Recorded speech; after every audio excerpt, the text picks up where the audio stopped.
After his sudden death, the man confronted a suited figure claiming to be God. Though aware of how unfair it was, the man calmly accepted his fate. In response, God granted him 3 special powers to use freely in the next world. Awakening in a new land, the man embraced his new life with a smile and simple tools. He was welcomed by a cheerful girl named Chapeli.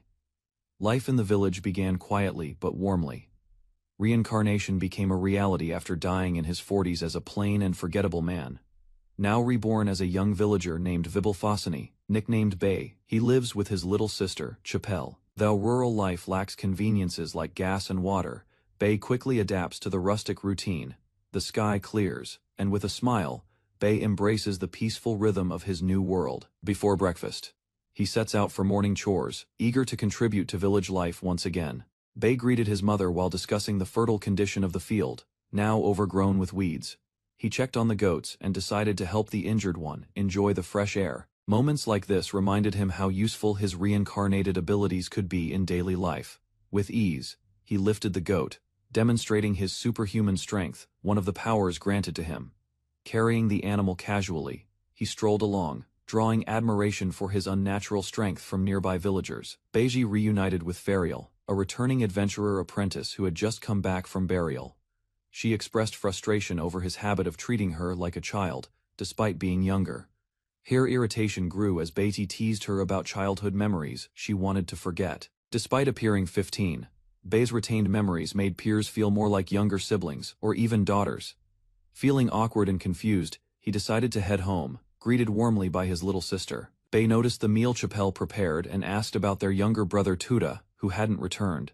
Tuta arrived with a rabbit, proudly fulfilling his role as the family's main meat hunter. Chapel reminded them they already had plenty of meat and suggested sharing with the village pharmacist. Tuta eagerly asked for a magic lesson, reminding Bei of his forgotten promise to teach them. Reflecting on his powers, Bei recalled the remaining 2 abilities granted were both magic-related. Among his gifts, Bei possessed limitless magical ability, granted by the god without restriction or constraint. Using that power, he created durable stone fences, impressing his siblings with simple, yet effective spells. Tuta, inspired by Bei's strength and kindness, dreamed of becoming just as dependable one day, eager to learn. The 2 asked for guidance, prompting Bei to suggest practicing without fear. Confused by his vague advice, they stared blankly, unsure what control even meant. Bei realized the kids didn't understand the concept of control, and struggled to simplify his explanation, rather than overthink it. He encouraged them to imagine something, and simply try casting again. Chapel excitedly showed her dual element spell, surprising everyone with her natural magical talent. Even Tuta, though younger, displayed strong wind and lightning abilities, far beyond expectations. Pleased by their progress, Bei acknowledged their growth, feeling he had nothing left to teach. Bei demonstrated basic magic control, showing how changing the image in one's mind altered the result. He assigned specific training tasks. Chapel would draw a square in mid-air, and Tuta would create wind. After providing an example, he encouraged them to mimic the spell using their own power.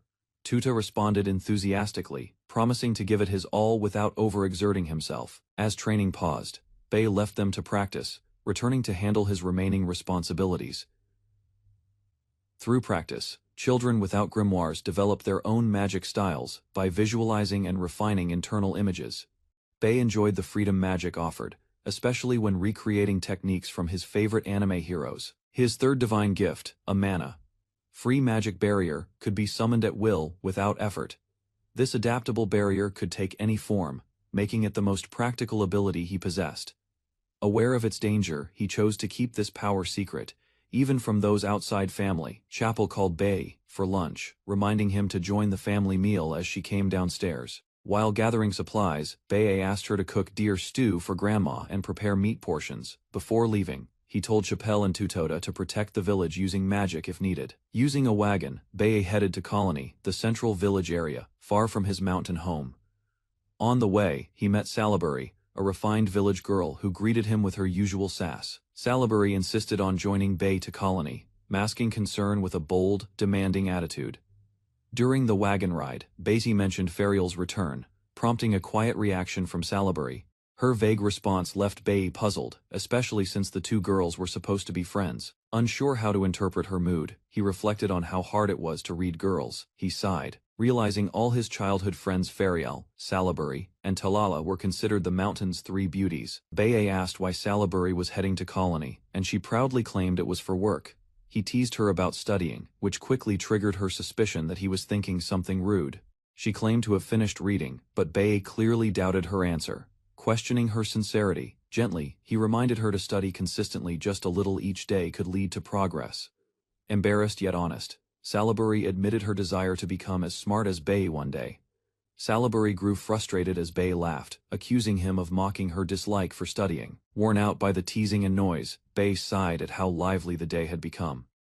Looking up at the sky, he accepted that his peaceful life wouldn't stay quiet for long. Bae arrived at Kalea Colony, unsure how he'd spend his days in the peaceful settlement.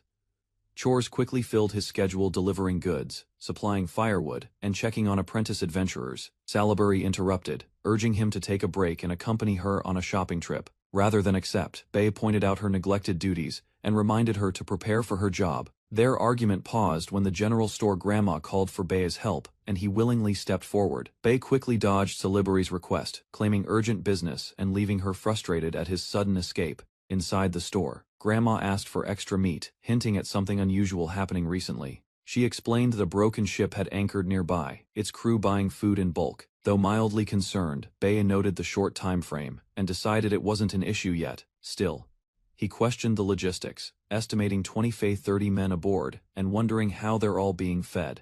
Bae explained the village's food supply could run out if the ship crew overstayed their welcome. He warned that ignoring the issue might cause conflict between struggling villagers and the visiting crew. Alarmed by the risk, Grandma dashed out, determined to take action before things got worse.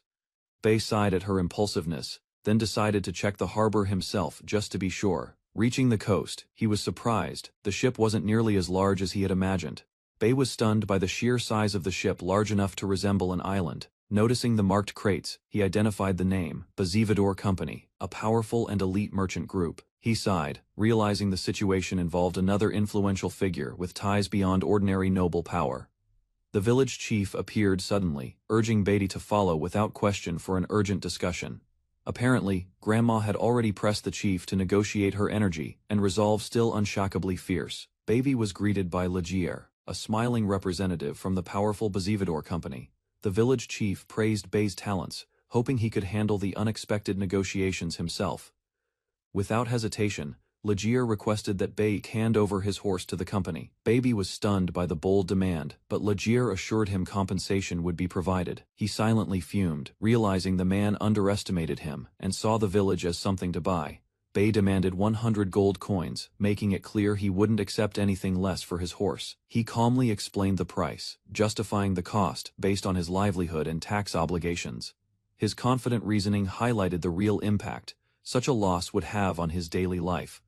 Legier grew flustered, but a voice interrupted. His superior appeared to scold him for emotional weakness. Barryvon Bazivador, the company's intimidating leader, stepped forward and offered an apology with a composed smile. Bae casually responded to the merchant leader, asking if the horse deal still stood. Suddenly, the confident leader bowed his head, desperately begging Bae for help. He admitted the company's survival depended on outside aid, no matter how humiliating the request.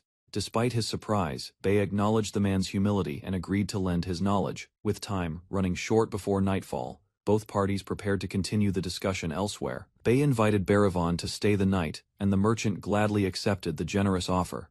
The guest was stunned. He hadn't expected such luxurious accommodations in a rural village. Dinner surprised him further. The gyoza left a lasting impression on his seasoned palate. He admitted the crew overspent on supplies after long months at sea with limited food. Understanding the issue, Bae requested restraint, next time to avoid upsetting the village's delicate balance. Bae shifted the conversation, asking whether the ship's damage extended below the waterline. He found it odd that such a heavily damaged ship could still function after so long. Jokingly, he credited his knowledge to books and secretly, documentaries from his past life. After thinking it through, he estimated 3 days would be enough to fix the vessel. With confidence, Bae proposed a 5-day plan to solve every issue the crew was facing. Bae described his plan using layered magic barriers, confident they'd outperform traditional wooden repairs. Though intrigued, Barivon admitted he couldn't grasp all the details and asked how to repay him. Bae reassured him, hinting that the merchant might be able to help in his own way. He pointed out the tax hike by the new lord, suggesting Berryvond intervene for the villagers' sake. With a smirk, Bay approved the idea, joking that Berryvond's version of thorough might exceed his own. Berryvond was amazed that Bay completed the repair in just 5 days, exactly as promised. They exchanged farewells with a firm handshake, parting on good terms as trusted friends. Shortly after, someone noted how unusual it was for Beatty to befriend such an older man. At the harbor, Bae ran into Nerephilia, the guild receptionist, who stopped by while shopping. She warned him about increased goblin sightings near Asaraki Mountain and the caravan attack threat. Bae promised to hunt goblins soon, though Nerephilia warned him not to overdo it. While thinking about the threat, he spotted Tauta heading toward the dangerous mountain path. As Bay approached, cloaked strangers suddenly appeared and apologized for trailing the boy. One of the robed figures addressed a companion, seemingly recognizing someone named Vibel Fakfani. Bay admitted his identity, cautiously asking who the unexpected group actually was. The robed strangers introduced themselves as Allitera, Salela, and Vanis. Takala, their leader, revealed they were part of a C-rank party called Light of Darkest Night. Rather than visit the nearby inn, they wished to stay at Bay's house and offered to pay. Bay smiled and proposed a trade lodging in exchange for their adventure stories. Takala and her party cheerfully agreed, promising to share every detail until his curiosity was satisfied. Allitera stood calmly at the doorway, quietly welcoming the guests into Bay's home without hesitation. Bay grabbed his sword, ready to head out for goblin hunting, as threats increased nearby. Despite protests from the girl, he reminded her of chores, ignoring her pleas to tag along. Arriving at the forest's edge, Bay stayed alert, wary of a potential large-scale goblin attack. A strange burning scent drifted through the air. He followed it cautiously, sensing danger up ahead. Explosions erupted. Bay shielded himself immediately, realizing too late someone had triggered a trap. Bay rushed toward the sound and spotted someone thrown violently through the trees ahead of him. He found Tuta injured on the ground, barely conscious, whispering about an unknown attacker. A dark figure emerged from the trees, mocking them both, and promising their death without hesitation. The attacker introduced himself dramatically as Rick Sama, flaunting confidence and power with a theatrical pose. Bay watched cautiously, realizing Rix was behind Tuta's injury and too dangerous to underestimate. Bay observed the arrogant attacker with suspicion, questioning whether he was anything more than a goblin. Mocking whispers followed as he and Tuta casually discussed the enemy's brute force approach and magic. Rix exploded in rage, shouting threats and vowing to crush them for their insolence, remaining composed. Bay launched forward, shattering the ground and advancing with overwhelming force. Rix flew back from the impact, stunned by Bay's sudden, crushing counterattack. Bay stood unfazed, watching Rix slam into his barrier without the slightest bit of caution. Tuta expressed concern. If Rix had allies, the village might be overwhelmed by sheer numbers. Considering the threat, Beatty decided to entrust the situation to more capable hands going forward. At a nearby home, 3 women reacted with surprise upon hearing they'd been given a quest. Bay smiled warmly, asking them to investigate the forest and take over the goblin hunt. The team requested supplies, water, weapons, and rations before departing on their mission to scout the forest. Along with maps and a guide, Allitera volunteered to step out briefly before preparations finished. Bay noticed her elusive presence, realizing he hadn't sensed her approach at all. Her distant behavior stemmed from a troubled past, forming an emotional barrier between herself and others. Despite that, her teammate reassured Bay Allitera was kind and trustworthy, just slow to open up. Bay quietly walked through the moonlit forest, eyes scanning the surroundings with calm curiosity. Allitera moved silently ahead, her cloak blending into the glowing woods filled with scattered herbs. He greeted her with a smile, casually explaining his presence in the forest at night. While kneeling, Bay mentioned how moonlight herbs made potent healing ointment when picked at this hour. Holding a leaf, he revealed his intention to make medicine for the injured Tuta. Bay knelt in the grass, surprised, when Allitera pointed out the herb he chose wasn't suitable. She calmly recommended another combination, one for boiling, one for flavor to better heal Tuta's wounds. The remedy came from her family's tradition, and she confidently vouched for its effectiveness. With a gentle smile, Allitera expressed quiet satisfaction in being helpful. Sitting under the moonlight, Bay admired her insight and asked to call her by name. Allitera turned away, revealing her dislike for her own name and the burden it carried. She quietly explained that Allitera meant raven black darkness in the ancient elvish tongue. To elves, her black hair marked her as cursed and ill omen she could never escape. She admitted being a half-elf, believing isolation was best for both her and Bay. Ignoring the prejudice, Bei softly admired her hair, surprising her with unexpected kindness. Bei responded without hesitation, reducing Allitera's identity to something far simpler than she expected. He reassured her that her past didn't define her, and her friends accepted her. His sincere words caught her off guard, especially when he called her beautiful. She grew flustered, warning him not to tease his elders, though clearly moved by his honesty. The next morning, Allitera timidly greeted Bei, her demeanor now slightly more open than before. Allitera entered the room, flustered by teasing remarks as others joked about her bond with Tuta. Tuta smiled brightly, thanking her for the herbs and happily, reporting his pain was gone. She returned the smile warmly, expressing her gratitude for his words and cheerful recovery. Allitera touched her chest, feeling lighter as she recalled Bei's encouragement to hold her head high. Standing with new confidence, she thanked Bei sincerely, eyes filled with quiet strength and clarity. In a quiet village, metal clanged from Bei's workshop where he crafted weapons in secret. Visitors were shocked by his skill, amazed that someone so humble forged blades better than stores. Behind a hidden door lay racks of swords and axes, more than anyone had imagined. Whispers filled the air as they discovered silver-plated armor and finely forged iron shields inside. With a proud smile, Bei offered a sword, finally revealing the hidden fruits of his hobby. Curious about the weapon's quality, she tested its weight and balance with cautious hands. Without hesitation, she swung with precision, slicing cleanly through the target as Bei watched silently, impressed by the result. She smiled brightly, while the others looked on in amazement. Another girl stepped forward, eager to find something suited to her as well. Despite being a mage, responding with a grin, Bei revealed a beautifully crafted defensive cane tailored perfectly for her role.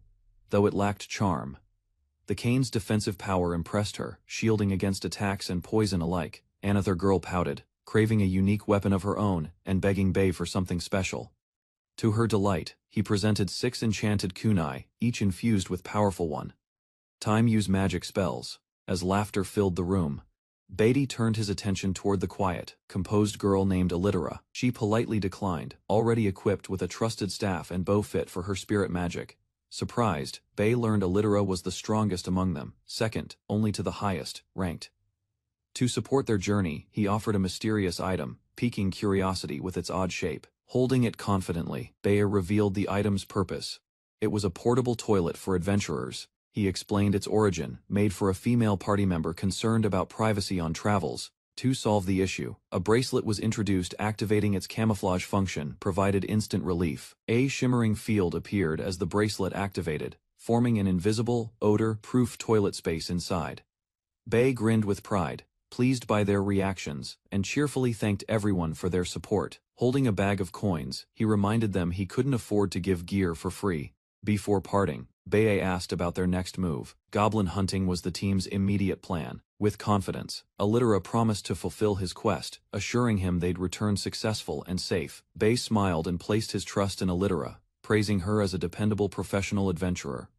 Waves of laughter followed as the party departed, while comments about Bei's charm echoed light-heartedly. Left alone, he gazed at his peaceful home, realizing how hectic things had become lately. With no urgent tasks left, he decided to rest under the open sky, finally relaxing. Suddenly a voice called out in panic, interrupting his calm. Something had clearly gone wrong. A villager rushed over in panic, reporting that goblins had appeared at the lumberyard. Without hesitation, Bei left the house in Chappelle's care and prepared to handle the threat. Using his magic, he launched himself swiftly into the air, heading straight toward the danger. Onlookers stared in awe, realizing once again how extraordinary Bei's strength and abilities truly were. Without slowing down, he sprinted ahead, focused entirely on confronting the looming goblin menace. Bei arrived at the lumberyard and found Uncle Zabar tending to an injured worker. Zabar explained that the goblins seemed unusually coordinated, attacking in a well-formed group with weapons. After treating the wounded man, Bei advised rest, assuring them it was no trouble at all. While speaking, he noticed Zabar's alarmed expression and sensed an ominous presence behind him. Before he could react, Zabar shouted a warning. Danger was closing in from behind Bei. Aya's surprise attack hurled Bei to the ground, pain surging through him as dust rose. An ogre stepped forward, impressed Bei survived the hit, and taunted him with a flaming fist. Bei instructed Zabar to warn the others, insisting he could handle the situation alone. The ogre threatened to tear him apart, grinning cruelly as he advanced with confidence. Despite the tension, Bei smiled quietly, preparing to counter the incoming punch without flinching. Bei launched forward with precise speed, catching the ogre off guard with a powerful strike. Frustrated, the ogre lashed out wildly, shouting as Bei continued to evade each furious blow. Calmly raising a hand, Bei signaled readiness, eyes sharp and posture completely unwavering. Their fists collided in a dazzling clash. Bei blocked effortlessly, even complementing the ogre's strength mid-fight.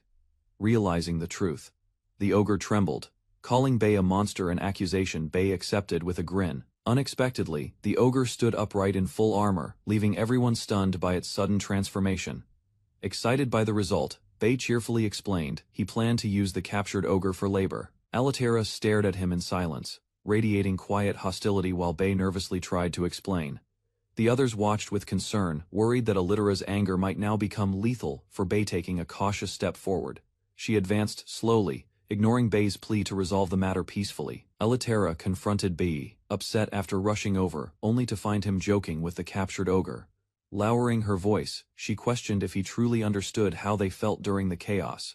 Tears welled in her eyes as she asked if he could grasp their worry and fear. She pounded on him in frustration, shouting how deeply concerned she had been. Relieved, she smiled through tears, grateful he was safe, while Bei thanked her with a blush.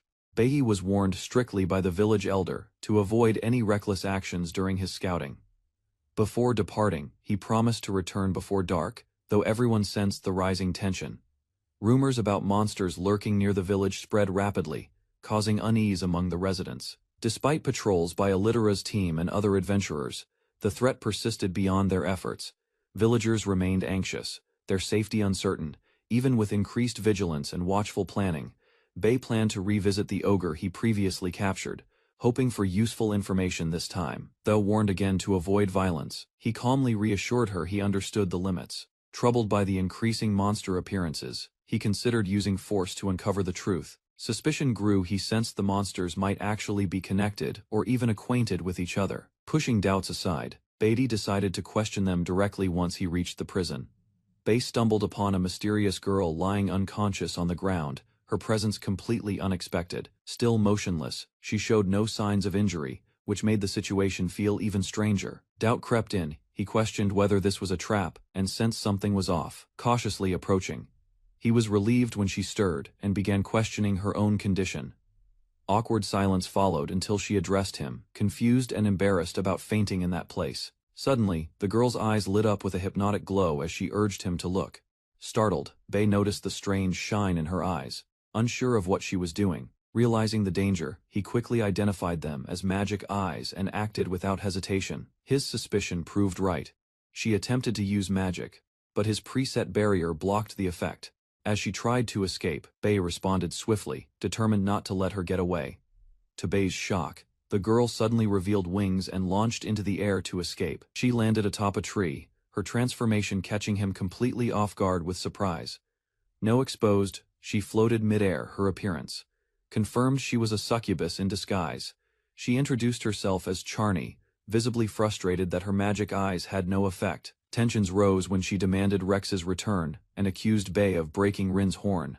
Bei confirmed his suspicion as Charny fiercely declared her loyalty to her captured comrade. While keeping his distance, he casually commented on the cuteness of Charny's suspiciously flashy outfit. Flattered by the compliment, Charny joyfully explained that her master made the dress specially. Proudly, she praised her master's kindness and shared about the many stylish outfits she received. However, the mood shifted when Charny revealed she wasn't actually a girl, leaving Bei stunned. Bei reacted internally to the truth with disbelief, while Charny blushed from his accidental praise. Without warning, he cast a binding spell to stop any further distractions or escape. Firmly, he explained he had no time left for discussions about fashion preferences. Charny ended up locked behind bars, shouting complaints while Bei sat nearby, unmoved. Later that night, Bei reflected with frustration. He still knew nothing about Charny's mysterious master. While lying awake, Bei pondered Charny's identity, unsure whether to call him a succubus or incubus. Suddenly, Chappelle burst into the room, waking Bei with urgent shouts and panic. She reported that Tuta still hadn't returned, concern clearly written across her face, retracing events. She mentioned sunset passed over an hour ago and handed Bei a clue. Reading the message tied to the arrow, Bei recognized it immediately. It was a challenge. Bei offered Shapil a warm smile, assuring her that Tuta would return soon. He then calmed Oken, confidently stating that everything would be fine and under control. However, deep down, he struggled with doubt, sensing that danger might be approaching them directly. As expected, a knock at the door interrupted his thoughts. Someone had already arrived. To his surprise, a polite, Baudai, wearing slime appeared, apologizing for the late night visit. Bei was puzzled by the talking slime's appearance and politely asked about its identity. Introducing itself as Bambil, the slime claimed to be the butler and guardian of its master. Bambil requested the release of Rex and Charney, offering compensation and admitting their group's fault. Bei criticized the request, pointing out their prior aggression and calling it hypocritical, despite the offer. Bei made clear he didn't want money and began considering his terms. Bambil proposed a favor, based deal his group would obey and assist whenever needed. Bei accepted with a smile, sealing the agreement with a warm drink and handshake. Unexpectedly, Bambil made another request, asking Bei to meet his mysterious master. The slime explained the master was a dungeon lord currently facing internal troubles. Bei agreed to consider helping, offering conditional support depending on the nature of the problem. Bei agreed to help, but only after demanding an apology for harming his younger brother. Charney tearfully embraced Bambil, while Rex hesitated, reluctant to express his gratitude. Bambil quickly silenced Rex's protest, making both prisoners thank Bei properly. Before departure, Charney offered to guide Bei to the dungeon as promised. On the way, a group emerged from hiding. Bei recognized their presence instantly and confronted them. Bei asked the group why they were following, prompting them to express their concern for him. Bambil welcomed their company, assuring that more of Bei's comrades were always accepted. With everyone in agreement, Bei smiled and suggested they begin their journey together. The group entered the dungeon, cautiously heading toward a meeting with the dungeon master. An explanation followed. Dungeon masters control all monsters, and some wield dangerously strong magic. Bei and the others stood before a strange structure, unsure if it was a tower or ruin. Curious, one of the girls asked if Bei recognized it from somewhere.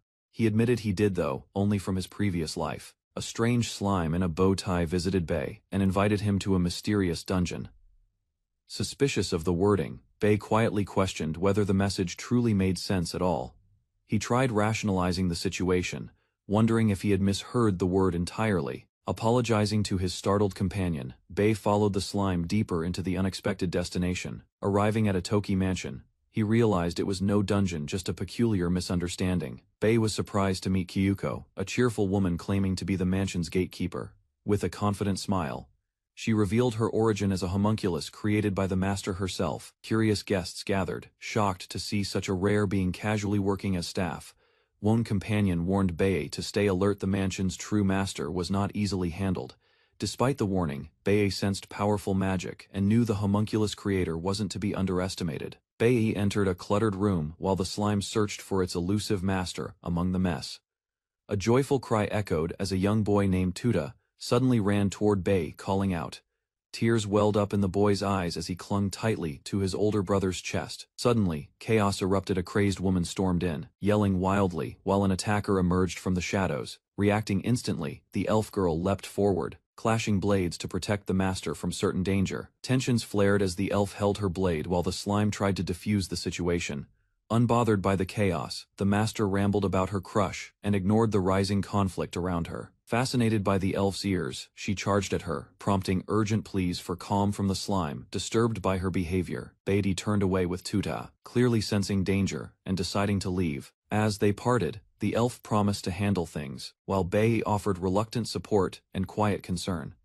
The woman fixated on the sleeping boy, her strange thoughts stirring suspicion once again. Reacting swiftly, Bei kicked her away, ordering her to keep her distance from his brother. Sitting down in disbelief, he muttered about the absurdity of meeting someone like her. His suspicions were confirmed when she recognized him as another reincarnated person like herself. Peeling fruit calmly, Bei acknowledged the nostalgic items that hinted at their shared past lives. Bei sighed, realizing the girl sharing his reincarnated status acted more like a troublesome menace. Finally introducing herself, she requested to be called Irina. Though her mood had clearly soured, Bei responded with his nickname, explaining that his real name was too long to bother using. Irina admired his name, insisted on calling him Vidono, and hinted at needing his help. With sincere eyes, Irina pleaded for protection, revealing she was being targeted by a dangerous enemy. Irina explained that she was constantly attacked whether by heroes or monsters for many different reasons. Her troubles, she claimed, stemmed from her very existence and the wish she made upon reincarnation. Among her requests, she had asked to keep her exact physical body from her previous life. This led to a shocking outcome. She now lived as one of the undead. Despite her human appearance, Irina confessed her true race, a lich with monstrous traits and abilities. Irina revealed that, as a lich, she could only eat within her dungeon using energy drain. Despite the grim details, she cheerfully explained her wish's freedom to be a shut-in and summon allies. Bei snapped in frustration, scolding her harshly for being unable to protect herself properly. Carrying his brother, he decided to leave, claiming there was nothing he could help her with. Desperate, Irina clung to him, begging Vidono not to walk away from her situation. The slime quietly interrupted, pleading with Bei to help their struggling and misunderstood master, Irina. It explained their hardships wandering endlessly until they finally found this peaceful sanctuary they hoped to protect. Irina looked shocked, while the slime earnestly begged Bei to lend even a little support. After a pause, Bei relented and agreed to assist them with their difficult situation. He made it clear he'd offer guidance only. The actual effort would still be their responsibility. A subordinate burst in, shouting an urgent warning as his panicked footsteps echoed down the hall. Recognizing Bei, the man hesitated, revealing his identity as the goblin they'd encountered previously. He reported that orcs were approaching the dungeon, steadily advancing toward their location. Hearing this, Irina screamed in horror, recalling disturbing past encounters with the vulgar creatures. Collapsed in despair, she was reminded how those orcs had obsessively stalked her due to her body. Elytra arrived in a rush, warning Bei that orcs were dangerous and urging him to leave, instead of retreating. Bei calmly asked about the enemy's numbers and tactical strength from the report. Though he refused to fight directly, he hinted that there were still ways he could assist. Surprising everyone, Bei rolled out a rack of restraints with confident precision and clarity. He instructed them to use the tools to capture the orcs alive for Irina's long-term sustenance. Irina lit up with joy as she ordered preparations, urging her monsters to act quickly. Charney, arriving at the scene, questioned the situation but was immediately roped into the plan. After a desperate plea from Irina and encouragement from Bei, Charney reluctantly accepted her role. With renewed determination, she promised to protect her master and joined the operation without hesitation. Once things were in motion, Bei quietly stepped back, confident they could manage without him. Bei stepped out, wishing them luck in the upcoming battle with the orcs before leaving. With a smile he waved goodbye, assuring them he'd return to check on things later. Irina watched him go, smiling warmly and expressing her gratitude with sincere appreciation. Outside, Bei laid out a long sigh as the moonlit path stretched quietly ahead, reflecting aloud. He admitted that despite being a monster, Irina was strangely easy to accept. Tota finally stirred awake as the group paused to check on his condition. His stomach rumbled, and he quietly confessed his hunger to his older brother. Bei reassured him with a smile, promising food awaited them at home. After preparing for their forest patrol, the women bid farewell, leaving Bei to tend to village chores. Laundry hung under the sun, and the girls cheerfully enjoyed the calm weather while chatting beside the clothesline.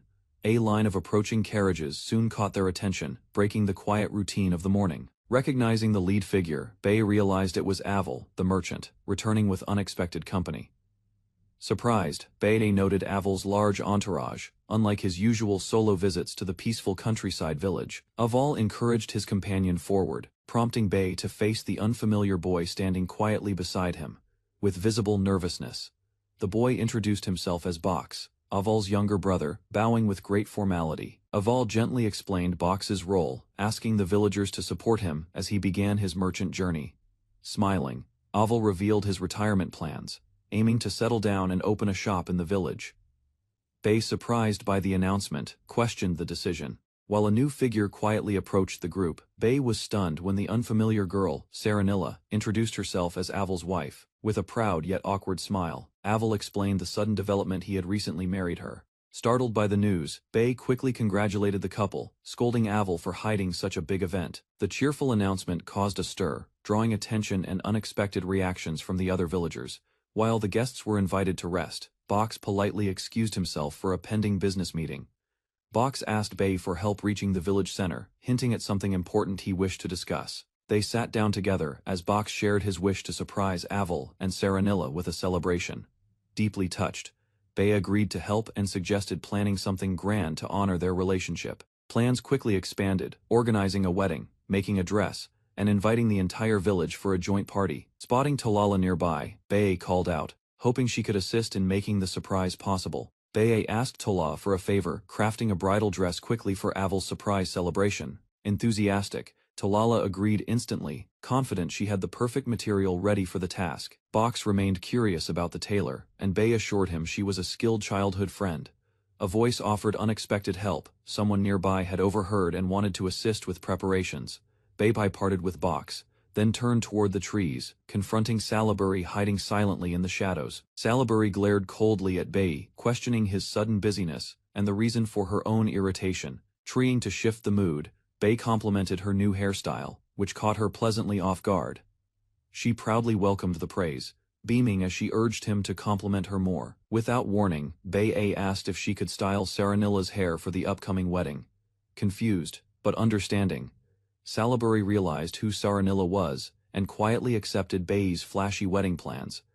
Salaberry agreed to help, immediately taking charge and insisting they notify everyone without wasting time. Determined to do things properly, she reminded Bae that a wedding deserved full effort and sincerity.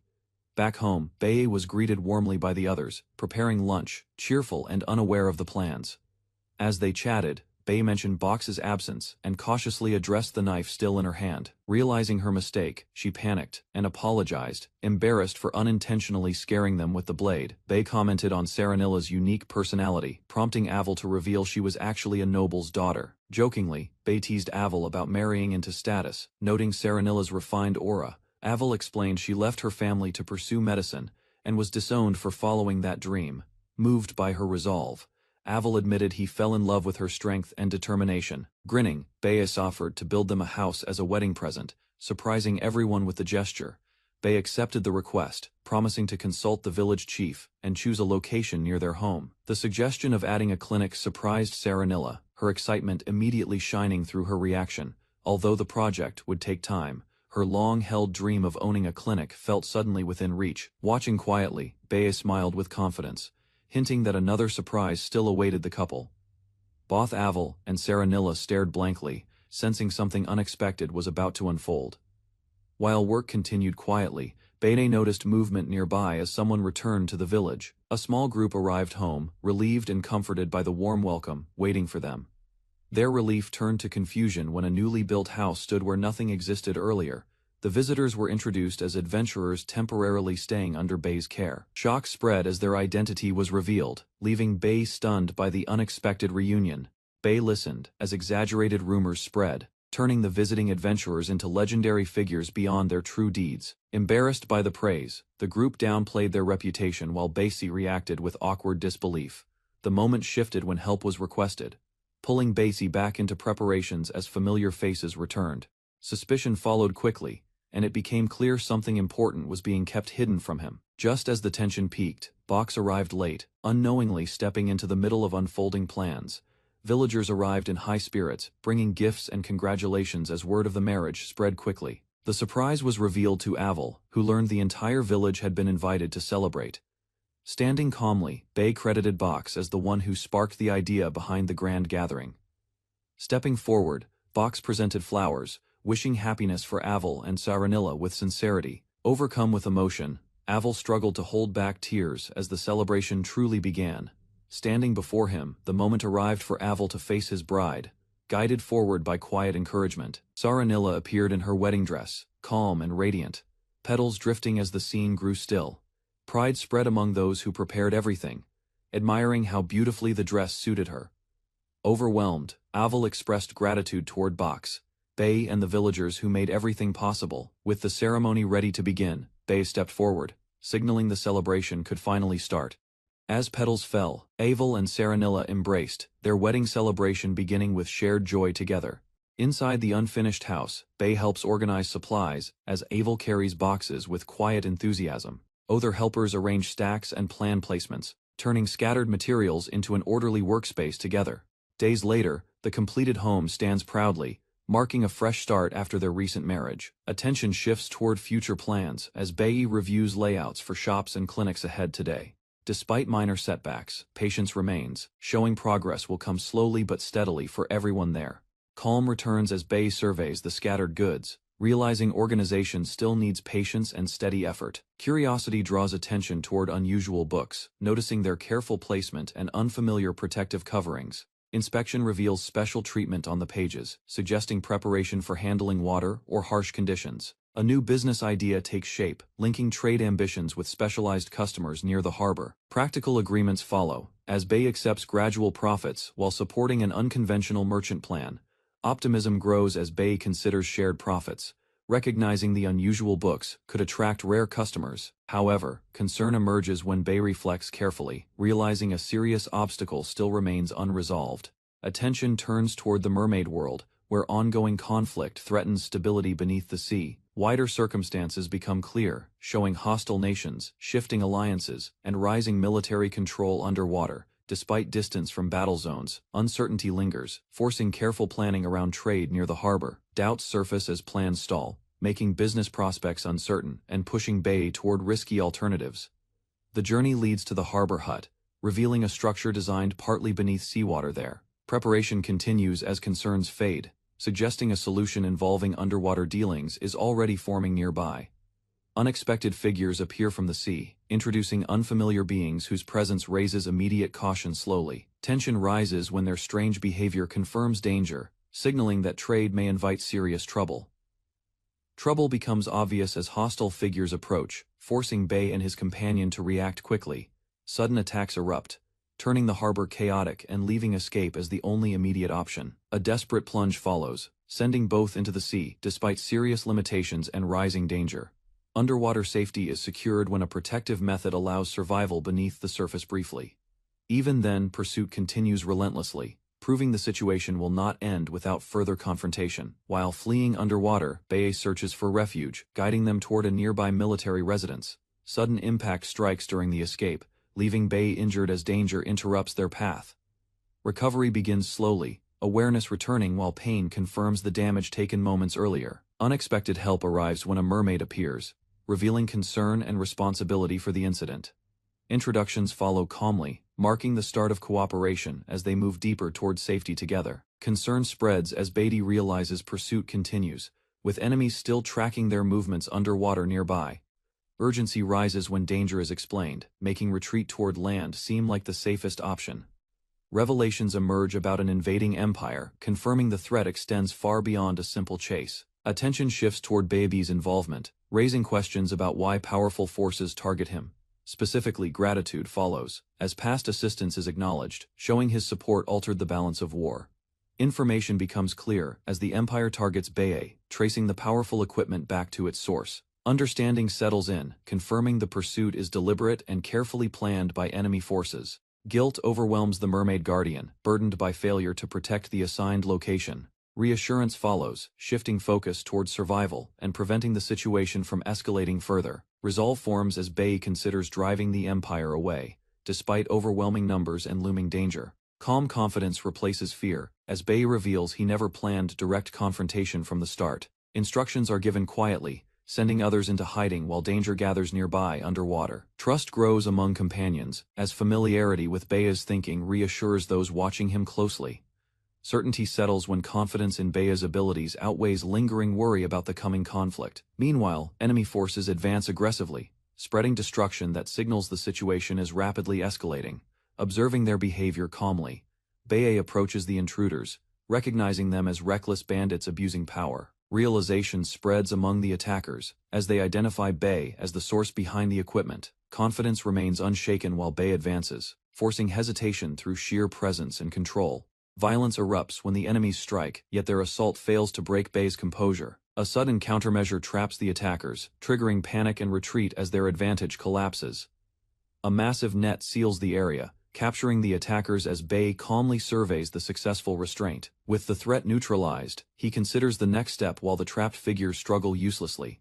Observers react with shock and anger, misunderstanding the situation and directing hostility toward Bae. Tension eases. Once the misunderstanding clears, revealing the act was controlled rather than cruel. Authority takes over the prisoners, allowing the group to withdraw as the day quietly comes to an end. After the conflict ends, a dropped item is noticed, drawing attention back to unfinished business. Surprise spreads as the object is revealed to be a book found beneath the sea. Plans resurface regarding trade with mermaids, while doubts about selling and timing remain.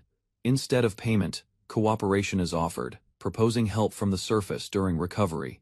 Understanding grows between them, as kindness and continued contact shape a calmer future ahead. Light-hearted teasing follows, surprising the mermaid and revealing Bei's casual attitude after resolving underwater trouble.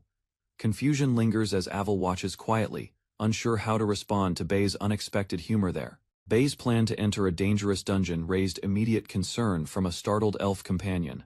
Despite warnings, Bei calmly explained his promise to protect the group until they gained strength. While hesitant, Tuta stepped forward, declaring his wish to join, surprising everyone with his determination. Clutching his shirt, the boy admitted his fear, but chose to pursue strength regardless. Inspired, the elf smiled proudly, vowing to do her best alongside Bei's brave little brother. Concerned about the upcoming dungeon trip, Allitera volunteered to join Bei and the young boy.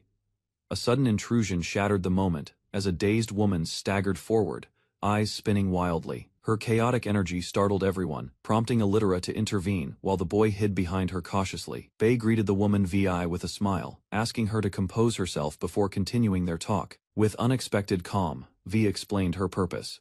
She discovered a way to shield them from danger. Bei calmly asked VI to explain her plan, prompting her to excitedly reveal a bold idea. According to her, the first step was building an underground town as the foundation. To everyone's surprise, she declared Arena would become the ruler of the new country. Bei supported the vision, proposing trade through farming and livestock to fund their defense. His suggestion included building a tunnel to the port and partnering with mermaids for trade. Vi reacted with dramatic shock to the mermaid tunnel plan, likening it to anime scenarios. Overwhelmed with excitement, she declared her readiness to help dig. Fists clenched in determination, Bei smiled and redirected her, explaining that she had a more important mission ahead. He urged Arena to stop depending on others and start working independently through training. Panicked, she reminded him she was undead and sunlight would literally turn her to ash. Bei responded bluntly to Vic's excuse, suggesting she simply work at night instead of complaining. Overwhelmed but accepting, Vi agreed to try her best, encouraged by her floating companion's cheer. Outside, Tuta challenged Bei to a race, confident his speed had finally improved through training. With a loud start, they dashed off. But Bei still easily claimed victory with a grin. Breathing heavily, Allitera caught up last and reminded Bei not to leave her behind again. Allitera panicked when a goat suddenly approached, catching her completely off guard with its stare. Bei casually noted it was shearing day as a cheerful girl named Tahala joined them. Woman filled the area, busily working with the goats as Tawala explained their village's custom. Encouraged to try, Allitera nervously refused, doubting her own skills and hesitating to participate. Unexpectedly, her friends had already completed the work, leaving her stunned by their quiet efficiency. Tawala impressed everyone with her shearing skills, though she admitted it was her first time. Leaving the group behind, Bei walked away confidently, claiming that men had different tasks to handle. While the girls chatted, Allitera reflected on Bei's odd behavior, unsure what he truly meant. Lying in the grass, Bei listed his recent accomplishments and began questioning his workload. He stared into the distance, recalling his hope for a peaceful life as a simple villager. Bei reflected on his old suffocating world and felt grateful for his new peaceful life. A rustling sound nearby caught his attention, but the breeze and calm expression returned quickly. From the bushes, an unfamiliar half-beast girl emerged. Her large eyes meeting Bei's curious gaze. Sensing her hunger, Bei offered her a cookie, assuring it was safe to eat. Watching her eat happily, he realized a single treat wasn't enough, and asked about meat. Using magic, Eliza summoned a pot, and Bei began preparing a simple meal right away. Fully satisfied, the small girl leaned back with a happy burp, eyes closed in comfort. Bei stared at the empty dish, unsure what to do as she slept beside him. A shadow loomed with glowing eyes, demanding to know Bei's intentions for his daughter. The large man introduced himself as Herbal, chief of the Sierra tribe and father to Eliza. Bei confronted Herbal about leaving Eliza alone, pointing out how weak she had been when found. Herbal remained silent, but Bei sensed there was a painful reason behind the situation. Offering support, Bei directed him to a nearby shop, vouching for someone who might help. Though curious, Bei chose not to press further, trusting Herbal had his reasons. Extending his hand, Bei expressed his belief that people should support each other during hard times, Herbal gently held Eliza, while Bay smiled in quiet understanding of the bond between them. With a grateful bow, Herbal thanked Bay before quietly disappearing into the forest shadows. Tuda approached, asking if the shearing was over, surprised to see Bay nearby again. Noticing the setting sun, Bay suggested it was time they both headed back home. With a playful grin, Bay proposed another race, instantly lighting up Tuda's eager expression. Stars streaked above as Tuda dashed ahead, determined to win this time against Bay's challenge. Chappelle eagerly pulled Bay along the grassy path, her excitement impossible to contain or resist. They greeted familiar villagers while announcing their goal, gathering plera fruits together on a short trip. Despite its sour taste, the rare fruit becomes delicious jam. It only grows on uninhabited islands. Reaching the island raised concerns. Flying with Chappelle wasn't an option, but another method was ready. A large dragon named Rukuku appeared before them, startled. The villagers realized this was their ride. Bay explained how the dragon often helped him carry cargo across to the remote island. With Chappelle urging him on, he bid farewell to the villagers and turned to leave. The dragon soared high into the sky. The villagers watched, impressed by the children's courage. Chappelle beamed beside BT as the island neared. They soon touched down on soft ground. Before exploring, Bay warned her to stay alert. Unknown dangers might still be waiting ahead. Bay followed behind, reflecting on Chappelle's energy. Her tomboyish nature often caught him off guard. She suddenly stopped, eyes wide. Something unusual had appeared beyond the trees, drawing her full attention. A strange vessel rested by the water. Bay identified it hesitantly. It resembled a modern submarine. Suspicion grew. Scattered objects and modern items hinted someone might be secretly living on the island. Their exploration halted when a stranger appeared, weapon raised, demanding to know who they were. Bay stepped forward calmly, shielding Chappelle. A sharp glare showed he wasn't fazed by the threat. The stranger yelped and ran off, embarrassed after Bay shouted about his complete lack of clothing. Clothed and remorseful, the young man returned, apologizing sincerely for the earlier misunderstanding and sudden panic. He introduced himself as Bandu Taekru, a 16-year-old from Earth, stranded here under mysterious circumstances. Bay admitted he was reincarnated too, now living peacefully in this world under the name Bay. Bay brightened at the shared origin. He urged Taekru to speak casually, since they were peers. Taekru admitted it was lonely. Living off submarine rations, he had survived quietly on the island. Chapel lit up with excitement. Her focus had shifted entirely to the strange vehicle in question. Bay asked politely on her behalf. Taekru agreed instantly, amused by the girl's curiosity and energy. Warnings were given not to break anything. Taekru reflected on his odd wish choices with regret. Takeru explained his body couldn't use magic due to retaining his original form after reincarnation. Despite having fuel and electricity, the submarine's repair function still refused to activate as expected. Bay found it odd. A gift from God should have worked without issue if truly granted. Before they could reason further, the submarine floated skyward. Chappelle had apparently activated something with magic. Excited, she explained how a wall prompt led her to pour mana, triggering the lift. The mystery became clear. Both the submarine's movement and its repair functions relied entirely on magic. Taekru lowered his gaze, realizing everything he prepared was useless. Without the ability to cast magic, regret weighed on him. He had wished without considering the magical nature of this new world. Bay reassured him gently. Meeting allies here was a fortunate twist, not something to dismiss. A hopeful proposal followed. With confidence, Bay suggested they leave the island and start anew together. Bay smiled at the sky, reminding Taekru that the world held far more than despair. Hearing those words, Taekru slowly lifted his gaze, stirred by the warmth in Bay's tone. Chapel invited him to stay over, offering kindness in return for a peek inside the submarine. Gratitude softened his expression. After everything, he whispered a quiet but heartfelt thank you. The trio returned home, where Bay introduced their new guest, and warm welcomes greeted him inside. Taekru felt warmth as the household welcomed him. The offer of a bath eased his nerves. Suddenly, Saranilla burst into the room, calling Bay's name urgently with a concerned expression. She pleaded for Bay to come immediately. Their shop was facing unexpected and serious trouble. A crowd had already gathered outside, murmuring anxiously beneath the starlit sky. News spread fast. Someone important had arrived and apparently they were expecting to meet Bay soon. A towering horned man stepped forward, humbly explaining that they had come to ask for help. He pleaded with Bay to save them, desperation clear in his voice and posture. Their village had been attacked by orcs, forcing everyone to flee and separating many families. Though reunited with his daughter, they now had nowhere left to live or rebuild a home. With sincerity, he promised repayment. Their hope now rested solely in Bei's willingness to help. Bei consulted Aval for ideas.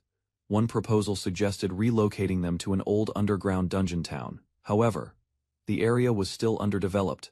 No real structures or foundations had been built yet. Building an entire village from scratch would require substantial effort, resources, and time they lacked. Faced with limited options, both men shared a moment of silent frustration over the difficult situation.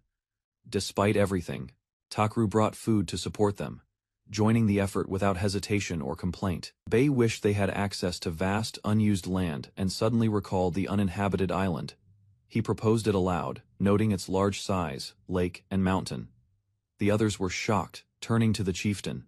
Bei asked directly if relocating to the uninhabited island was acceptable. Though the land lacked hostility, the chieftain hesitated, uncertain if his people could adapt to it.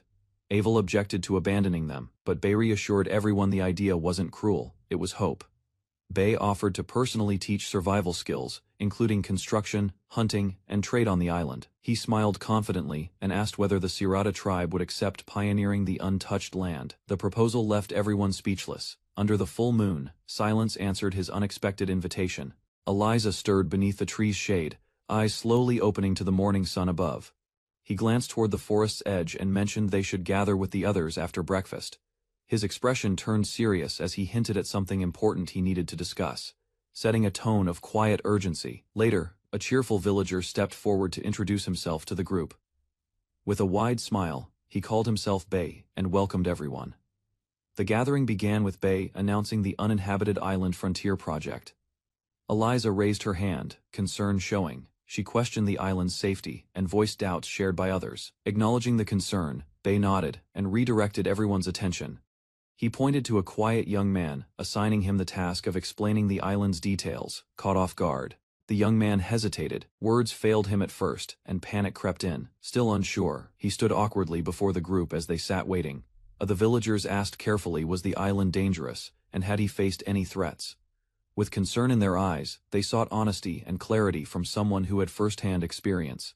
After a brief pause, he admitted the island posed no real danger. Although wild and untouched, it held abundant resources like edible plants and fish. The young man, though uncertain, expressed his belief that the island was livable with some adjustment. A larger man seized the moment, proclaiming the island's safety and strategic benefit. He pointed out the lack of invaders as a major advantage, appealing to the group's desire for peace. Whispers began spreading among the villagers. Doubt surfaced none of them had experience living near the sea. Bei quietly observed the crowd. The realization struck him that expecting land dwellers to accept a coastal life wouldn't be simple. Breaking the tension, he raised his voice passionately, with conviction. He urged them to view this as an opportunity for a better future. Memories of being exiled weighed heavily on the villagers, yet the hope of finally living in peace stirred something in them. Bei's proposal was repeated by another, stressing that the island could provide a life free from danger, although doubts remained, with conviction building. One of the men declared his decision.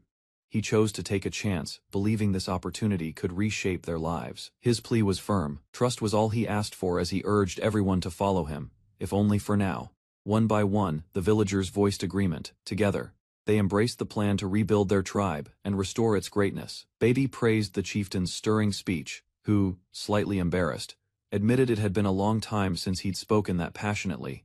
The mood lightened. Curious villagers requested to visit the island before deciding. Without hesitation, Bei pointed to Takru, suggesting he escort them. Trying to reassure him, Bei insisted it would be good training. Takru questioned the treatment but complied. Aval mentioned closing his shop for the day to meet the chieftain. Another reminded Bei not to tease Takru too much, though Bei claimed it was his way of showing affection.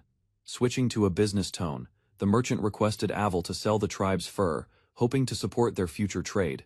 A villager asked whether their fur could actually be sold for money. The merchant confirmed without hesitation, proudly declaring it a first-come, first-serve opportunity. Carefully calculating with his fingers, the merchant estimated one roll of fur could fetch around 5 silver coins, a surprisingly high value. The chieftain was stunned, compared to even premium goat's fur. Theirs was in higher demand due to its superior texture, making it sought after by artisans. Smiling confidently, the merchant offered to split the profits evenly. He asked that a portion of the earnings go to Bei, recognizing his efforts. Bei gratefully accepted, touched by the gesture and the tribe's appreciation. The merchant gave in with a sigh, agreeing to share part of the profit. Bei, already satisfied, teased him by wondering aloud what percentage he'd receive before anything could be sold. The tribe needed to gather and clip the furs properly. Shears moved smoothly as villagers worked together. Smiles spread across faces, and the once hesitant atmosphere turned cooperative. Nearby, Bei finally took a moment to rest beneath the trees. His calm expression suggested he felt the worst was over until a shadow approached with hesitant steps. A bearded figure emerged, requesting to help. Though the task wasn't assigned to him, he asked for work, eager to contribute to the tribe's effort. Bei stared at the bearded stranger in confusion, only now realizing he was a dwarf.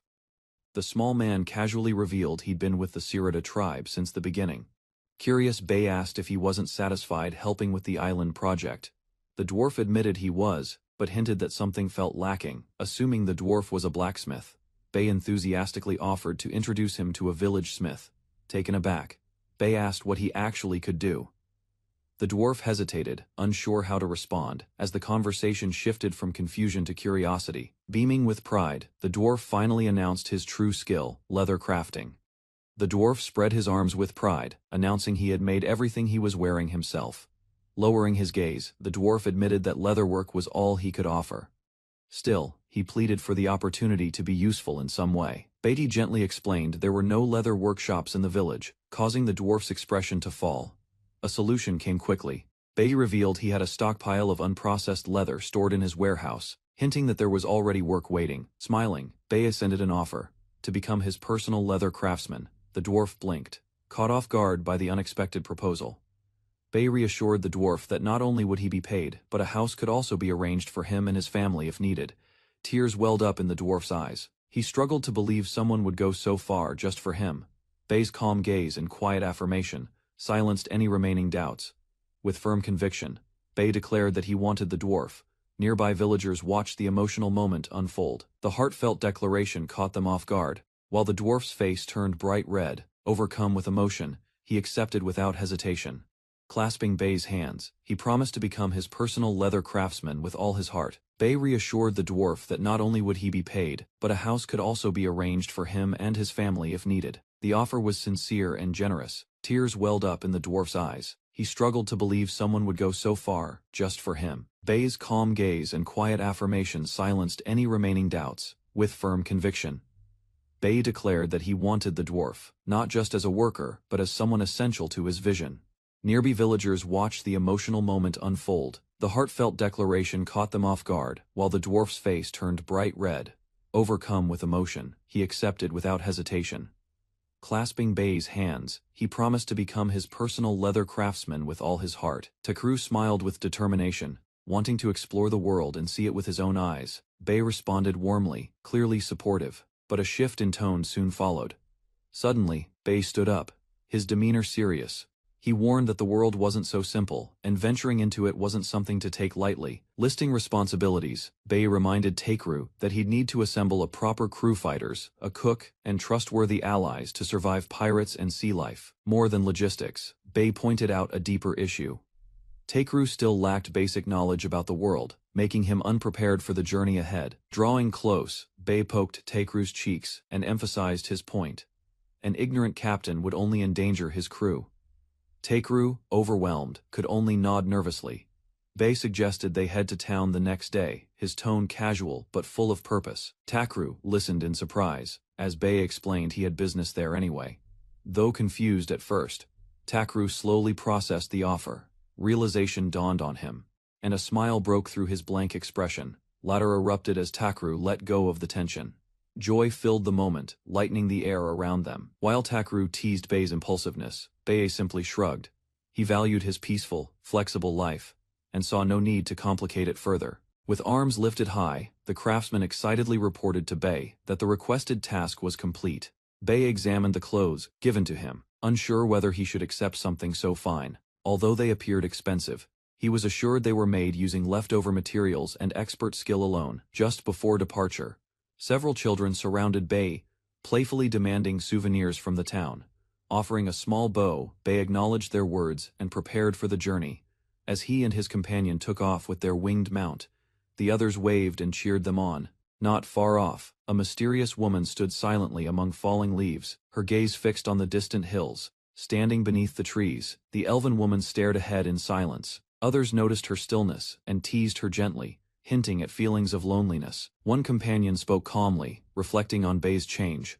They were relieved he had finally found a peer he could trust, someone to connect with on equal terms. Meanwhile, Bei arrived at the checkpoint with his cheerful companion. He introduced himself with confidence, while casually assigning the role of luggage carrier to the quiet boy beside him. A puzzled official raised an eyebrow at the situation, clearly surprised. He questioned the boy's willingness to assist without knowing the full story, leaving Bei's companion momentarily speechless. Bei's companion stood stunned after hearing how much shopping was involved. The official confirmed Bei's yearly habit of buying out nearly every store in town. As they entered Varial City, the atmosphere shifted. Bei led the way with enthusiasm, while his reluctant helper tried to voice concerns about the impossible task of carrying everything. With a calm smile, Bei explained there was no need to worry. Everything he bought would go straight into his personal barrier, eliminating any need to haul it by hand. He proudly revealed this convenient ability came from his reincarnation, before more questions could be asked. Bei grabbed his friend's hand and rushed ahead. Bei and Takeru stepped into the bustling marketplace, where shopkeepers welcomed them warmly. Afterward, they turned down a quieter path. Bei stopped near a tall building and pointed something out with a smile, sparking curiosity in Takeru's eyes. Inside, a merchant greeted Bei and handed over a parcel. With a short exchange, the ordered herbs were secured, and Bei promised to return again later. As they resumed walking, Bei asked Takeru to follow him to one final destination. They arrived at a familiar spot. Takeru looked around, eyes widening in realization. Recognition settled in as he turned to Bei, already sensing the significance of this place. Takeru followed Bei through the church gate, confused by the unexpected stop. Bei casually explained he planned to recruit the ship's crew from this very place. Two children sat near the entrance.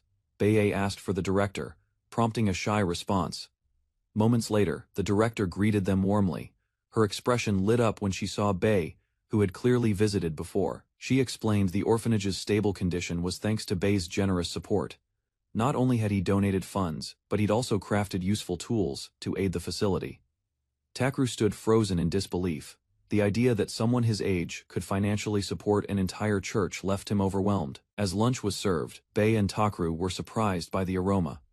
One sip revealed a familiar taste that reminded them of miso soup. Bei clarified that it was actually called gozel soup.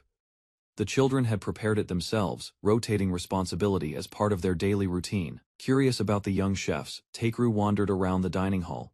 He eventually found the two children responsible, quietly eating by the window. When complimented, the girl responded with defensive pride. Though her words were sharp, the blush on her face hinted at hidden appreciation. The director began to apologize for the child's tone, but Bei waved it off. He looked serious for the first time that day. Kneeling before the children, Bei offered them a role aboard his future ship as cooks, though departure wasn't imminent. He hoped they would consider the idea. One child questioned Bei's ability to lead. His uncertain appearance made them doubt whether he could truly command a ship.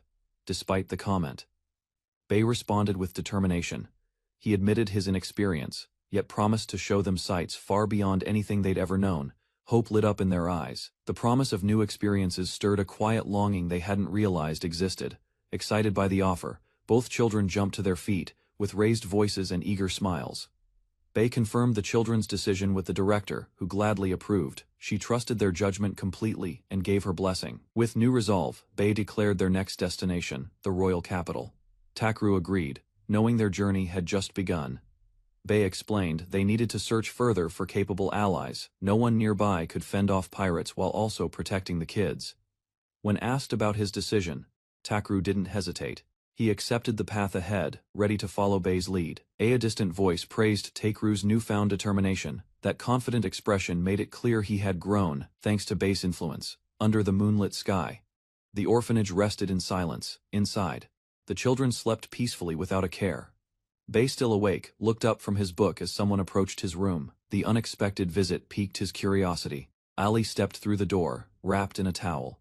Her expression was calm as she asked for a moment to talk. She mentioned hearing about the upcoming trip to the royal capital with Takeru.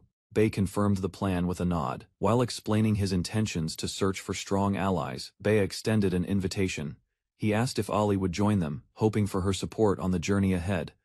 Ali gently refused Bei's offer to join the journey. Her reason was clear: she remained an adventurer at heart. Though unsure of her future plans, she admitted she might leave while Bei was away. She wanted to express her thanks while she still could.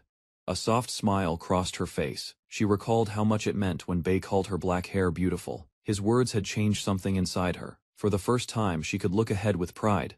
Bei respected her choice with a smile. Quietly, Ali reflected that he too had once been an adventurer, if only things were different. Bei gently told Ali she could return any time she felt lonely. His words caught her by surprise.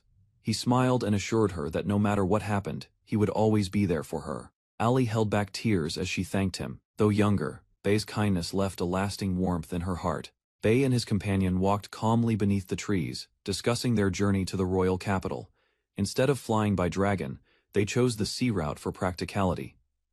With a map laid out, Bei explained their travel course in detail. Concern turned to shock when Bei revealed the reason. Control of the port had fallen into the hands of the mafia, making it too dangerous to approach. Realizing the depth of the issue, the companion expressed disbelief at the capital's current state. Suddenly, a dwarf appeared, panting from the run. He called out urgently, interrupting their quiet planning. The young dwarf nervously introduced himself, eyes wide with admiration. With enthusiasm, the boy begged to join the journey to the royal capital, offering to handle all the physical labor. Despite the sudden request, Bei gave a warm smile and accepted the proposal. The boy, introducing himself as Denko, lit up with joy and greeted Takeru with cheerful excitement from behind. The dwarf uncle shouted one last warning, reminding Denko not to cause any trouble during the trip. As the vehicle launched beneath the waves, Denko gazed around with awe. The underwater travel amazed him, his wide eyes reflecting the marvel of the journey ahead. The boat sliced through the waves at high speed, drawing awe from Denko. He shouted in excitement, amazed that Bei could even build boats. Bei encouraged Denko, pointing out that with earth magic and iron sand, dwarves like him could do the same. As the boat neared its destination, Denko eagerly promised to try crafting one back at the village. Just ahead, the royal capital finally came into view. The city of Slenviek rose beyond the water, its towering walls and majestic buildings leaving everyone speechless.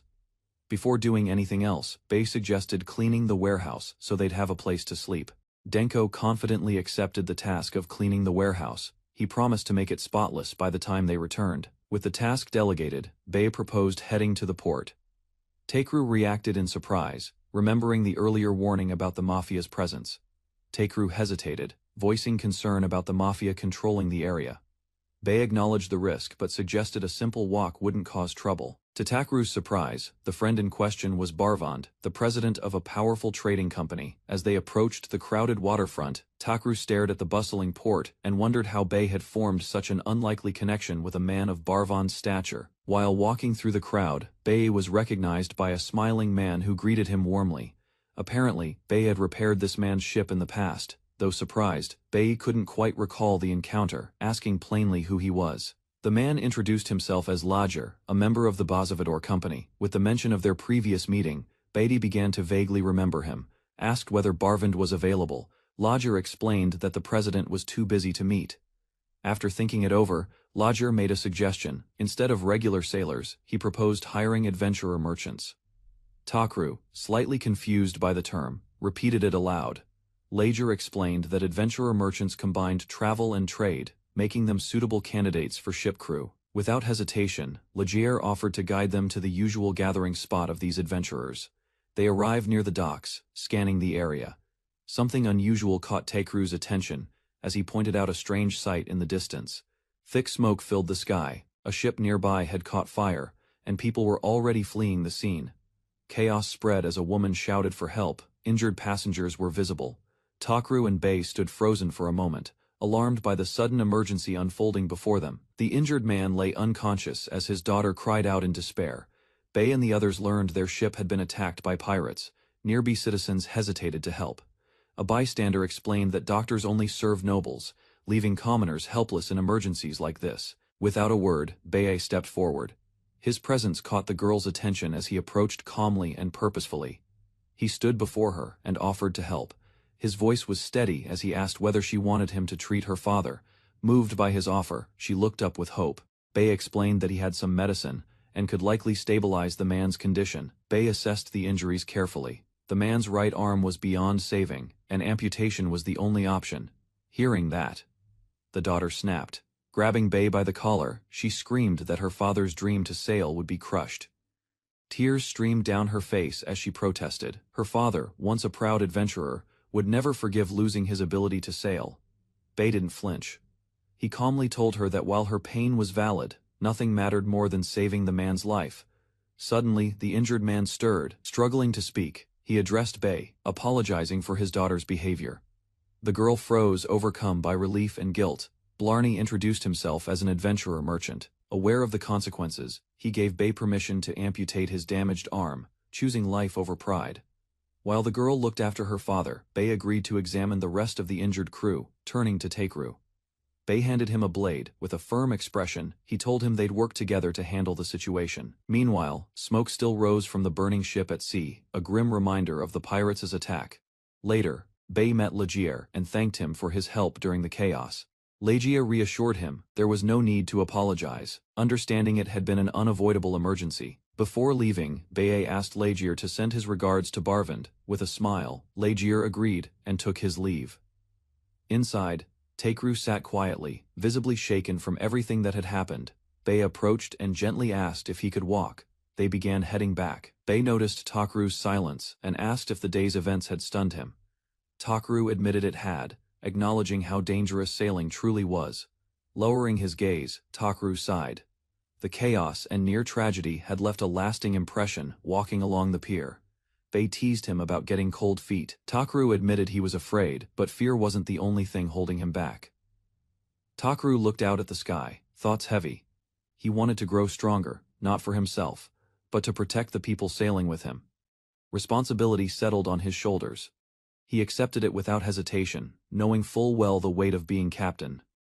Bei watched in silence. Takeru's quiet determination was clear in his stance, even if his words had stopped. A small smile spread on Bei's face. With a playful pat on the back, he encouraged Takeru to keep going as their journey continued. At sunrise, Denko leaned out the window and greeted Bei cheerfully. The streets were calm, and the village air felt refreshing. Bei, returning from an errand, responded with his usual bright smile. Inside, Bei praised Denko for cleaning up so thoroughly. Overwhelmed with happiness, Denko clenched his fists in silent joy. As hunger began to surface, Bei suggested they head to the Adventurer Guild for breakfast. Reaching the grand building, Denko hesitated. They weren't adventurers, after all. Bei reassured him it was fine. The guild cafeteria welcomed everyone. With excitement, Denko exclaimed his joy for the first time. He would eat at an adventurer guild, following their breakfast plan. Bei told Denko to get ready quickly. They set out together, but after walking through several streets, Denko pointed out that the path ahead was a dead end. Looking around, Bei questioned if he had taken a wrong turn. Takeru examined the area but couldn't find another road either. Ahead, the street was completely blocked by rubble and debris. Craters scarred the ground, and the marks of wind-based magic were visible. A group of townspeople warned them to stay away. A woman explained further her highness was the king's fourth child, and had become a hero at age 10. Local townsfolk gathered and shared mixed feelings about the hero princess. While some criticized her reckless magic, others defended her efforts. As the conversation shifted, praise for the princess's appearance spread among the crowd. One woman beamed with excitement, claiming they might even catch a glimpse of the hero princess. The hopeful tone left the group stunned. Their reactions caught somewhere between awkward silence and disbelief. After leaving the lively women behind, the three continued their walk. Takeru struggled to shake off the overwhelming conversation. While Takeru expressed skepticism about the fantastical events, Bei reminded him of their own reincarnation. Denko called out, urging Bei and Takeru to keep up. They moved through the busy street toward their destination. Inside the grand building, a vibrant spread of dishes greeted them. Both boys were amazed by the unexpected feast. Takeru hesitated, unsure where to begin. Bei explained. He had ordered at random and encouraged them to dig in. As soon as Takeru took a bite, he reacted strongly. Denko watched in surprise while Takeru struggled to swallow. Bei casually mentioned the cafeteria served meals from various races. Takeru complained, overwhelmed by the intense flavors. Takeru leaned over the table in exhaustion while Denko supported him. Bei quickly stepped away to fetch water, asking Denko to keep watch. A sudden commotion nearby caught Takeru's attention. He noticed the noise growing louder from another part of the cafeteria. An imposing group of adventurers entered. Denko's eyes lit up as he immediately recognized the famous A-rank team. Red Thunderclap. Takeru asked if they were well known. Denko excitedly explained that A-rank was the highest rank, and these were the strongest adventurers in the country. While observing the group, Takeru admitted they did carry a powerful presence. He learned the names of two members, the mage Balira and the warrior Dariella. The remaining members of Red Thunderclap were introduced: Zanberry, the leader, and Kaije, the skilled archer. Bei returned with water and noticed the cafeteria had become louder. Takeru stood up, pointing out the arrival of the renowned party. Recognizing Bei immediately, the adventurers called out to him with cheerful excitement.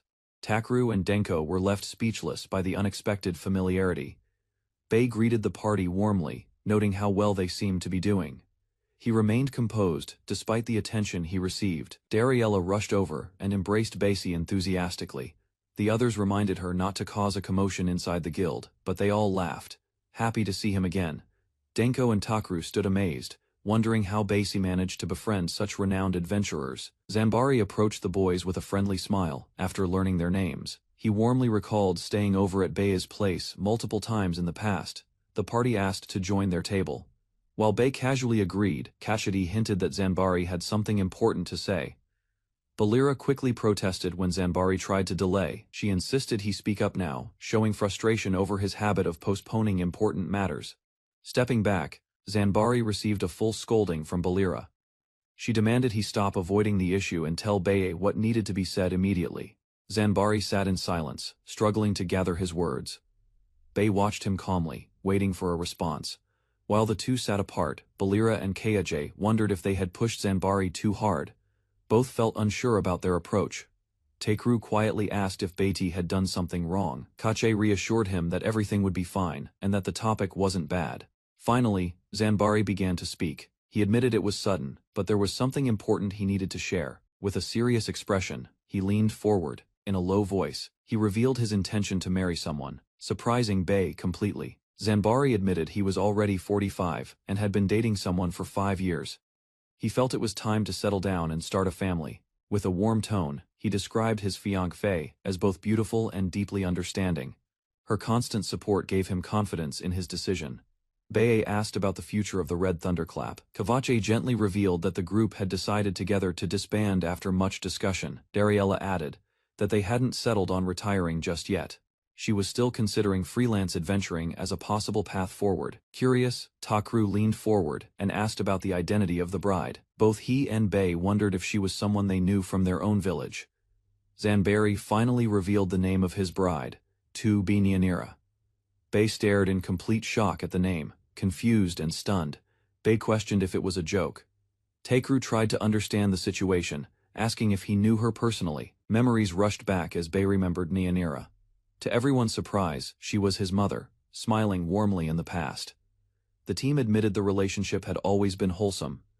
Bei, still in disbelief, couldn't understand how he'd missed it over the last 5 years. Zanbari clarified his purpose for coming to the capital. He only wanted to greet old friends before retiring and returning to the village, not as a hero but simply as himself. Zanbari sincerely asked Bei for permission to marry Nyanira. He promised to protect her and the rest of Bei's family from now on. Bei, moved by his resolve, accepted. He smiled and said he'd be waiting in the village, unable to refuse such genuine commitment. Though calling him Pops felt too awkward, Bei agreed they could grow into a family slowly. Zanbari accepted with a hearty laugh. With the serious discussion over, Dariella rallied everyone to celebrate the engagement. Her enthusiasm shifted the atmosphere instantly. The group cheered around the table as Zanbari treated them. Kache reminded the younger ones to skip the alcohol, and laughter filled the room. Zanbari, completely relaxed, collapsed into sleep after their talk. Watching him, Kahachi noted how relieved he seemed. When asked about his next steps, Kahachi admitted he hadn't given it much thought. Freelance adventuring didn't feel like the right fit. Balira, speaking calmly, suggested it might be time to settle down. With over 100 years behind him, even she felt it was overdue. Rather than objecting, Kaje sat in silence. Balira leaned in and hinted he should hear her out if he had no plans, breaking the tension. Bei introduced a new idea. Takru, he explained, was looking to build a crew and Kaji might just be the person he needed. Beiki confidently recommended Takru as a capable leader. Kaji and Takru were both caught off guard by the sudden proposal. Before hesitation could build, Kaji stood up and accepted. With determination, he requested to join Takru's crew immediately. Not only did Kaji accept without pause, but he also addressed Takru as captain, with surprising enthusiasm. Although Takru tried to offer time to reconsider, Kaji insisted he trusted his instincts. Bei quietly questioned if Kaji was possibly drunk. Rather than deny it, Bei clarified Kaji's behavior. Despite his looks, he was simply someone obsessed with adventuring, through and through. Kaji pulled Takru in close, assuring him there was no need to fear moving forward. His full support was promised with confidence. Smiling brightly, he suggested they embrace the unknown together. Takru could only stare in awe at his enthusiasm. Laughter filled the room as others watched the scene unfold. Balira joked that Takru had been completely swept off his feet. While the moonlit night settled in, Balira reminded Bei to take responsibility for this new team. He acknowledged it with a quiet nod. Before departure, Bei asked one last time if Kahachi was certain. Without hesitation, Kahachi answered he wanted to understand his new captain better. While Takru felt uncertain, Kahachi eagerly expressed his desire to hear more about the captain's past. Despite his doubts, Takru agreed to share what he could. On the way back, Bei noticed something strange. A group was gathered in front of their warehouse, prompting his concern. As they approached, the figures introduced themselves as patrol guards. Suspicion immediately followed as they demanded explanations from the group. Basie was accused of placing magic on the warehouse that immobilized anyone who touched it. He denied involvement, visibly annoyed by the claim. Before tensions escalated, Kakashi stepped forward. With calm composure he prepared to intervene and resolve the situation directly. After dispelling the binding magic, the elf calmly observed the baffled patrol guards as they regained movement. Offended by her words, one of the guards lashed out. Without hesitation, she intercepted the strike, deflecting it effortlessly with composed precision. Gripping her weapon, she coldly reminded them their visit had concluded. Her firm tone made it clear they were no longer welcome.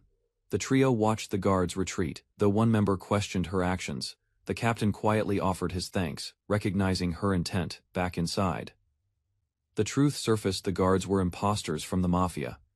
Their visit had only been a thinly veiled warning. They discussed the attention drawn by their rented warehouse, wondering why they were being watched. Confidence flared as one of them boldly claimed they could fend off any threats that came, despite the bravado. The others requested a gentler approach next time. Laughter followed, easing the tension. With their initial goal of gathering skilled companions accomplished, Bei and his group took a brief pause. Takru opted to explore the royal capital with Kache. Meanwhile, Bei planned to visit the market for souvenirs. Before parting, Bei realized Takru lacked travel funds. He casually reached out, requesting Takru's hand, then placed a hefty pouch into it. Kachi looked on, stunned while Takru struggled to hold the pouch. Suspicion rose as the elf questioned just how much money had been crammed inside that bag. Bei answered with a nonchalant smile, about 500 gold coins. That amount could likely purchase nearly everything available in the city. Takuru froze, overwhelmed by the thought of carrying such a massive amount of money. Insisting it was part of a practical lesson, Bei encouraged Takuru to use the gold wisely. Before leaving, he handed over the pouch with a grin and called it a surprise mission for the captain. Outside, Takuru sighed as the weight of responsibility settled in. Keikache noticed his hesitation and reassured him with gentle words, urging him to walk with pride and confidence. The peaceful mood quickly shifted when a hostile crowd gathered. Assessing the situation, Bei leaned against the wall with a tired expression. Though confident in their strength, he found the confrontation bothersome. Kostach calmly proposed they shake off their pursuers. Bei agreed without hesitation, prompting Denko to react in a panic as the group sprang into action. Without delay, Bei launched into the air, effortlessly carrying the younger member with him.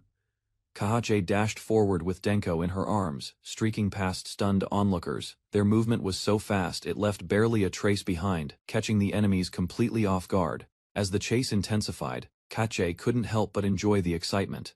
Even as they ran, her thoughts drifted to the future. The thrill of the unknown stirred her spirit, and the idea of more unpredictable adventures filled her with anticipation. Bei stopped after reaching a quiet alley and decided it was a suitable place to observe. Holding Denko's hand, he led him toward the street where people quietly passed by. Denko excitedly pointed at a girl nearby, thrilled to see another dwarf like himself. He urged Denko to look again, hinting there was more beneath the surface. While Denko seemed confused at first, Bei's serious tone carried a deeper meaning. From their hidden view, they saw people resting with blank expressions. These weren't residents. They were survivors displaced by tragedies. Without proper shelter or food, the group barely sustained themselves with scraps from vendor stalls. Denko, filled with urgency, asked if there was a way to help the struggling dwarves. Bei listened quietly, waiting for the boy to express himself clearly. Kneeling to Denko's level, Bei reminded him that vague intentions wouldn't move others. Despite wanting to help, Denko admitted he had no concrete idea yet. Frustration grew as he struggled to offer a solution. Bei considered the situation carefully. Taking responsibility for everyone wasn't realistic, and empty gestures wouldn't solve anything. A practical answer was needed. A sudden thought brought clarity. Rather than charity, offering work could lead to dignity. Bei suggested they give the refugees jobs, planting the seed of a sustainable plan. Bei shared a proverb, explaining that work brings value and dignity. Denko, encouraged, believed this was the right path to help. Without hesitation, Denko stepped forward and called out to the nearby group, determined to share their plan. He announced that Bei could offer them jobs, assuring everyone they wouldn't need to worry about food anymore. Suddenly, the crowd rushed toward Bei with loud excitement. The unexpected response left both him and Denko momentarily stunned. Bei found himself surrounded, trying to calm the enthusiastic group. Their cheers echoed as he stood there, overwhelmed by their joy. A child stepped forward and suggested relocating to a nearby church. Bei agreed, seeing the location as a better place to organize support. Soon after, the group moved to the church grounds. A line formed as food was prepared, bringing order and calm to the once scattered crowd. Bei politely apologized to the sisters for the sudden arrival. They welcomed the situation kindly, believing it aligned with divine guidance. Grateful voices expressed thanks for the food and clothing they received. One of the young men also thanked Bei for guiding them to this safe place. Introductions followed. Karai, Barney, Rim, and Dayam shared their names and backgrounds. Bei handed Karai a paper filled with items to purchase and asked her to handle it. She reviewed the long list with surprise, noting the many ingredients. The supplies were meant for both village souvenirs and a dinner. While it wasn't a major task, Bei mentioned he would give her more important jobs later. Karai hesitated, unsure if they could manage everything. Nervousness showed in her expression as she tried to stay composed. Curious, Bei commented on her refined speech and calm behavior. Carrie admitted she had once attended school. Her appearance and ability to read hinted at a more educated past than expected. Bei acknowledged Barney's fairness in distributing scraps, showing she already displayed a sense of responsibility. Dayam's ability to calm others and Rim's strong communication skills were also noted. Sitting with a gentle smile, Bei reassured them he had chosen them for a reason. He urged them to believe in themselves and support each other as a team. Encouraged, the group responded with confidence. Their spirits lifted as they promised to work together and not let him down. With instructions given, Bei sent Denko to help with the errands. The five of them moved as a group, ready to take on their shared task with determination. While walking, Rim glanced at Denko's older brother. She quietly commented on how kind he seemed. With a bright expression, Denko proudly called Bei the coolest and kindest person in the world. Later, the group returned to the church.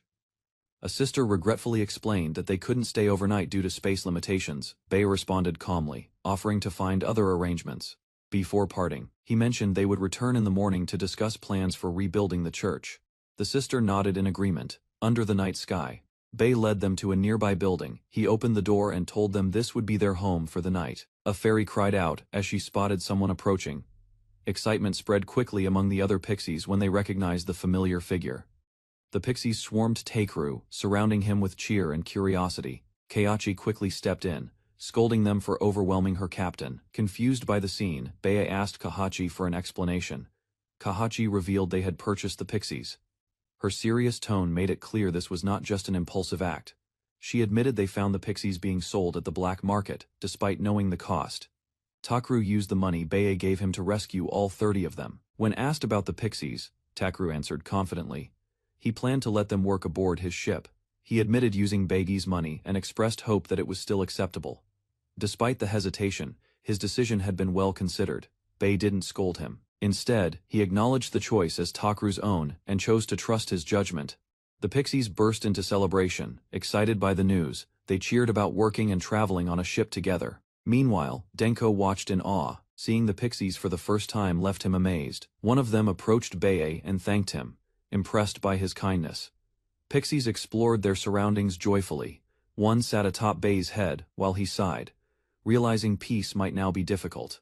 The children prepared to return to the church after fulfilling their morning promise. With cheerful expressions, they excused themselves, eager for breakfast with the sister and other kids. While the others walked away, Bae stayed to discuss reconstruction plans with the sister. Without delay, Bae volunteered to begin the search. The wooden door creaked behind him as he stepped outside. Moments later, a pixie fluttered by, confirming their awareness of the captain's absence. He found Takru seated quietly on a bench, tools in hand and a pixie beside him. The moment felt calm. The pixies explained they'd been training Takru. Confidently, they assured Bae of their healing abilities and support. Takru shared his idea of making maps using the pixies' aerial perspective. Bae found the approach surprisingly practical, praising his resourcefulness without hesitation. The pixies returned from their mission, excited to report their success. They had memorized the layout of the royal capital. With enthusiasm, the pixies hovered over the page, pointing out landmarks. Bae observed quietly, noting how Takru had grown into his role. Suddenly, a light-hearted argument broke out between the pixies over the identity of a nearby shop. Takru struggled to mediate, unsure who was right. Bae sighed, half amused. Though capable, their future might not be so simple. One of the pixies crashed headfirst into Takru, shouting a warning before he could react.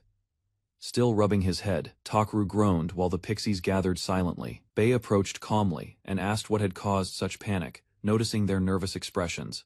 The frantic pixie revealed the truth. A crowd had surrounded the church, their voices angry and rising. Bae decided they should head to the church immediately. His concern centered on the children's safety. Shouts echoed through the streets. People demanded food and shouted in desperation. The situation at the church had become a full-blown crisis, and tensions continued to rise. Tensions escalated quickly in front of the church. The staff pleaded with the crowd to remain calm. Bae rushed forward, taking command of the situation. He ordered everyone inside immediately, shielding the children and pushing them to safety. Just as confusion peaked, a magical wall suddenly erupted, blocking the entrance. The crowd stumbled back, startled by the unexpected barrier. Once inside, the atmosphere eased slightly. Though shaken, the staff expressed gratitude to Bae for stepping in. Holding a sheet of paper, an elf calmly stepped forward. With a serious expression, he pointed to the page and claimed that everything likely started because of what it contained. The elf revealed a paper that had been circulated, promising free food at the church. Bae listened, surprised that someone had used his past kindness to bait a crowd. Suspicion pointed toward the mafia. They were likely behind the false notice, exploiting people's desperation for a cruel purpose. Bae considered the situation. Though it seemed petty at first, the scale of disruption proved otherwise. He began weighing his next steps carefully. The elf's tone shifted. He proposed eliminating those responsible, revealing a disturbing smile. Confident in his memory, the elf declared he could target each culprit. His arrows, he claimed, would not miss even if they hid among the crowd. Takru panicked as Kaji's fury escalated. Bae remained calm, acknowledging that the elf had reached his limit. A mysterious woman appeared, laughing from above. Her mocking tone challenged Kaji's image as a wise elf. Bae demanded to know who she was. She descended smoothly, revealing that she had bypassed the barrier, encircling the church. Kaji received unexpected advice. The woman warned that violence wouldn't solve the crowd's unrest. Their anger, she explained, stemmed from hunger, not manipulation. With a calm smile, the woman concluded that the solution was simple: feed the people.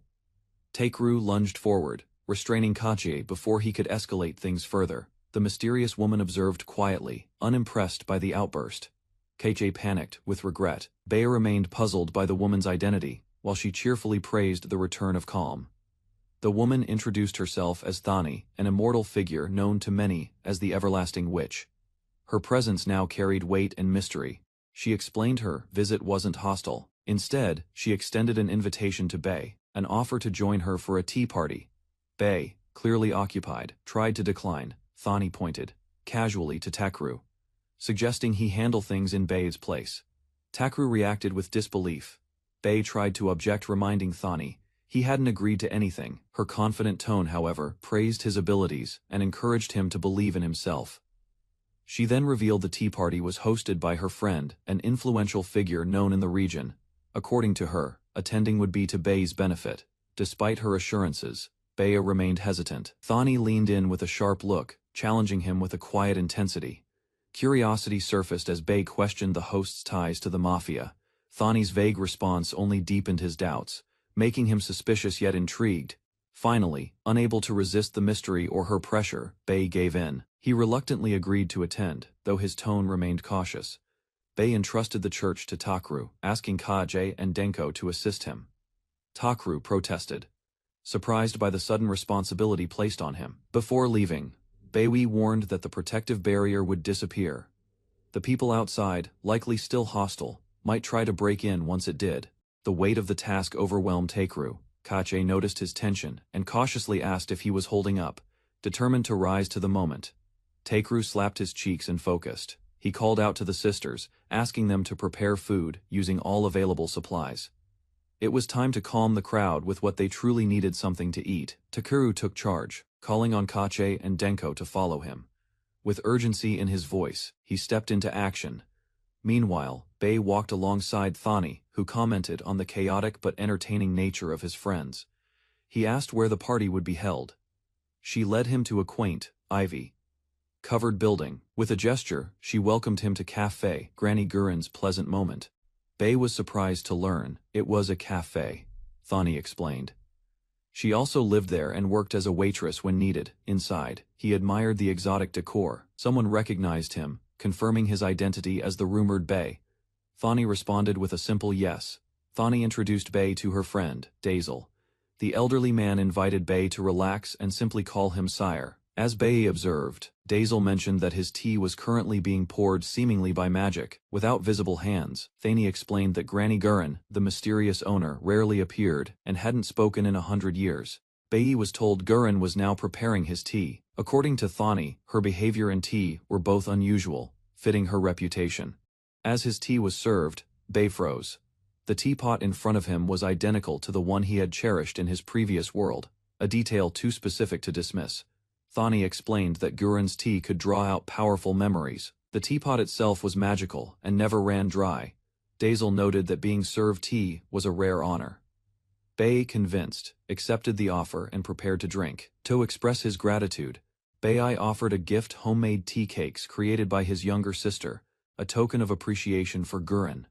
Everyone stared in surprise at the floating treats.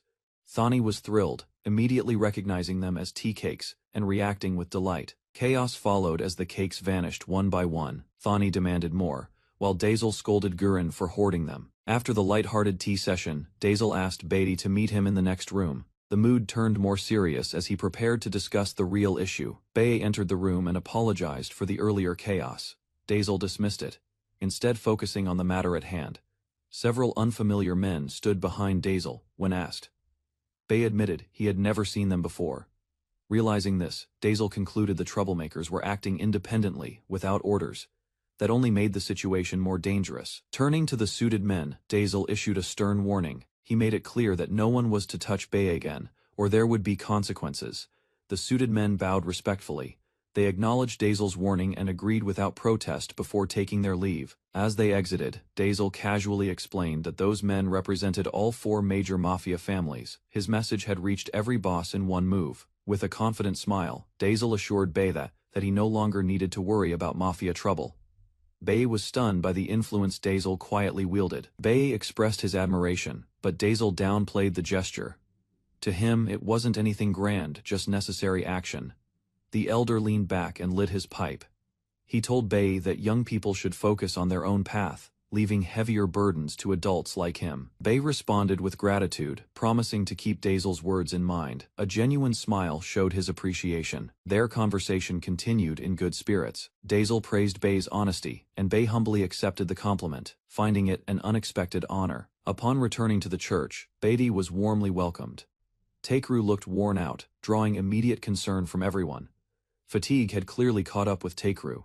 Despite that, Kaj recounted how bravely he had acted, deeply impressing everyone who witnessed it. Later, townspeople, who had come earlier, offered to help with renovating the church. Their willingness brought a welcome sense of relief and support. Bei reflected on the tea party to him. It revealed a world built on quiet influence and responsibility. Bei gathered the group and calmly announced the beginning of the church's reconstruction.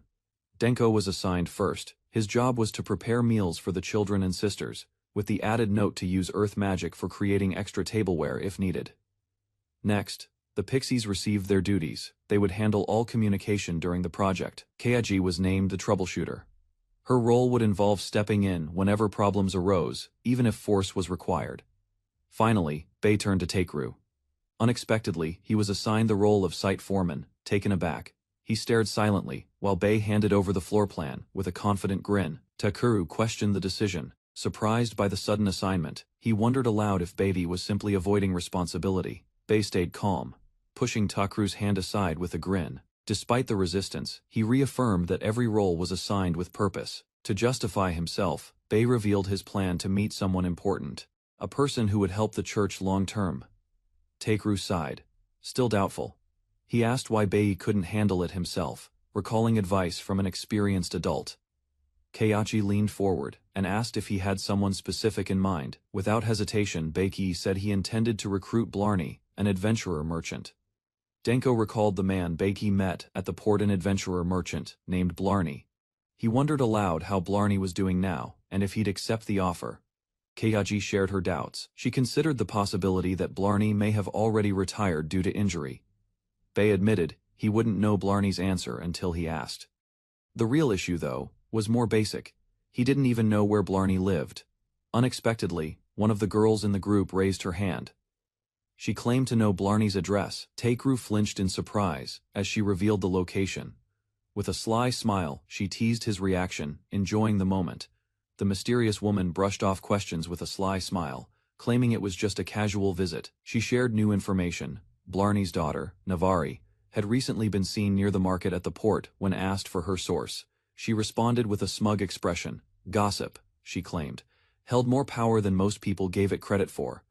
Though skeptical, Keiichi admitted the point. She acknowledged that gossip wasn't always unreliable. Sometimes it led to real answers. With playful banter, the two women exchanged smirks. One teased the elf for being too rigid, while the other calmly asserted she'd merely stated a fact. The group settled on a plan. Bei suggested they follow the lead for now and see where it went, while tensions eased slightly between the members. As they left together, Bei reminded the others not to tease too much. Meanwhile, the market's fresh fruits became a tempting side distraction during their search. Arriving at the busy market near the port, Bei scanned the area. He had no clear idea where to begin the search for Navari. While browsing a fruit stand, his hand accidentally brushed someone else's. Turning around, Bei came face to face with a girl. She looked up and apologized softly, unaware of the timing. Bei recognized the girl immediately and called out to her. Amazed by the coincidence, he couldn't believe how quickly he'd found Navari without wasting time. He explained his purpose. He needed her help to reach her father. She listened attentively, curious about the sudden request. Hearing about her father's condition after surgery, Bei insisted on checking in personally. Navari hesitated, revealing her father's slow recovery. She admitted that Blarney had changed after the incident. His energy and strength hadn't fully returned. Bei nodded, understanding the weight of her words. Later, Bei sat by the bedside. Observing Blarney's health, he handed over medicine to ease lingering pain. Blarney expressed his gratitude to Bei, who had taken the time to check on his health. The room was calm, though the air held a hint of change, admitting he no longer needed his shop.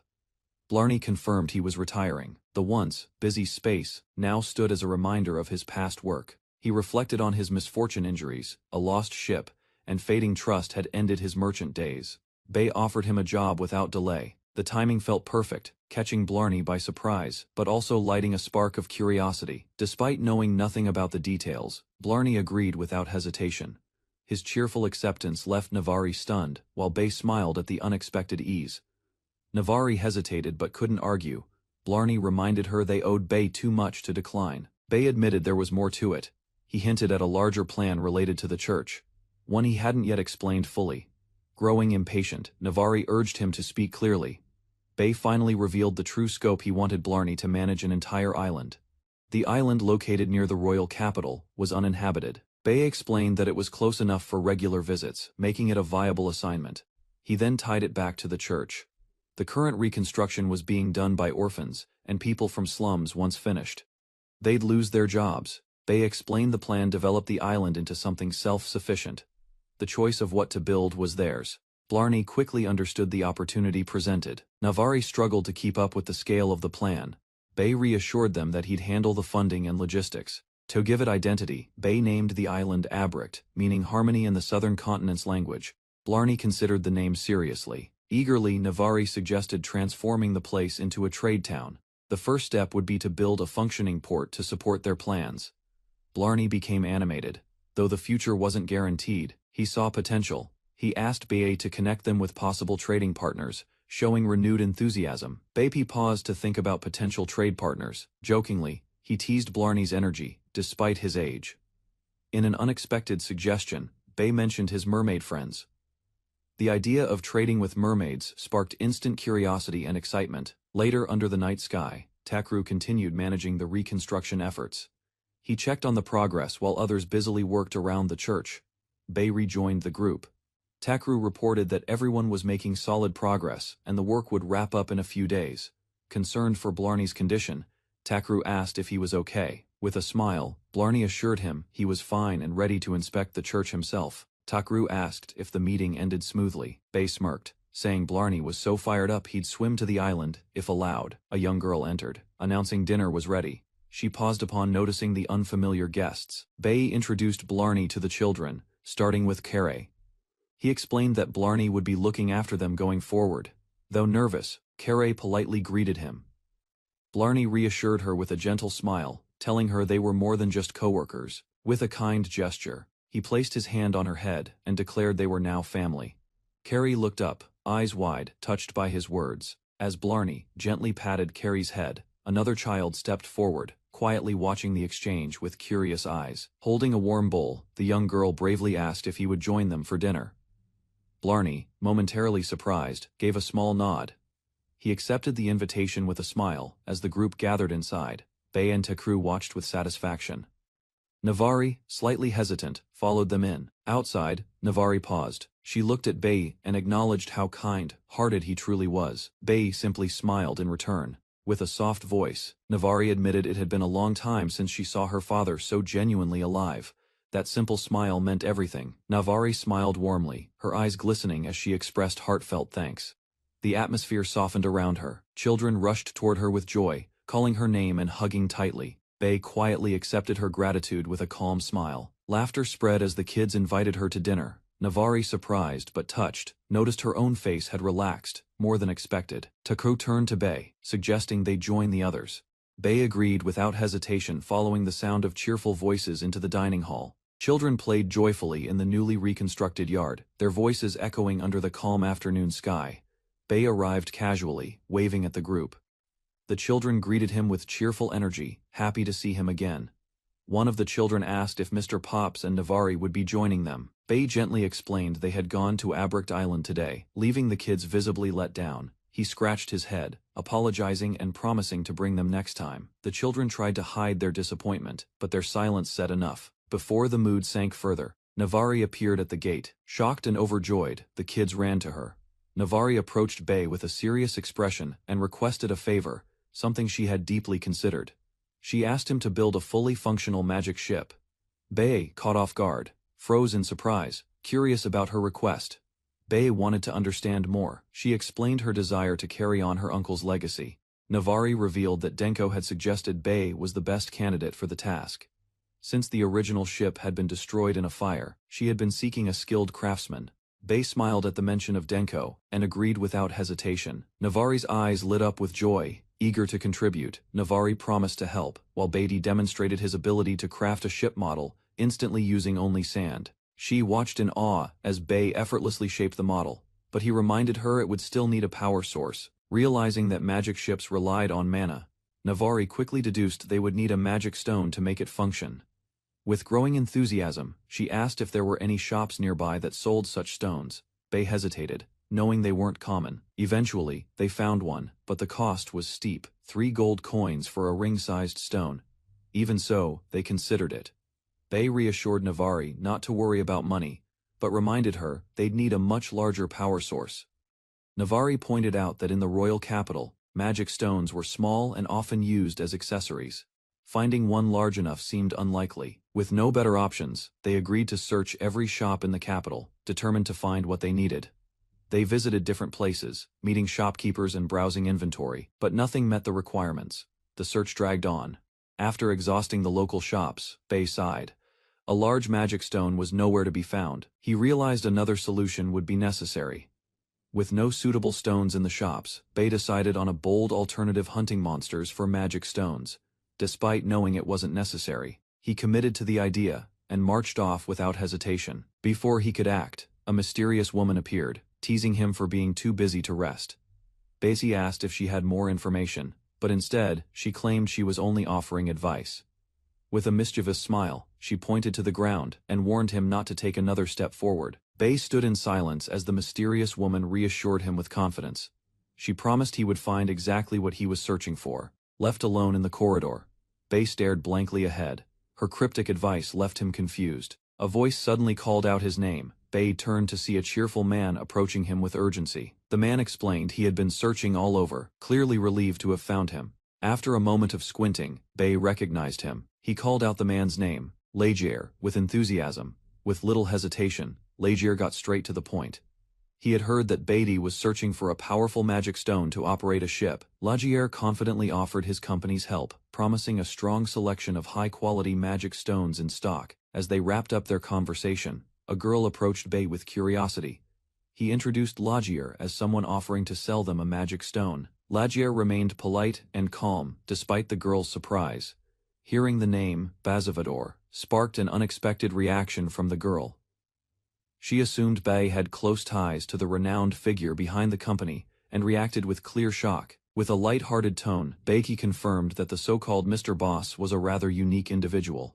While walking, Bei admitted he hadn't realized Bazivador was such a well-known name. The girl explained that Bazivador was a legendary merchant known across the entire country. Bei listened with mild surprise, realizing the man's influence was far greater than he imagined. Suddenly, a massive crash interrupted their walk. Barrels and crates flew through the air as something exploded violently nearby, catching everyone off guard. Instinctively, Bei and the girl ducked for cover. Debris scattered around them, and panic broke out as they noticed Lagier was caught in the blast. Bei clenched his fists, immediately stepping forward. Without hesitation, he shielded the girl. While keeping his guard up, Bei scanned the sky and spotted the cause. A strange whirlwind spun in the distance. Amid the fading whirlwind, Bei spotted a girl standing at its center. Her presence was strangely familiar. Standing tall, she calmly surveyed the damage. This was the one chosen by the gods at age 10. With a bright smile, the hero princess announced that the enemies had been defeated. Her cheerful tone contrasted with the destruction around her. But the message was clear: everyone was safe now. The crowd erupted with gratitude. Citizens and travelers alike thanked the hero princess, their voices filled with admiration. Suddenly reminded of the chaos, the girl next to Bei asked about Lagier. Neither had seen him since the explosion. A calm woman appeared beside Lagier, assuring everyone he was fine. Though unconscious, he hadn't suffered serious injuries. Introducing herself as Marie, she explained her role as the personal bodyguard of the hero princess. Bei and his companion stood in silence, reflecting on the chaos, with Lagier out of commission. Just as they started wondering what to do next, a familiar voice called out. An older man approached with confidence, revealing himself as someone they both knew, referred to as Pops. With a knowing smile, Pops explained that he had come prepared, understanding their goal. He offered the exact item they needed: a magic stone for building a ship. Pops reached into his coat and handed over a glowing sword. The weapon radiated energy strong enough to power an entire ship, astonishing Bei and his friend. Surprised, the young girl realized the sword was a keepsake from her mother. Smiling gently, Pops expressed his confidence that their mother would be happier seeing the sword put to use. With resolve in her eyes, she gripped the sword tightly and handed it to Bei. Her words were clear: he should now use it to work his magic. Bei paused and looked at her one more time, concerned about using such a precious memento. With determination, the girl made a single request in return: that Bei build the best ship possible, using the magic sword. Bei responded without hesitation. Smiling wide, he accepted the challenge. The sword floated above his hand, charged with magical energy, ready for transformation. A swirling surge of magic wrapped around the blade. Sparkling light filled the air as the sword responded, releasing power visible to all watching waves.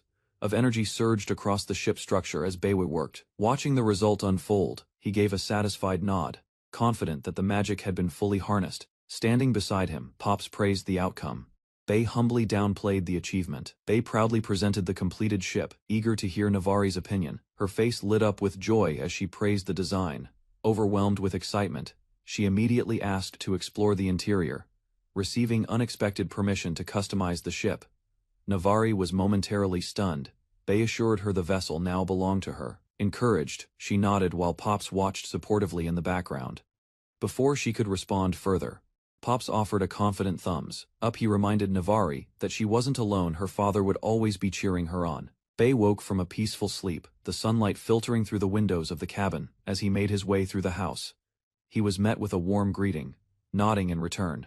Bae rubbed his shoulder, loosening up before heading out for the day. Outside, an elf lounging nearby noticed Bae's early start. Bae mentioned he'd be visiting Bazivador and would return by night. While walking off, Bae heard cheerful voices calling after him. A few fairies and a girl waved energetically, wishing him a safe trip with bright smiles. Without hesitation, Bae leapt from the rooftop, light on his feet. While Bae departed, Keiji turned toward the kitchen, ready to start the morning routine. Meanwhile, Bae reached the edge of the village, slowing his pace. Surrounded by tall buildings, he suddenly realized something important he had overlooked. Before setting out staring into the open sky, he began to doubt his destination. There was no guarantee Bazivador would be at home, or even on land. Thoughts swirled in his head as he considered turning back. Bringing one of the pixies might have helped him track Bazivador down. Just as he hesitated, a girl jumped in front of him with sudden enthusiasm. The energetic girl introduced herself with pride, calling herself the hero princess. Eyes sparkling with enthusiasm, she boldly declared her mission to help anyone in need. Bae listened to her introduction, and despite his doubts, decided to accept her offer. Curious, Baez asked if she knew someone named Barvin Bazivador. He admitted he didn't know where to find him but hoped she might have some clue. She paused, thinking deeply. After a moment of focus, a spark lit her face. She remembered something. With certainty, she revealed she knew the location of Bazivador's shop. Bae nodded in relief and trusted her guidance. After receiving a gentle head pat from Bae, the hero princess beamed with joy. Her innocent excitement made it easy to forget she was still just a child. Despite her bold claims, a quiet figure appeared nearby, holding up a sign. Bae recognized her as Marie, the young princess's watchful bodyguard. Her silent presence was both calm and stern. Marie politely raised a warning, reminding Bae not to touch the princess so casually in the future. Though young, she was still of royal blood and deserved proper respect. Another card followed. This one more direct. She calmly mentioned that failing to observe protocol could lead to harsh consequences, even beheading. Bae reacted with understandable alarm. Just as tension rose, Marie softened. With a final note, she allowed the incident to slide this time. While the hero princess looked around curiously, Bae reflected on Marie's intense devotion. Brushing the awkwardness aside, the girl quickly regained her enthusiasm and urged Bae to follow. Their pace quickened as they jumped from building to building. After a short run, the princess spotted their destination and pointed ahead with excitement. Upon arrival, they observed a large crowd gathered in front of the store. Bae thanked her for the help and, in return, handed over a small bag as a token of appreciation. Her eyes sparkled at the sight of the gift. Delighted, she eagerly asked if the treats were sweet, and Bae confirmed with a simple nod and smile. Bae reminded the hero princess to share the snacks with others, noting how much was inside. Facing a long line outside the shop, Bae hesitated. He calculated how long it might take and decided it was better to find another way inside. Quietly, he approached the back entrance. As he knocked, a loud yelp came from inside, catching him off guard. To his surprise, a flustered woman greeted him. She apologized for the unexpected situation, and Bae quickly reassured her, saying it was no big deal. Inside, Lagier appeared and welcomed Bae with a smile. Though kindly received, he was reminded to use the front door next time, especially for official business. Inside the building, a few people began whispering upon recognizing Bae. One of them approached him and expressed thanks for repairing her father's ship, confirming his identity as the well-known Bae-kun. She introduced herself politely as Zanino, the daughter of Barvin Bazivador. With a gentle smile, she acknowledged her earlier formality and apologized for not introducing herself sooner. Without hesitation, Zanino requested permission from Lagier to escort Bae personally. With a respectful nod, the attendant agreed. Recognizing her authority as the daughter of the company head, inside her home, Zanino offered Bea a seat and tea. She explained that her father had been out since morning but was likely returning soon, giving Bea a reason to wait. Beatty took in the elegant surroundings, well-dressed servants, polished floors, and expensive furniture. Zanino greeted her father with a warm welcome back, while Bea sipped tea in silence. Bazivador entered the room with a booming voice, excited to see Bea. He expressed surprise at the unannounced visit, radiating pride and energy that contrasted with Bea's stunned expression. Curious, Bea admitted Bazivador looked extremely noble. Confused at first, the older man reminded him that he was a noble. Bazivador clarified the situation. Though he ran a successful business, the noble title had come later granted to his father in recognition of financial contributions to the kingdom. It was honorary, not hereditary. As the conversation wound down, a servant approached quietly and asked about preparing lunch. Bazivador paused for a moment, thinking about what he wanted to eat. Something familiar and comforting came to mind almost immediately. He turned to Bea and asked if he could recreate a dish he once tasted at Bea's home. With a sheepish grin, Bazivador admitted it was unusual to ask a guest to cook. Still, his craving was strong enough to push the request. Standing up, Bea is where the kitchen was. Zanino gladly offered to guide him and expressed her wish to help before they could head out. Bazivador suddenly objected to his daughter assisting. However, Bea countered with logic, suggesting that more hands in the kitchen would only help. Bazivador strongly protested his daughter joining the cooking, worried she might hurt herself. Embarrassed by the overreaction, she pulled Bea aside. He chuckled, noting how much her father cared. Trying to lighten the mood, Bea asked if she wanted to fold gyoza skins. Surprised at the suggestion, Zanino recalled that it was her father's favorite dish and lit up with understanding. Eager to contribute, she raised her voice with determination and said she would help. Bea smiled, quietly pleased with her enthusiasm. Together, they began gathering ingredients. As Baby pointed out the vegetables needed, Zanino focused carefully. The dining table was filled with vibrant dishes. Bazivador's eyes widened with delight the moment he saw the spread, especially the gyoza. Bea gestured to the staff, inviting everyone to join the meal. He explained there was more than enough for all. Zanino eagerly presented the plate of gyoza, revealing that she had prepared them herself. Emotion welled up as he realized it had all been made for him. Tears streaming down. He held the plate reverently, prompting Zanino to urge him to eat it while it was still warm. Bea added that he had taught Zanino the recipe, so there would be no shortage in the future. Bazivador asked why Bea came. After a brief pause, Bea admitted there was no real reason, he simply wanted to see him. Bea sat in quiet thought, proposing the idea of opening a stall. Fairies fluttered around, celebrating the notion, while Takeru listened beside him on the bench. Despite Takeru's hesitation, Bea pressed on, asking for advice. Faced with indecision, Bea admitted he had too many ideas. Attempting again, Bea snapped his fingers to present options. Out of nowhere, a shower of random goods poofed into existence. The elf warrior Kaage stepped in, observing the chaotic display. She suggested something eye-catching but not too strange. Before Bea could react further, a young girl named Kara approached nervously. Holding a note, she hesitated as she called out to him. Kara curiously examined a beautiful kanzashi hair ornament. Bea explained its use, gently demonstrating how it decorates the hair. Takeru, holding a patterned garment, reflected on the uniqueness of the items. Nearby, girls admired Kara's kanzashi with envy. Their compliments made Bea pause. He realized he had more stock left. Though he set up a stall with hope, Bea faced the reality of a slow start. A crowd formed nearby, but none approached. While sipping tea in thought, he noticed a familiar face. A surprised fairy girl caught his eye. She appeared intrigued, and Bea immediately recognized her as one of the pixies he'd met before. The fairy grew visibly offended when Bea casually referred to her as a pixie. She firmly corrected him, insisting her name was Prish and not to be identified by her race alone. Despite her initial annoyance, Prish looked around with curiosity. The items in Bea's stall caught her attention, and she admitted they were quite beautiful. Though she liked the accessories, Prish noted they were too big for her tiny frame. To solve the size issue, Bea unveiled a collection of doll-sized clothing crafted by his sisters. Overjoyed, Prish thanked Bea enthusiastically. She couldn't wait to try the outfit as she left to change. Bea gave a warm smile and told her to take her time. Bea was greeted by familiar faces Balira and Dariella, who had unexpectedly dropped by his stall. The two confirmed they were free today, and not with Zanbari's group. Small talk followed, including how Kachi was doing. While catching up, Dariella mentioned the downside of being recognized constantly at the market. Her size and wings drew attention. Bei saw an opportunity. With a sudden idea, he asked them for a favor.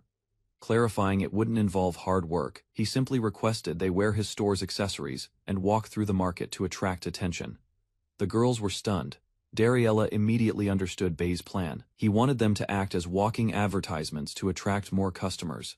Refusing to work for free, Valera asked what they would get in return. Dariella found the request amusing. Bei offered one free product, but that didn't satisfy them. Negotiations escalated, each side pushing for a better deal. Before things got out of hand, a young girl with long hair appeared, urging everyone to stop arguing. The girl revealed to be a well-known princess hero, greeted Bei warmly. She acknowledged both Valera and Dariella with surprising familiarity, recognizing them from the red thunderclap. A calm sky framed the moment as someone hesitantly asked what had caused the earlier conflict to erupt, eager to help.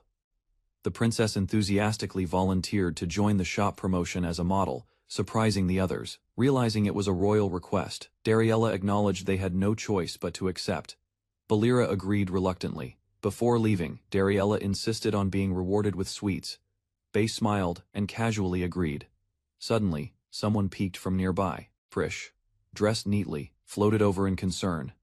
After introductions, Bei asked if she'd join as a model too. Flustered, she hesitated. With a cheerful smile, the princess reassured Prish. Her presence, she promised, would make everything go smoothly. Encouragement followed, as she reminded Prish of her effort to dress up.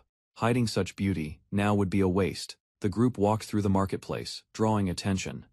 Citizens recognized the princess, Valera, and Dariella instantly and admired their outfits. Children excitedly waved at Prish, calling out to the Miss Fairy. Her shy expression faded as she smiled back brightly. Back at the stall, Bei praised everyone for their efforts. He declared the day a complete success and offered cookies as thanks. While Bei enjoyed the results of the event, Dariella pointed out how excessive things had become. Still, the crowd continued to grow. Without warning, the girls who helped vanished after receiving their sweets. Bei called out, but they were already gone, left alone behind the stall. Bei stared at the bustling crowd. A sense of panic crept in as customers kept arriving. Before things became overwhelming, Prish stepped forward, offering her help with confidence. She promised to do her best alongside him, encouraged by her words. Bei nodded in appreciation. With spirits lifted, both prepared to handle the crowd together. Under the bright morning sun, Bei completed the final sale of the day. The customer handed over exactly 3 bronze coins, marking the end of their market run. A sold-out sign now hung proudly on the stand. Bei stretched his arms with relief while thanking the last group of customers. As the rush settled, his small companion sighed in exhaustion. Hunger finally caught up to her, her stomach growling loud enough to break the silence. Bei glanced at her with a smile. He suggested they get something to eat once the stall was cleaned. With excitement, she pointed toward the food stalls nearby. Her energy returned instantly. Skewers in hand, Bei strolled through the lively market. Around him stalls bustled with customers. Each new dish caught her eye. Without slowing down, she pointed at another plate, amazed. Bei watched her in disbelief, wondering where she managed to fit it all. Crowds shifted around them as she insisted dessert belonged in a different category altogether. Turning down a narrow alley, he paused and rubbed his temple. The unease grew stronger. Something felt off, as if hidden eyes were tracking their every step. Bei finally spoke, confirming his suspicion they were being followed. His companion reacted with shock, her joy turning to alarm. While walking along the wall, Bei dismissed the idea that the mafia might be after them again. A cloaked figure shouted in panic as they rushed forward. Bei turned in surprise, immediately recognizing a threat in the stranger's rapid movements. Without hesitation, Bei stepped back and urged his companions to run. They needed to disappear into the crowd before being cornered. The chase had begun. He glanced up just in time to see the attacker leap from the wall. Their agility was impressive. Bei steadied himself, ready for confrontation. As the figure landed and removed her hood, her identity was revealed: a woman calm and composed. A second woman appeared, rushing after the mysterious attacker. She called out in frustration, scolding her for acting recklessly, pointing at the new arrival. Bei asked if she was the leader, flustered. The woman backed away quickly, insisting she had no intention of starting a fight. Introductions followed shortly after. The man, Chanteron, explained he was a merchant from the eastern continent. Saline, the woman in question, admitted her motives. She wanted to test Barry's strength firsthand, intrigued by what she had heard. The tension eased. Saline was scolded light-heartedly by her master, and even the fairy noted they seemed like kind people. Bay tried to respond to Chanter's earlier comment, but hesitation filled his voice. Saline quickly stepped in, delivering a slap to push her master to the point. Chanter finally confessed his intentions. He wanted to be friends. Smiling nonchalantly, Chanter repeated his offer.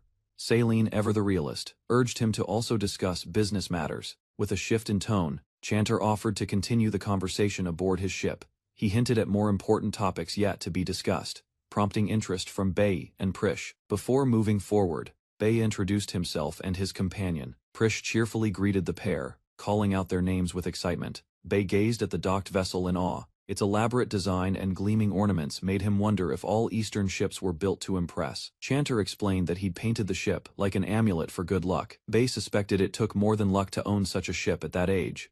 Saline stepped in and clarified the truth. The ship wasn't Chanter's. It actually belonged to his older brother. Bay blinked in surprise, caught off guard by the confession. With a flat expression, Saline added that the ship had been borrowed without permission. Chanter wailed dramatically, confessing he couldn't possibly ask his brother, who never lent him anything. Bay stared blankly, slowly realizing that Chanter was. Chanter led them into the ship's storage area, confidently stating that his visit was well planned. Prish stared at the stacked goods, amazed by the volume. Chanter explained they were rare items from the East, meant to prove his worth to his brother. Basie inspected the merchandise and noted its high quality. Meanwhile, Saline commented that her master's judgment might not align with market demand, despite the effort. She predicted no profits would come from this. Prish asked about a specific box, intrigued by its contents. Inside was a food item called Bayman Grilled, long-lasting and unfamiliar. Bay reflected on how many unusual things the Eastern region had to offer. Bay stared at a familiar package, trying to recall where he'd seen it before. Recognition struck. It was cut mochi, a food from his original world. Curious about inventory, he asked how much of the Bayman was in stock. Chanter answered confidently. 6 crates, enough for both sales and emergencies. Without hesitation, Bay smiled and asked to buy them. After pausing, Beatty decided he wanted more. Tea leaves, seasonings, everything. Chanter blinked in confusion, surprised at the sudden eagerness. Reaching into his pouch, Bay laid out gold bars on the table. He looked up and asked if it would be enough to cover the cost. Chanter froze at the sight of the gold bars. His voice trembled, struggling to process the overwhelming offer. Before he could respond, Saline raised her hand calmly. She reminded him that even Bay's judgment alone held serious weight. She acknowledged that Bay's conditions were more than fair.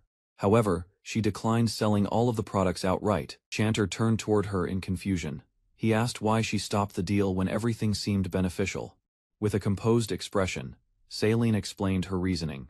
While profit was important, she believed in balancing business with respect for personal relationships. Saline explained that selling everything to one buyer would limit distribution and hinder connections with other merchants. Chanter lowered his head, understanding her point. Bay reassured them both, noting that merchants naturally care about their network and business future.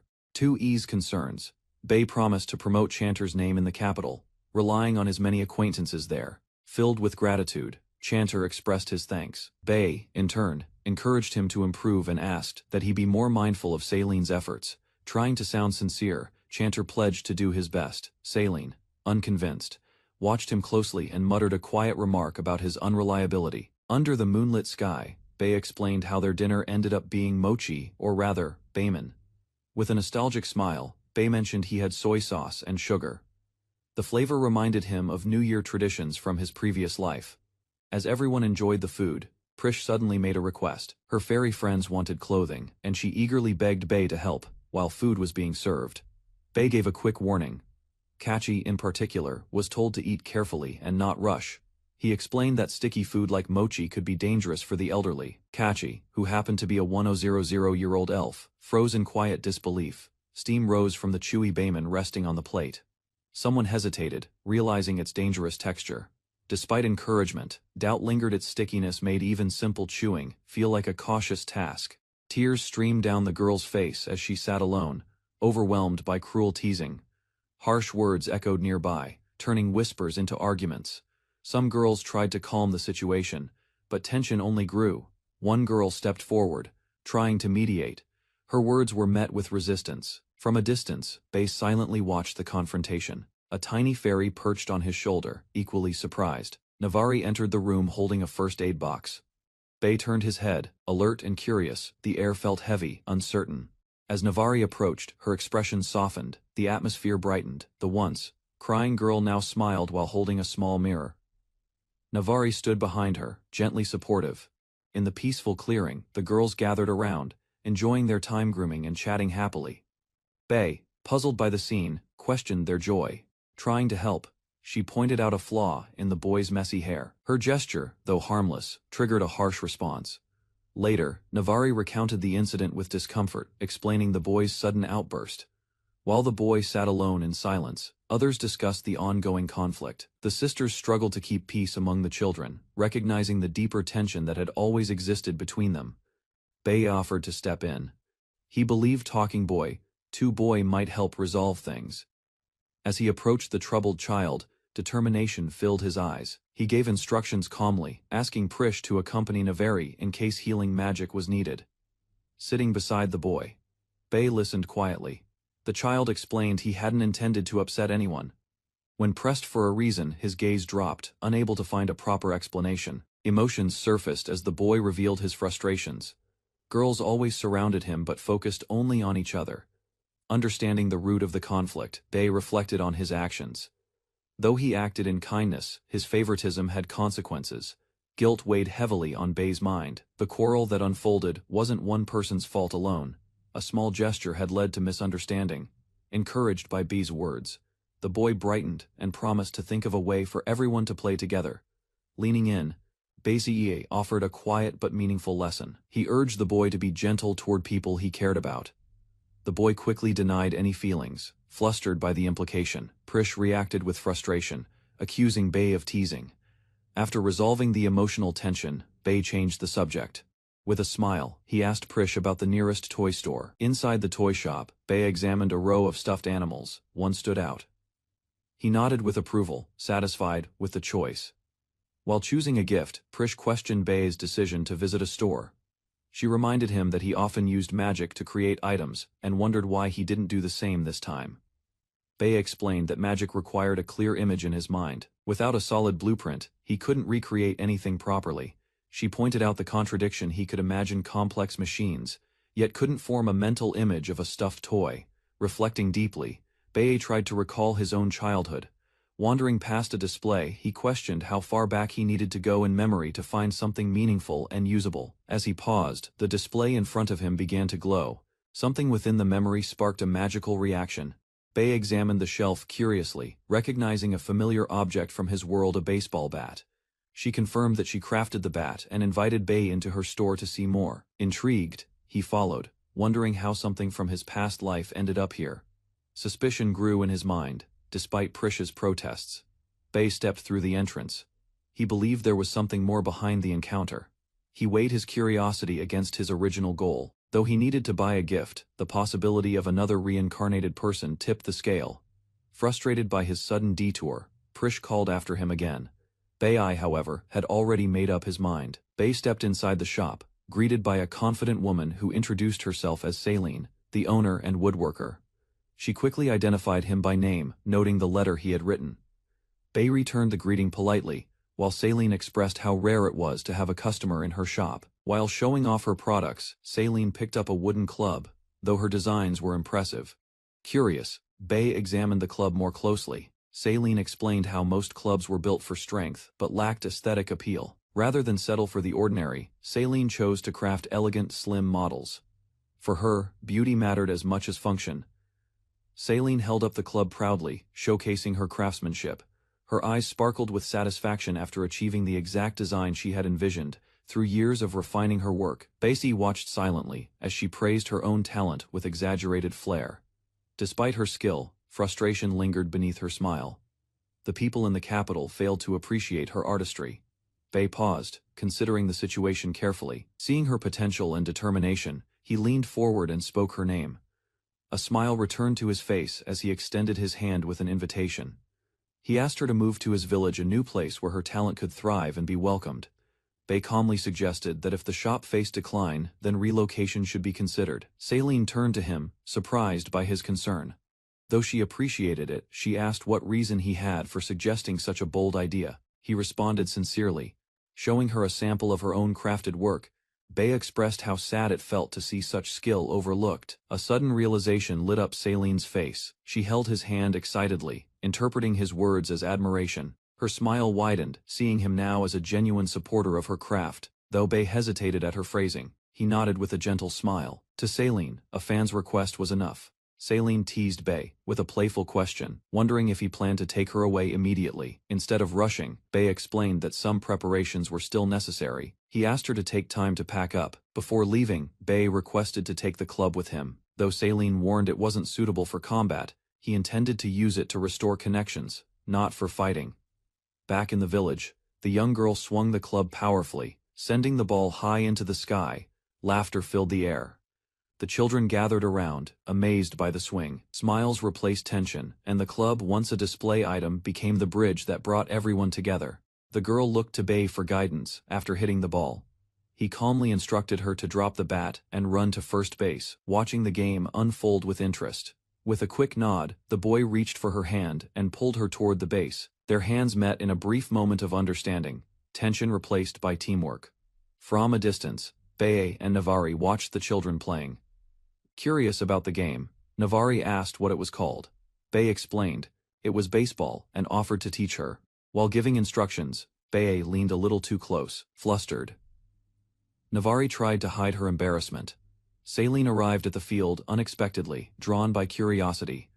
Seeing the children using her crafted club in a game sparked her excitement. She explained her visit, saying she wanted to see how the club was being used. Closing the distance, Saline expressed her interest this time. Not just in the club. Bei responded with polite laughter, while Navari watched nearby, clearly uneasy about the scene unfolding before her. Before anything could escalate, the children called out. They hadn't forgotten Bei's promise to teach them more about baseball. Takru stands on the baseball field holding a bat while students watch nearby. A fast pitch approaches. He focuses carefully and swings strongly, striking the ball with force and sending it flying far. Students react with excitement after the powerful hit. Some admire the impressive homer run while others look surprised. Takru notices the ball flying far beyond the field and realizes it left the playing area. Takru leaves the field to search for the missing ball. Nearby students relax around a courtyard table playing cards. They briefly notice him passing while he carefully scans the area. A girl holding cards talks about the baseball game she watched earlier. Takru listens calmly, but explains he is not good at quick reactions, despite the powerful hit he made. Takru walks toward the school gate while continuing to search for the ball. A girl nearby notices him arriving as he carefully checks the path and surrounding area. Takru arrives near a balcony and greets Zanino while asking about the condition of the old man Bazivador. Nearby, a cheerful girl named Bei notices him unexpectedly. Bei approaches Takru with curiosity. After noticing something in his hand, she observes the small object carefully while trying to understand what he was describing earlier. The small ball suddenly falls between them, and Bei quickly catches it. Takru apologizes for the accident while explaining that the ball unexpectedly dropped from the sky. A mysterious man wearing glasses watches the scene from nearby. His attention focuses on Takru while he quietly questions why someone would approach Lady Zanino. Several observers begin whispering after noticing the situation. They recognize the mysterious man and realize he might be connected to the president, making the moment more serious. Bei stands beside Takru while several attendants suddenly rush forward and bow respectfully. Their sudden arrival surprises him. Curious about the scene, Takru quietly wonders who these unfamiliar people are. One attendant explains that they are simply Bai's escort assigned to watch over her safety. Takru looks across the balcony area and slowly realizes she comes from an important family. Bei gently rests her cheek on her hand while expressing quiet exhaustion. Constant supervision from escorts follows her everywhere. Living under such careful watch has gradually become tiring for her. Nearby, an older guardian loudly refuses the idea of Bei going out alone. His strict reaction shows how seriously the family protects her safety and reputation in public. After hearing the restrictions, Takru thinks carefully while examining a thin string on his hand. He begins considering a simple idea that might help Bei move around more freely. Takru presents a small dagger while explaining his simple idea. He believes carrying a weapon might allow Bei to move more freely outside. Hearing this suggestion, Bei quickly understands his intention. Excited by the idea, Bei happily accepts the dagger from Takru. She proudly holds the weapon while explaining that crafting items is one of Takru's hobbies. However, the escorts immediately rush forward and stop her. They firmly refuse to allow Bei to handle such a dangerous object, fearing it could threaten her safety. Despite their protests, Bei stubbornly rejects their instructions. She refuses to end the outing early and insists on continuing her time outside before returning home. Growing frustrated with the restrictions, Bei suddenly grabs Takru's arm. Determined to resist the escorts, she loudly declares that she will not go home yet. Bei suddenly pulls Takru forward and runs away from the escorts. Her dress flows behind her as she rushes across the path. The escorts attempt to stop them, turning back briefly. Bei angrily warns the escorts not to follow them. Her expression shows rare frustration.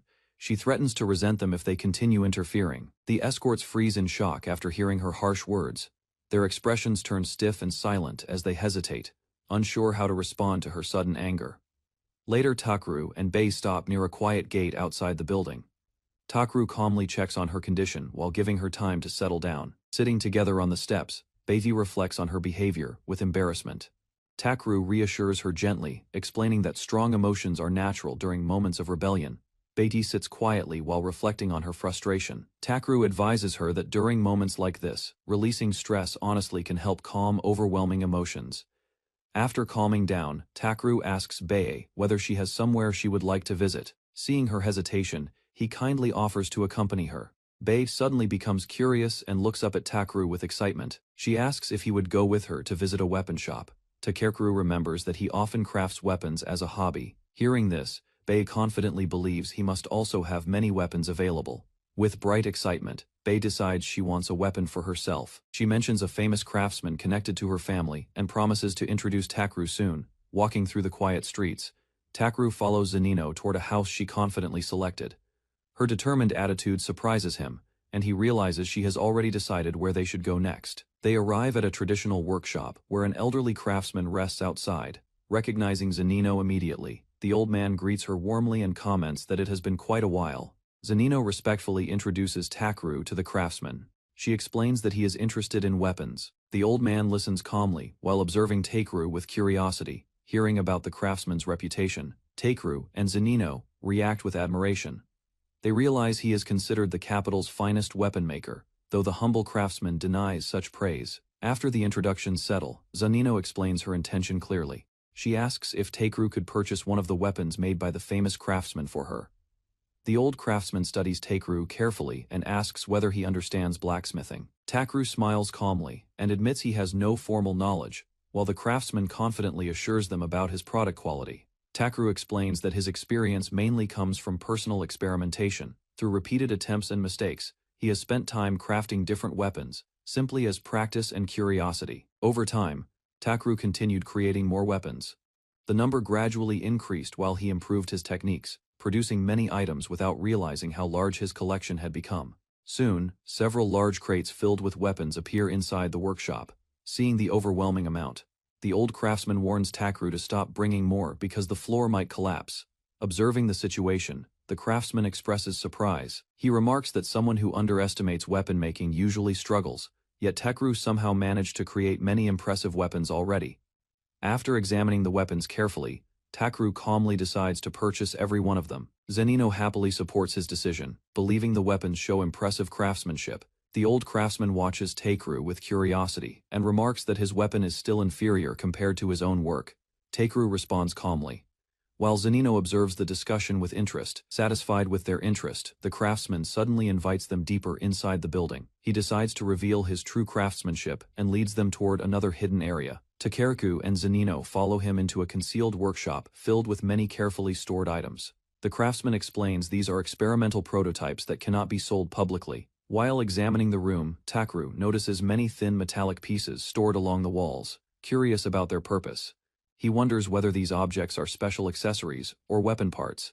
Takru carefully examines the thin metal pieces displayed inside the workshop. The craftsman notices his curiosity and laughs quietly, explaining that most visitors usually misunderstand their true purpose.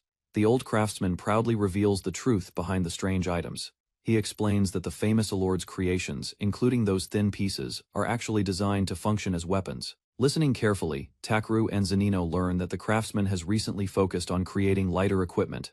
Many of his inventions were made for adventurers who value mobility. Excited by the explanation, Zanino quickly points toward one of the weapons. With bright enthusiasm, she eagerly asks the craftsman if she could receive one for herself. Zanino confidently explains her reasoning to the craftsman. If she owns a weapon for self-defense, she believes her father will finally accept her wish to move around more freely. The old craftsman suddenly studies Takeru more carefully while noticing sweat on his face.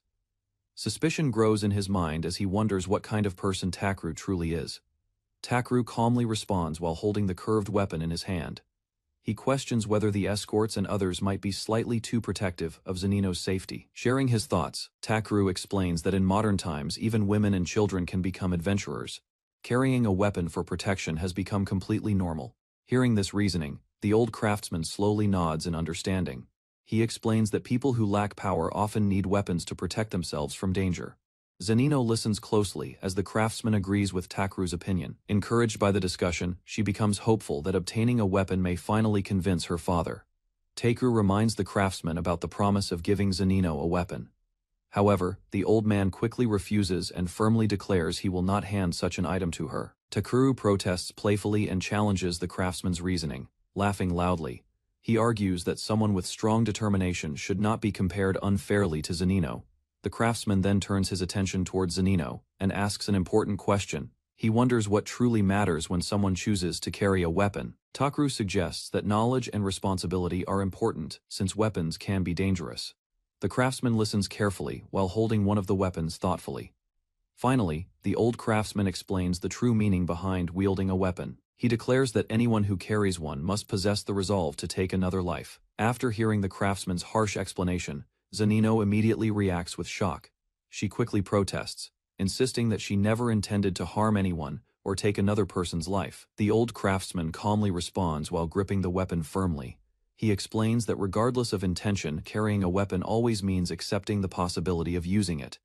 Zanino turns toward Takeru with uncertainty and asks whether he truly possesses such determination. Takeru pauses quietly as he considers her serious question. Takeru explains that growing up in a rural village required hunting mountain animals for food. Over time, he became accustomed to using weapons for survival. The craftsman acknowledges Takeru's experience, but reminds Zanino that the capital is different. Here, weapons are not tools for hunting but instruments that may harm people. The old craftsman looks at Zanino seriously and warns that giving a weapon to someone like her could be dangerous. He believes she might hurt others, rather than protect herself. Takeru quietly reflects on the craftsman's words while observing the workshop. He understands that the true reason for using a weapon is an important question. Zanino listens carefully before speaking again with firm determination. She says the fear surrounding weapons no longer matters to her and sincerely asks the craftsman to give her one. Takeru hesitates and suggests they stop the discussion, reminding her that weapons are frightening tools. However, Zanino refuses to step back from her decision. Standing quietly, Zanino reflects on her life so far. She realizes she has lived without truly understanding the world, and now she wants to face reality. The old craftsman quietly reflects on Zanino's determination. He admits that as Baron Bazivador's daughter, her situation is complicated, and even thinking about such matters must feel embarrassing. Zanino then speaks with strong determination. She explains that her wish is not only about gaining power but also about disciplining her heart and broadening her understanding. After expressing her thoughts, Zanino calms down and admits she still lacks the necessary resolve. She decides she will think about it carefully after speaking with her father. Later that evening, Zanino thanks Takeru for spending time with her. Smiling brightly, she promises that they should spend time together again in the future. As Zanino leaves, the craftsman quietly asks whether she is going through a rebellious phase. Takeru simply smiles and watches her walk away under the night sky. Walking alone beneath the glowing street lamps, Zanino slowly moves along the quiet road. Her thoughts drift back to the conversation earlier that day. Meanwhile, somewhere else in the city, Takeru lies comfortably on a bed while resting after the long day. His mind drifts back to the earlier events involving Zanino and the craftsman. At a quiet house near the coast, Takeru sits beside Bae while enjoying a freshly cooked fish meal. Satisfaction spreads across the table as everyone begins eating peacefully. The pleasant taste surprises Takeru. On the plate rests a perfectly cooked fish decorated with herbs and lemon. Takeru studies the dish carefully while holding his fork, silently considering how such a simple meal tastes unusually good. Sitting comfortably on the sofa, Takeru shares the meal with friends while praising the cooking. Although the food impresses him greatly, he calmly admits something still feels slightly unusual. While thinking quietly, Takeru imagines the sea and wonders about fishing himself someday. Curiosity slowly grows as the delicious meal inspires him to consider catching fish personally. Soon after finishing the meal, Takeru explains that he plans to try fishing soon. Meanwhile, Zanino mentions leaving with Kachi for a mission on an uninhabited island. Bei suddenly appears beside Takeru with excitement shining across her face. Floating close to him, she firmly decides to accompany him on the upcoming fishing trip, landing beside him. However, Takeru quickly warns Bei about possible dangers at sea. The thought of deep water and hungry fish startles her slightly, making the cheerful fairy react nervously. Despite the warning, Bei quickly regains her confidence. Although she cannot fish herself, she insists on joining Takeru anyway, claiming she can at least accompany him and keep him entertained. After thinking for a moment, Takeru sighs quietly and accepts the situation. Realizing the trip might be troublesome, he decides inviting another companion would make the fishing outing easier. Meanwhile, Bei begins listing possible people Takeru could invite. Unfortunately, everyone in the capital appears busy with important tasks, leaving very few available companions for the planned fishing trip. Takeru suddenly raises a finger while smiling calmly, showing he has already thought of a solution. Bei watches curiously as he confidently announces that he has an idea. Soon afterward, Takeru walks through the capital streets and approaches a large elegant mansion. Tall walls and detailed architecture surround the building, giving the place a quiet yet impressive atmosphere. Inside the mansion, Takeru calmly explains that the building is known as Grandma Glen's Comfort Time. The peaceful cafe-like place once surprised him greatly during his first visit. Moments later, a graceful woman named Glen appears wearing neat work clothes. Her warm expression greets them politely while she asks whether they have been enjoying their time in the capital. Standing beside Takeru, Bei looks curious while meeting Glen for the first time. Meanwhile, Glen happily shows her outfit, proudly explaining that the maid-style work clothes look cute. Inside the cozy cafe, Glen calmly introduces Gan, a woman who often helped her with many tasks at the church. Although she once went out frequently, the busy cafe recently kept her occupied. Nearby, Takeru smiles warmly while greeting Glen again. Despite meeting many times before, he jokingly remarks that he still cannot clearly see her true form as usual. While tea is prepared, Takeru politely thanks everyone for welcoming him into the cafes. During the conversation, he also mentions that another person should be present soon. Upstairs, an elderly man notices the unusual noise from below. Curious about the activity, he steps out calmly while holding his pipe and realizes a rare visitor has arrived. Soon the elderly man approaches the group and notices Bei floating beside Takeru. With friendly curiosity, he greets the small fairy and asks her name during their first meeting. Inside the cafe, Takeru gently reassures Bei while introducing her to the elderly man. Nervous at first, the small fairy hesitates slightly before quietly saying her name. The elderly man calmly smokes his pipe while observing Bei with curiosity. He casually wonders whether the tiny fairy visited the cafe simply to enjoy some tea. Smiling confidently, Takeru finally reveals the real reason for his visit. Standing proudly, he explains that he came to invite everyone along for a relaxing fishing trip. Bei suddenly becomes worried that the conversation might turn awkward if Takeru continues speaking too directly. She quickly warns him to explain his request more carefully. Ignoring the concern, Takeru casually repeats the invitation again. Hearing this, Bei reacts dramatically with shock, raising her arms while loudly demanding he stop repeating those words. Inside the cafe hall, the elderly man suddenly becomes excited after hearing Takeru mention fishing. His eyes brighten as he happily reveals that he truly loves fishing. Standing together in the cafe, Takeru explains the simple fishing trip idea. The elderly man listens carefully while calmly smoking his pipe and considering the invitation. After thinking briefly, the elderly man suggests fishing somewhere nearby. According to him, they could easily enjoy fishing along the peaceful sea close to the capital. Hearing the plan, Takeru begins considering what equipment and preparation might be necessary for the trip. Realizing he needs time, he politely asks for a short moment to prepare. With excitement returning to his face, the elderly man confidently agrees to the plan. He raises his thumb and decides to meet everyone at the fishing harbor in 2 hours. After the discussion ends, the elderly man leaves the cafe in a cheerful mood. Takeru watches him walk away, while Glen notices his excitement about the upcoming fishing trip. Glen kindly tells Takeru to wait inside until the elderly man finishes preparing. She decides to prepare special tea and sweets, while Takeru calmly agrees and waits patiently. Soon delicious desserts and sweets are prepared inside the cafe.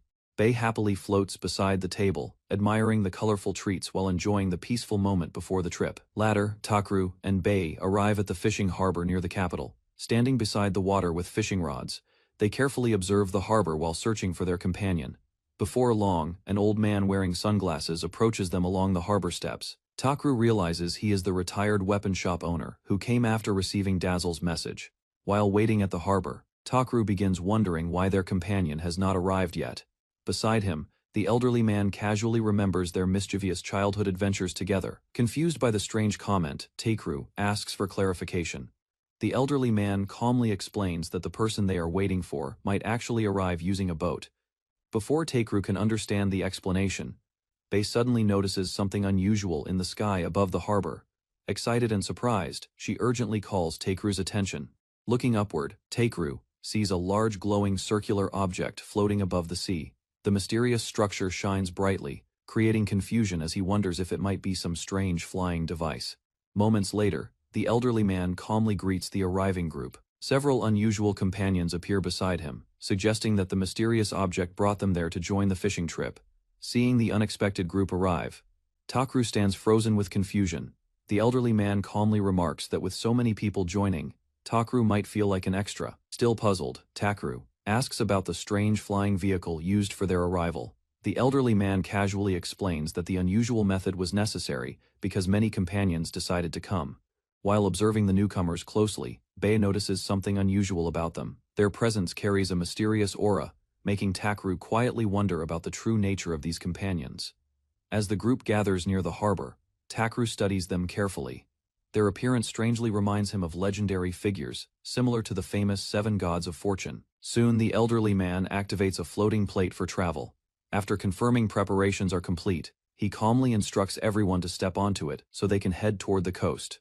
While standing on the floating plate, Takeru notices a massive magical barrier surrounding them. Confused by its scale, he quietly wonders why such a powerful protective barrier is necessary. Beside him, Bei begins thinking about possible reasons for the barrier. She imagines other passing ships accidentally colliding with them if the flying device remains visible. Listening calmly, the elderly man smokes his pipe while adding that there is actually a more important reason for creating such a strong barrier. With a serious expression, he explains that being discovered would cause troublesome situations. Since many of his companions are landowners and influential figures, secrecy becomes very important. Hearing this explanation, Bei nervously observes the mysterious group again. Their dignified presence and confident posture give off an unmistakable noble aura. While standing inside the magical barrier, Takeru calmly observes the unusual group around him. Floating beside him, Bei realizes the situation feels extremely strange and overwhelming. Despite the tension, Takeru remains relaxed and explains that their goal is simple. According to him, they only came here to enjoy fishing as originally planned. Smiling confidently, Takeru casually clarifies that the friends he intended to invite were only retired men with plenty of free time. Hearing this explanation, Bei looks shocked as she observes the intimidating companions surrounding them. Their serious expressions and unusual appearance make the situation feel far more serious. Just as the confusion continues, the elderly man quietly calls out to Takeru. His calm voice signals that he wants to say something important next. As the group gathers on the floating platform, a towering beast-like warrior suddenly reacts strongly to Takeru's earlier words. His intimidating presence shocks both Takeru and Bei. The sudden reaction frightens Bei, causing her to panic and beg not to be eaten. Realizing the misunderstanding, Takeru quickly apologizes while trying to calm the tense situation. Moments later, the tension disappears as the companions begin laughing loudly. Amused by the misunderstanding, they accept Takeru's explanation about inviting relaxed old men with free time. The large warrior then approaches Takeru with interest. Impressed by his calm attitude, he pats Takeru's head and praises his courage for speaking so casually. Embarrassed by the attention, Takeru smiles modestly and explains that he is simply an ordinary villager. Meanwhile, Bei struggles to believe his humble claim. While standing on the floating platform, the elderly man suddenly notices something landing on him. Looking down, he realizes that the small fairy Bei has quietly dropped nearby. After landing, Bei looks exhausted and complains dramatically about the situation. She explains that staying close to Takeru constantly drains her energy and shortens her lifespan. Watching the scene calmly, the elderly man and his friend observe Takeru with interest. Both of them quietly agree that the young villager is an unusually fascinating person. Meanwhile, several of the mysterious companions gather around Takru while studying him closely. His calm behavior continues to attract their attention as they observe him curiously. Soon the group finally begins fishing together along the coast. With excitement growing, the elderly man proudly lifts a large fish while Takru continues catching more nearby. Abrak, an uninhabited island, is currently under critical development. A small group arrives at the quiet shore to begin their work. Nearby, workers unload raw materials from a cart and arrange wooden crates along the coast. Takru oversees the process, while others move tools and supplies into position. Suddenly, a strange sound rises from offshore, drawing the attention of two children. On the beach, Avel recognizes the visitor who has just arrived. Time has passed since their last meeting, yet the reunion happens naturally. With a cheerful expression, the traveler reveals the purpose of the visit. Fresh provisions appear, brought to support the island's progress. Avel arrives carrying several fish and invites the others to share the meal with everyone. The sudden display of food surprises the man standing before him as the fish fall one after another. He explains that the fish were caught earlier and turned out much larger than expected, since he has been eating fish every day recently. Seeing the large amount of food, the leader calls everyone to take a short break from work. Soon, the people begin organizing the meal. Those confident in their cooking skills step forward to help prepare the fish. Takerkru begins helping carry the fish, while others go to call the workers in the forest, so everyone can join the meal. Work on the island continues steadily as people move supplies and cooperate with each other. Nearby, Navar speaks about the island's future with confidence. Although the project will take time, he believes the island will eventually become an impressive place. Looking at the busy scene, Avel feels assured that everything will be fine even if he returns to his home village soon. Without hesitation, Avel quickly asks Takru to prepare a submarine the next morning. He explains that leaving soon is necessary if he wants to reach his village in time. Takru reacts with confusion after hearing the sudden request. Avel simply explains that he decided on the plan just moments ago. Avel suddenly admits that he feels nostalgic. The unexpected feeling confuses him, and his sudden change of mood leaves Takru, surprised as the conversation shifts in an unusual direction. Takru struggles to understand Avel's carefree behavior.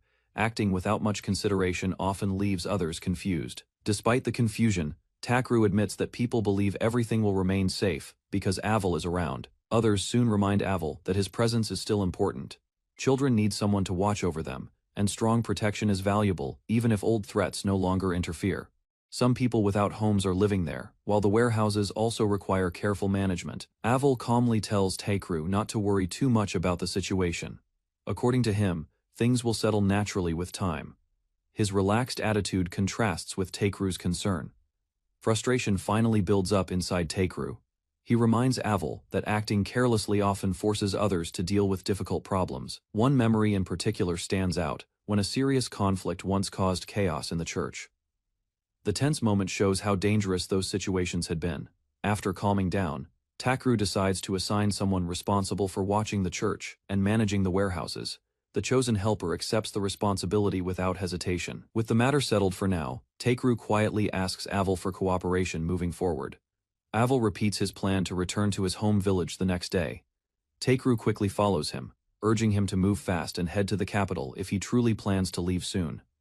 Elsewhere on the island, Bae hears about Avel's plan to go back to the village. The news catches her attention as she wonders about the situation.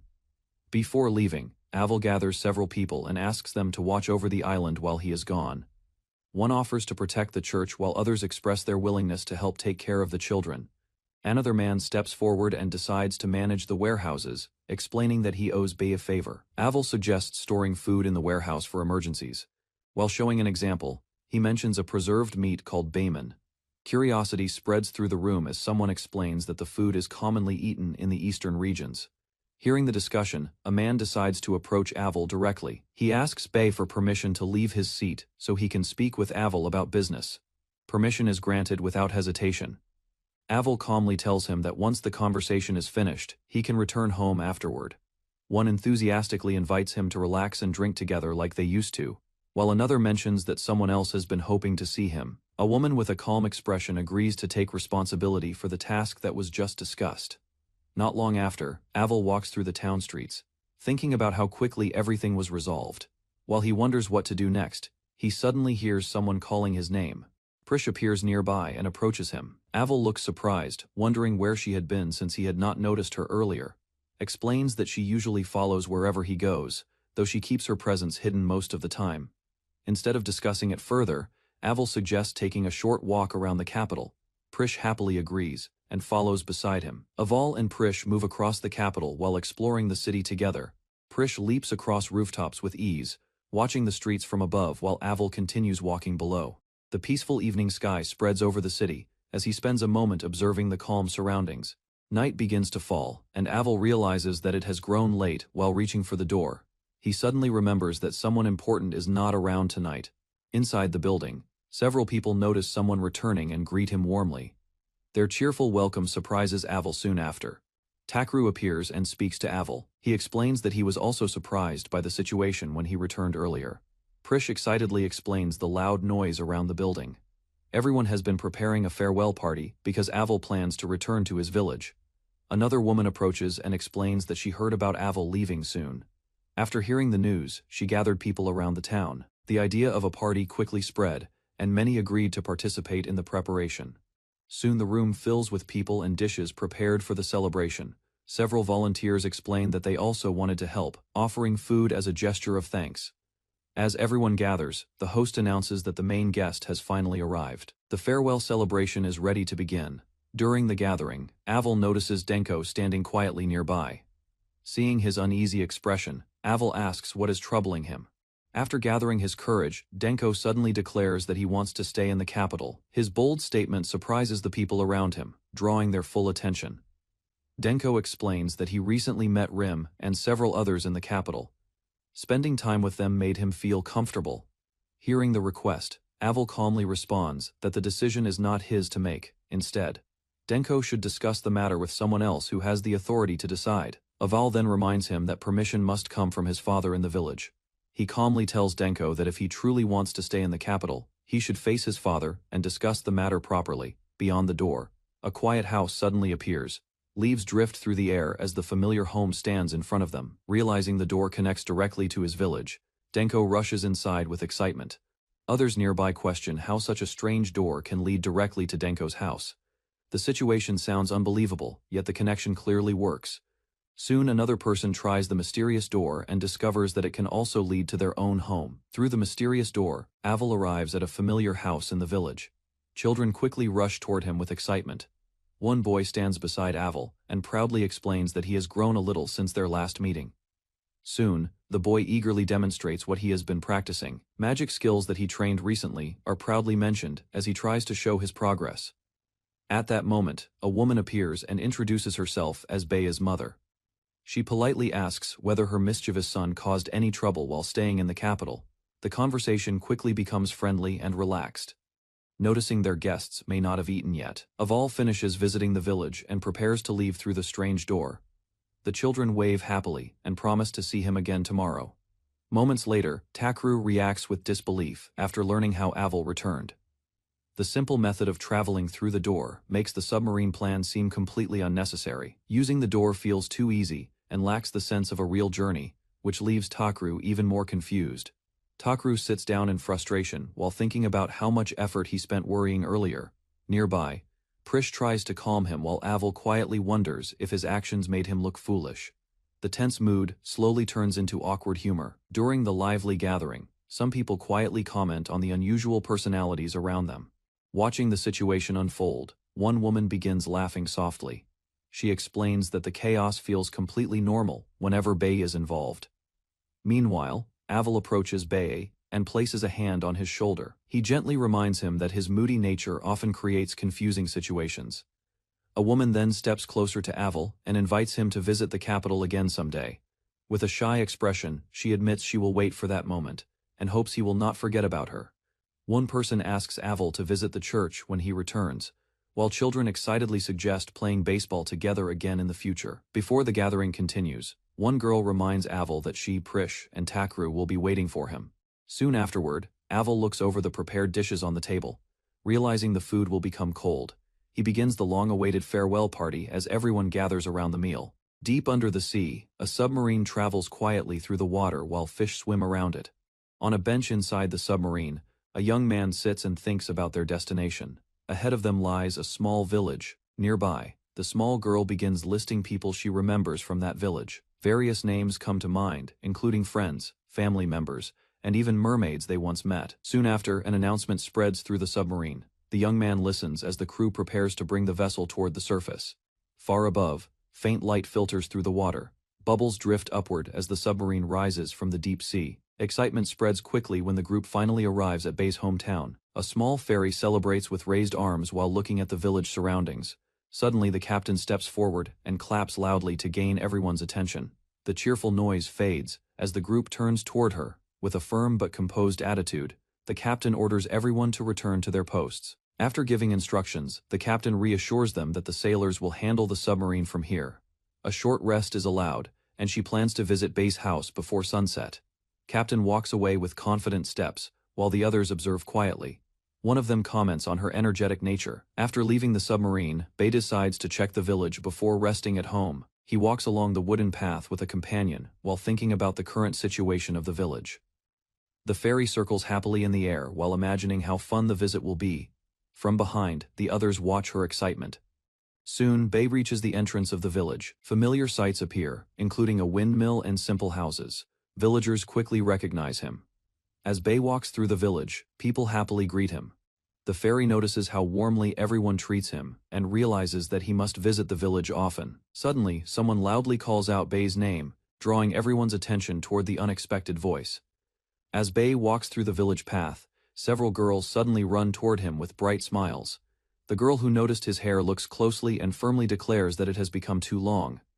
Her sharp stare makes the others react with laughter and teasing comments. While the girls continue whispering among themselves, they begin wondering about the unfamiliar people standing nearby. One of the girls finally steps forward and directly asks the newcomers about their identities. Her cautious expression shows both curiosity and slight suspicion. The young man calmly introduces himself as Takru while standing beside the winged fairy. With a polite greeting, he presents himself and his small companion to the group, after introducing themselves. One of the village girls approaches Takru with curiosity. She carefully observes his long hair and openly admires how smooth and beautiful it looks. Curiosity quickly grows stronger as the girl gently touches his hair. She wonders if he uses any special care to keep it so smooth. Someone mentions rumors about a new type of ship arriving at the port and wonders if he is connected to it. A young adventurer named Fariel steps forward with excitement. She introduces herself proudly and explains that she has never experienced sea adventures before. Before the conversation can continue, another girl suddenly interrupts. She complains about being ignored while the others focus on Takru. The group continues talking while standing along the village path. Takru smiles calmly as the lively girls gather around him with curiosity. Suddenly, attention shifts toward the tiny fairy resting on Takru's shoulder. One of the girls reacts with great excitement after noticing the small winged figure. Another villager carefully observes the fairy's clothing and accessories. She compliments the neat combination of the dress and hair ribbon. Soon, a girl introduces herself as Tawala, a tailor in the village. With a warm smile, she asks for the fairy's name. While the introductions continue, someone suddenly calls out Bei's name from nearby. Not long after arriving in the village, several girls suddenly grab Takru and begin pulling him in different directions. Seeing the situation become more troublesome, Bei decides to step away for a while. He casually tells the others to take their time while he goes for a short walk. Meanwhile, Takru realizes that Bei has already disappeared from sight. The mountains and open sky stretch in the distance as he panics slightly. Looking around at the trees, the river, and the familiar bridge, he reflects on how little the land and the people have changed over time.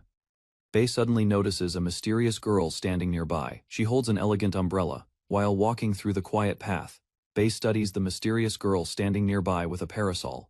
Before he can figure it out, the girl suddenly rushes toward him with excitement. She loudly greets him and calls him by name, revealing that they already know each other. The girl explains that she was worried about him because he did not visit the dungeon recently, examines her appearance more carefully, and tries to understand the change. She looks very different from how she used to appear before. With a cheerful expression, the girl proudly explains that the dark outfit is a popular widow's grave visit-themed cosplay from the dungeon. The girl suddenly complains about speaking with someone she calls an undead, claiming it is unpleasant.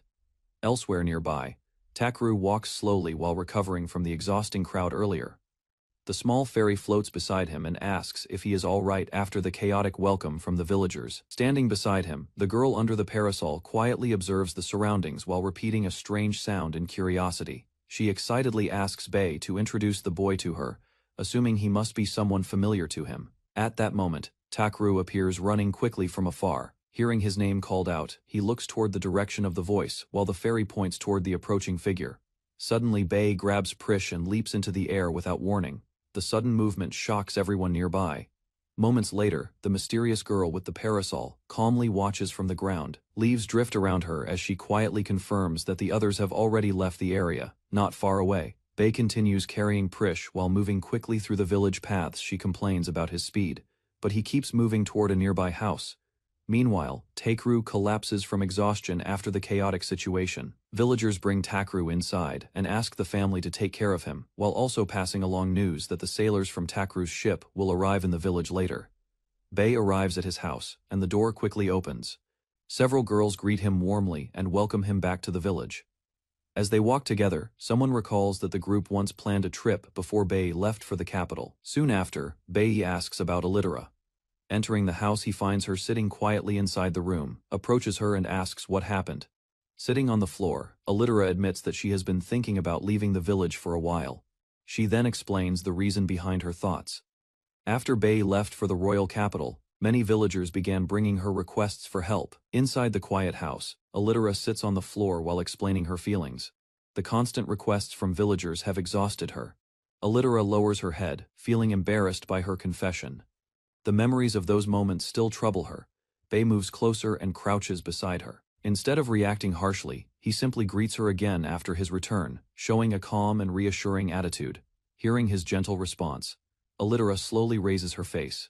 Her expression softens as she quietly admits that she feels the same way about seeing him again. A quiet house stands in the village as a small fairy happily enjoys a soft meal, pleased with its texture while morning light fills the room. Inside, Bei eats breakfast at the table when he notices that Ma and Chappelle have already left early, leaving the house unusually calm. While chewing thoughtfully, Bei reflects that they must be busy preparing for an important upcoming matter, requiring attention and effort. Curiosity grows within him as he tries to consider how to clearly explain the situation regarding that approaching event. Later, he listens quietly, realizing that he has managed the matter for several years, making him the most suitable person to handle it again. Bei leaves the house confidently while the fairy watches him from behind, the quiet morning air carrying a sense of routine departure. Outside, the fairy suddenly questions him about the mysterious matter, and confusion spreads across Bei's face as he struggles to recall anything specific. His uncertainty irritates the fairy, causing brief tension between them, until two villagers notice the commotion from nearby and react with concern. Recognition dawns when Bei identifies the couple as newlyweds who recently moved into the village, recalling their marriage and professions. As the cart begins moving towards Saranilla, Bei steadies himself and decides there is something important he must clarify along the way. Bei smiles brightly when asked about the upcoming matter, yet he cannot clearly remember what event is approaching despite knowing it will happen soon. Frustration builds around him as the fairy insists it is something held every year in the village, making his forgetfulness seem unusual and careless. A villager calls him back to the cart and decides to explain everything during the ride, urging him to pay attention along the way. While the wagon rolls forward, he learns the event lacks an official name, so everyone simply refers to it in vague terms.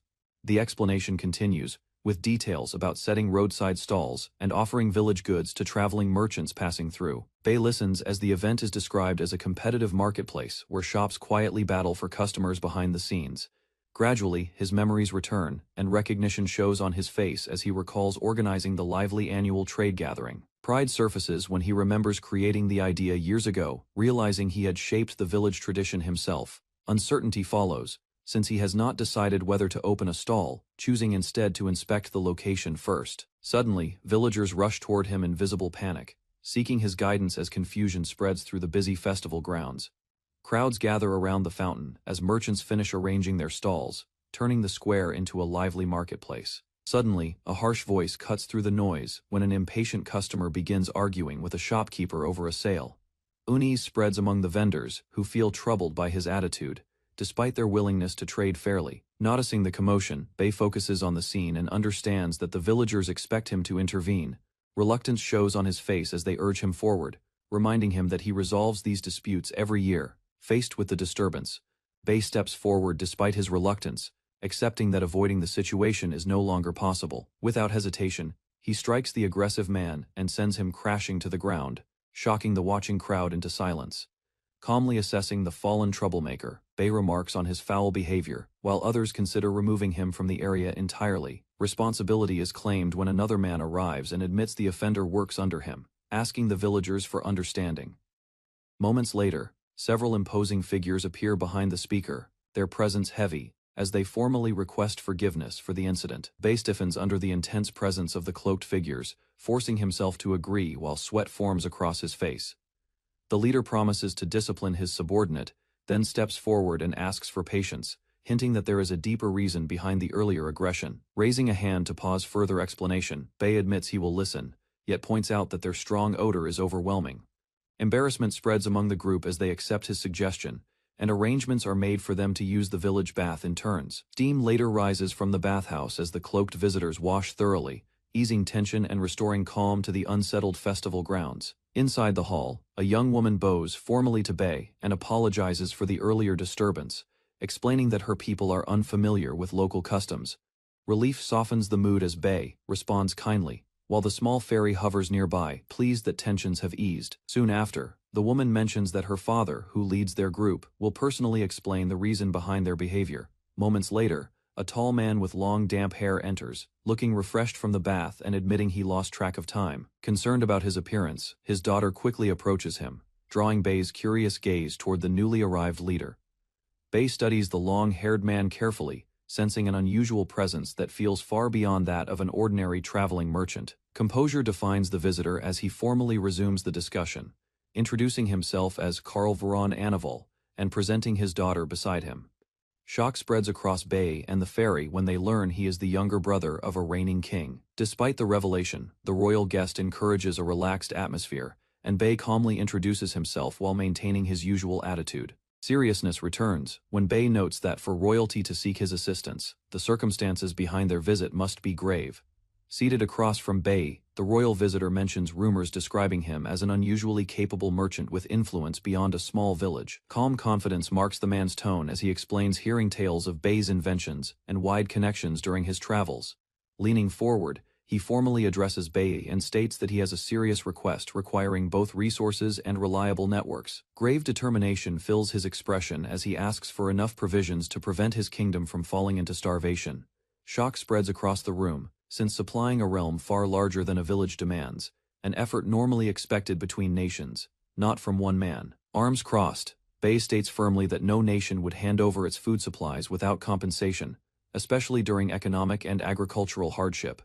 Serious calculation fills his thoughts as he weighs the enormous risk against the rare chance to build ties with royalty. Suddenly, Lorena steps forward and pleads earnestly, acknowledging the unreasonable nature of the request while still asking for help.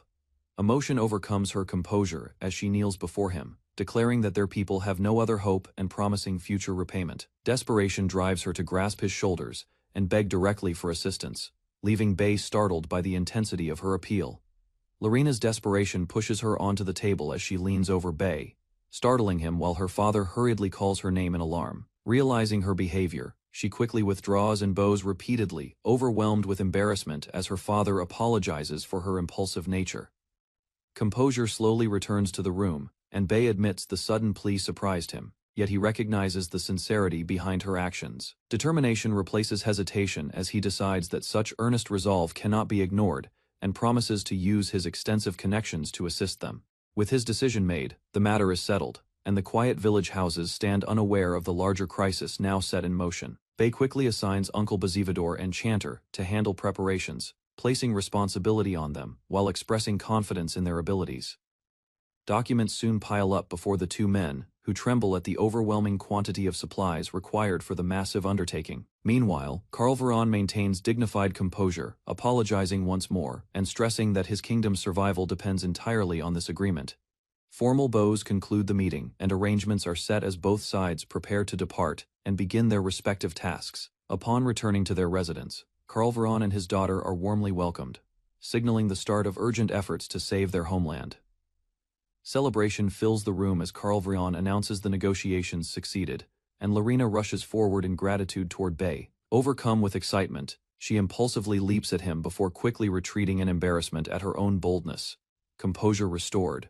Carlveron formally apologizes again and presents another request, asking for permission to work within the village. Measured caution shapes Bei's response as he questions whether employing royalty might create unnecessary political complications, despite appreciating the offer.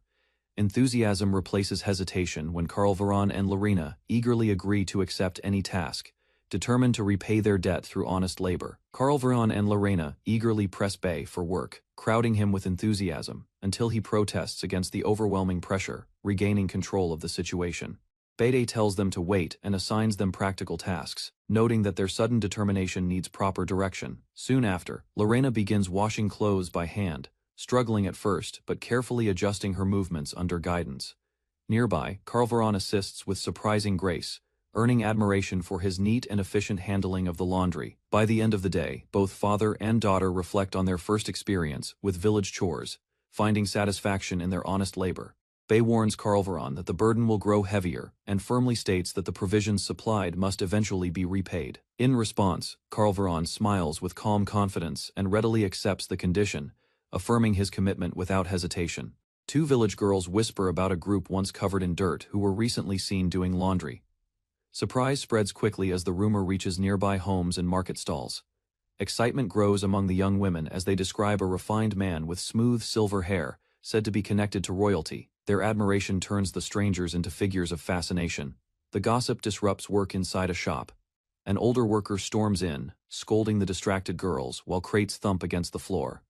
Frustration rises as preparations fall behind schedule. Concern spreads that incoming merchants will find nothing worth buying. Outside, a long-haired man pauses in the road. A stern woman confronts him, demanding he help instead of standing idle.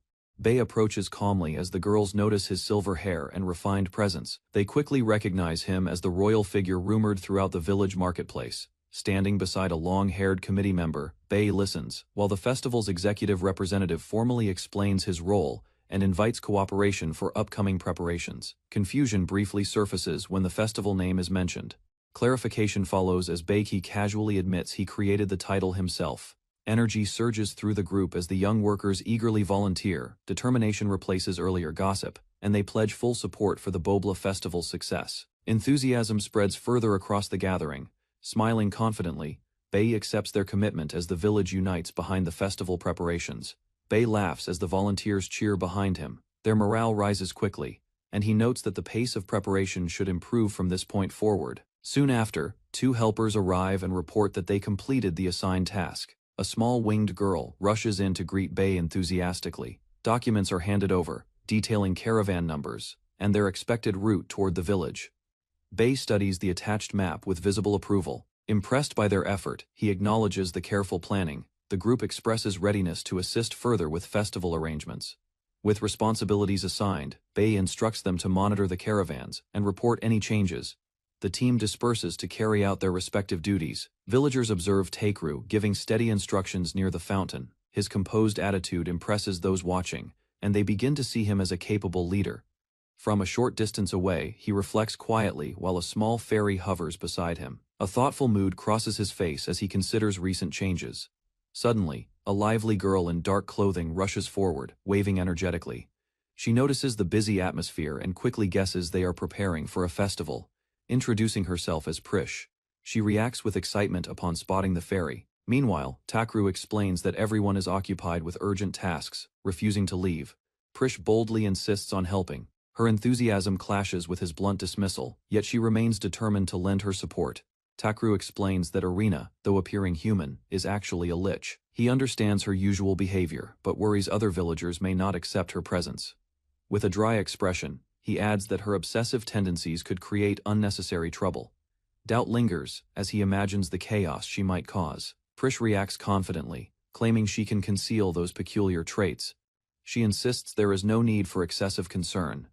Standing beneath her parasol, she argues that devoted enthusiasts can imitate ordinary manners when necessary. Takeru listens without fully trusting her claim. Moments later, Prish dramatically adjusts her appearance and speech.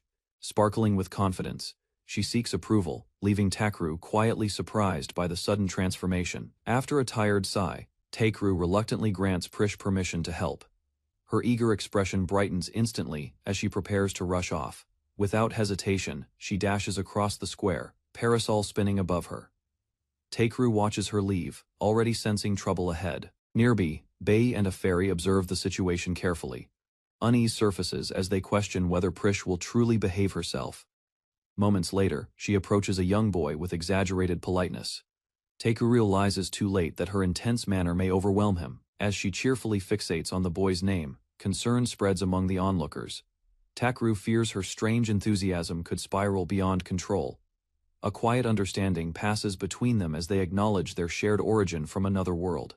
Despite that bond, a subtle distance still lingers in their hearts. Work resumes around the gate as tasks are reassigned efficiently. Arena is redirected to lighter duties while others carry the heavier loads without complaint. Prish watches Bei with renewed interest, clearly focusing her attention on him. Her expression suggests a deliberate shift in target. Suddenly, two fairies rush in with urgent news about a fast-approaching monster. Alarm spreads instantly through the area as Bei demands details.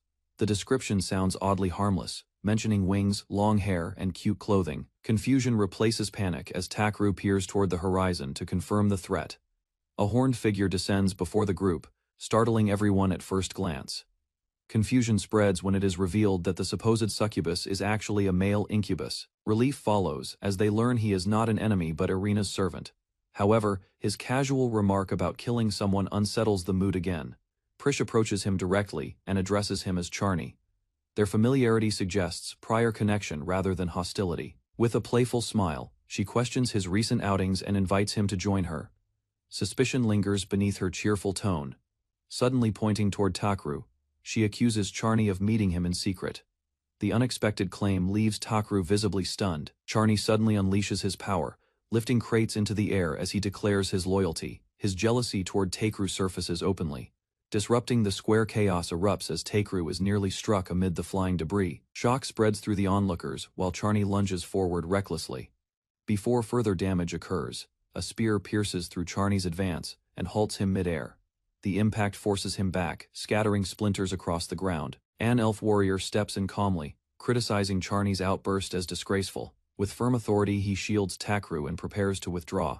At Takeru's urging, the elf moves decisively, knocking Charny aside. Smiling with renewed vigor, he admits the clash has reignited his adventurous spirit.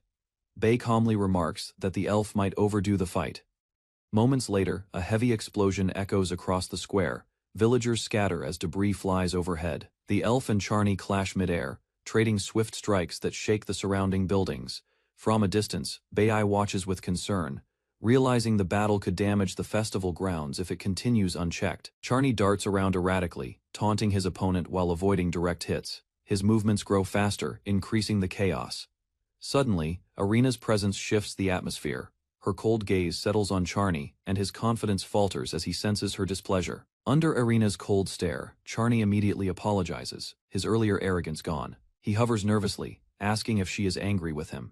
Arena gently corrects him, admitting she shares responsibility for his behavior. Her calm tone restores order, and Charny listens obediently. Watching from afar, Bei and Takeru note how naturally she commands him. The chaos fades as they confirm the conflict has ended. The elf relaxes, returning the borrowed pitchfork with a casual remark.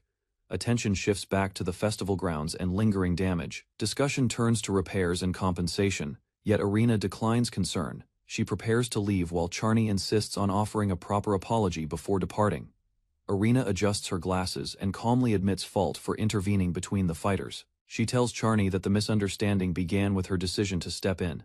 In her imagination, a romantic scene blossoms, framing herself and Takeru within a field of roses. The fantasy contrasts sharply with reality as others watch in confusion. The illusion fades quickly, leaving only awkward silence. Takeru stares uneasily, while Arena's expression returns to its usual composure. Nearby, Prish grows excited over the perceived bond and vows to channel that inspiration elsewhere. Her enthusiasm only deepens the embarrassment surrounding them. As laughter breaks out, Takeru protests while trying to regain dignity.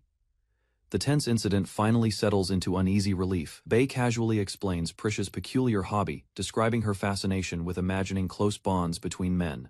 His blunt clarification leaves Takeru visibly uncomfortable, while Arena listens in silence. The elf reacts with sudden intensity, pressing for confirmation as Takeru tries to stop the discussion.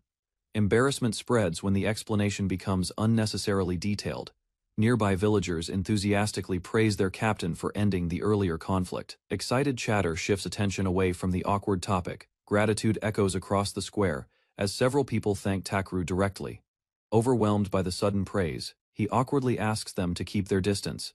Laughter bursts from Bei as the crowd lifts Takru in celebration. Despite his protests for help, the festival spirit surges higher than ever. After laughing off the chaos, Bei swiftly regains composure and leads everyone back to preparing for the festival. A carriage moves along a forest road while villagers prepare goods nearby. In the distance, mountains stand beneath a wide sky as daily life continues calmly. Two children watch the travelers with curiosity. The boy explains that merchants from a neighboring village are visiting to open shops during this season. Excitement grows in the girl's eyes as she imagines joining them. Warnings about danger in busy marketplaces surface in their thoughts. Dark rumors of thieves and hidden risks briefly cloud their enthusiasm. Suddenly, a radiant fairy appears, scattering papers through the air. Surprise replaces fear as the children stare at the unexpected figure hovering before them. With bright energy, the fairy announces a lively festival this year. Children rush toward their mother, waving festival papers in delight as fairies flutter above. Approval comes easily, and the plan begins to spread through town. Bei sits calmly with documents in hand, observing the growing crowd. Reports confirm that inviting adventurers to promote the event greatly increased attendance. Satisfaction rises as sales climb steadily. A fellow merchant approaches, Bei questioning why he remains seated while business thrives. The merchant celebrates unexpected success, announcing that every item has sold out quickly. Achievement reflects in his confident expression as today's goal is fully accomplished. Soon after, the merchant presents Bei with a new request. Curiosity replaces relaxation as Bei listens carefully, realizing another task now awaits him.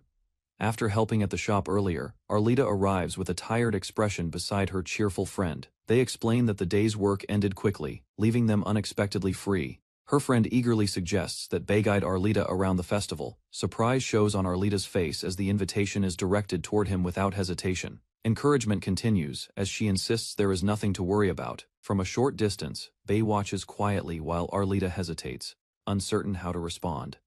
Suddenly, another voice challenges the idea, teasing that someone else could take the role instead. Embarrassment flares across Arlita's face as tension rises. Turning away, Arlita struggles to hide her feelings. Despite her denial, uneasiness lingers, while those beside her urge her not to overthink it. Encouraged by her friend's smile, Arlita gathers her resolve and steps toward Bei. Though shy, she accepts his offer to guide her through the lively festival streets. Together they walk beneath hanging banners, as villagers pass by.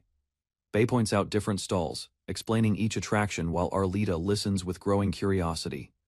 A small child suddenly approaches and offers Arlita a simple flower. Surprise softens her expression as she accepts the gift, watched quietly by others nearby.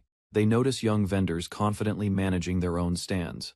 Arlita expresses amazement at children running businesses, while Bei remarks that age matters little in trade. Soon they stop at a food stall where a cheerful server presents dishes proudly. As Bei tastes the meal, Arlita observes him closely, the festival atmosphere surrounding them warmly. As evening approaches, Bei and Arlita continue down the stone path, planning to eat at a familiar food stall once the crowds settle. Suddenly, a lively girl rushes toward them, dragging a chair, calling out to Bei with urgency.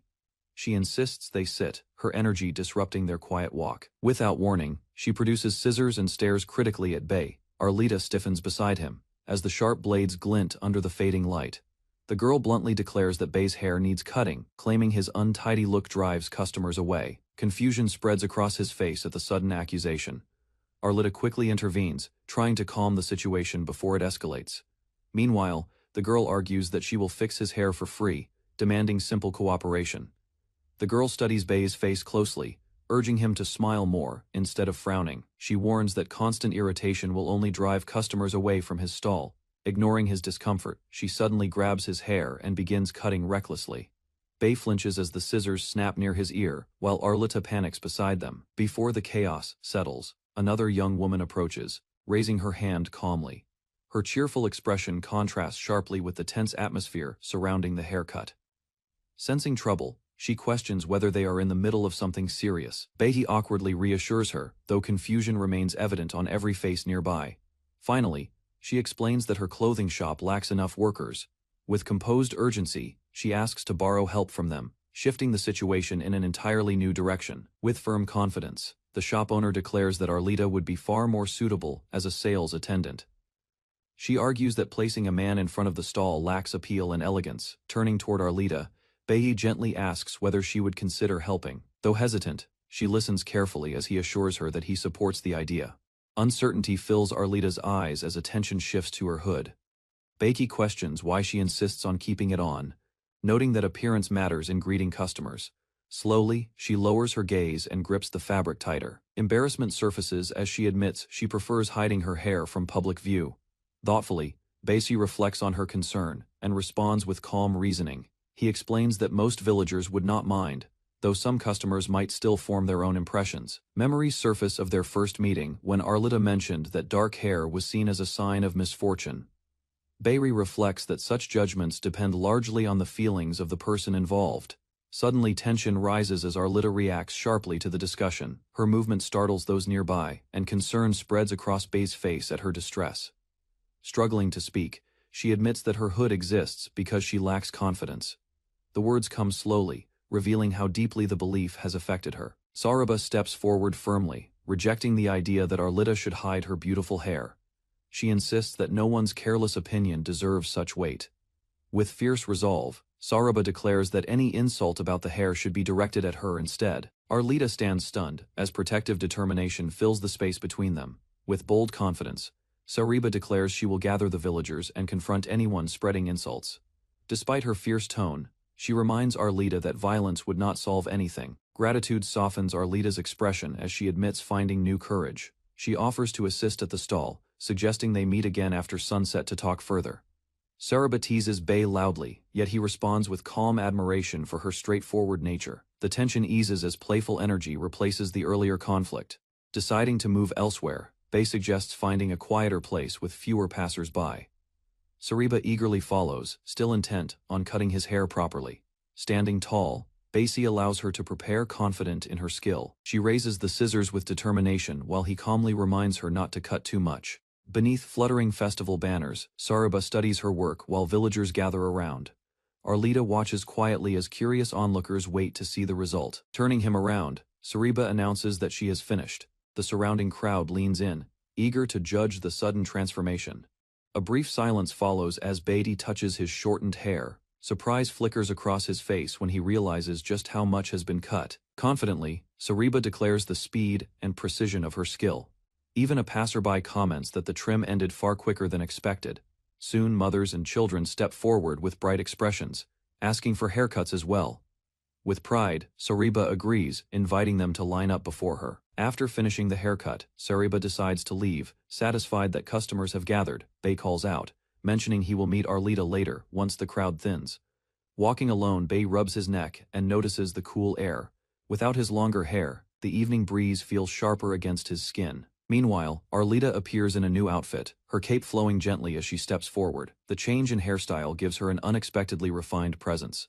Stopping near a bench, she shyly explains that the clothes were chosen for her.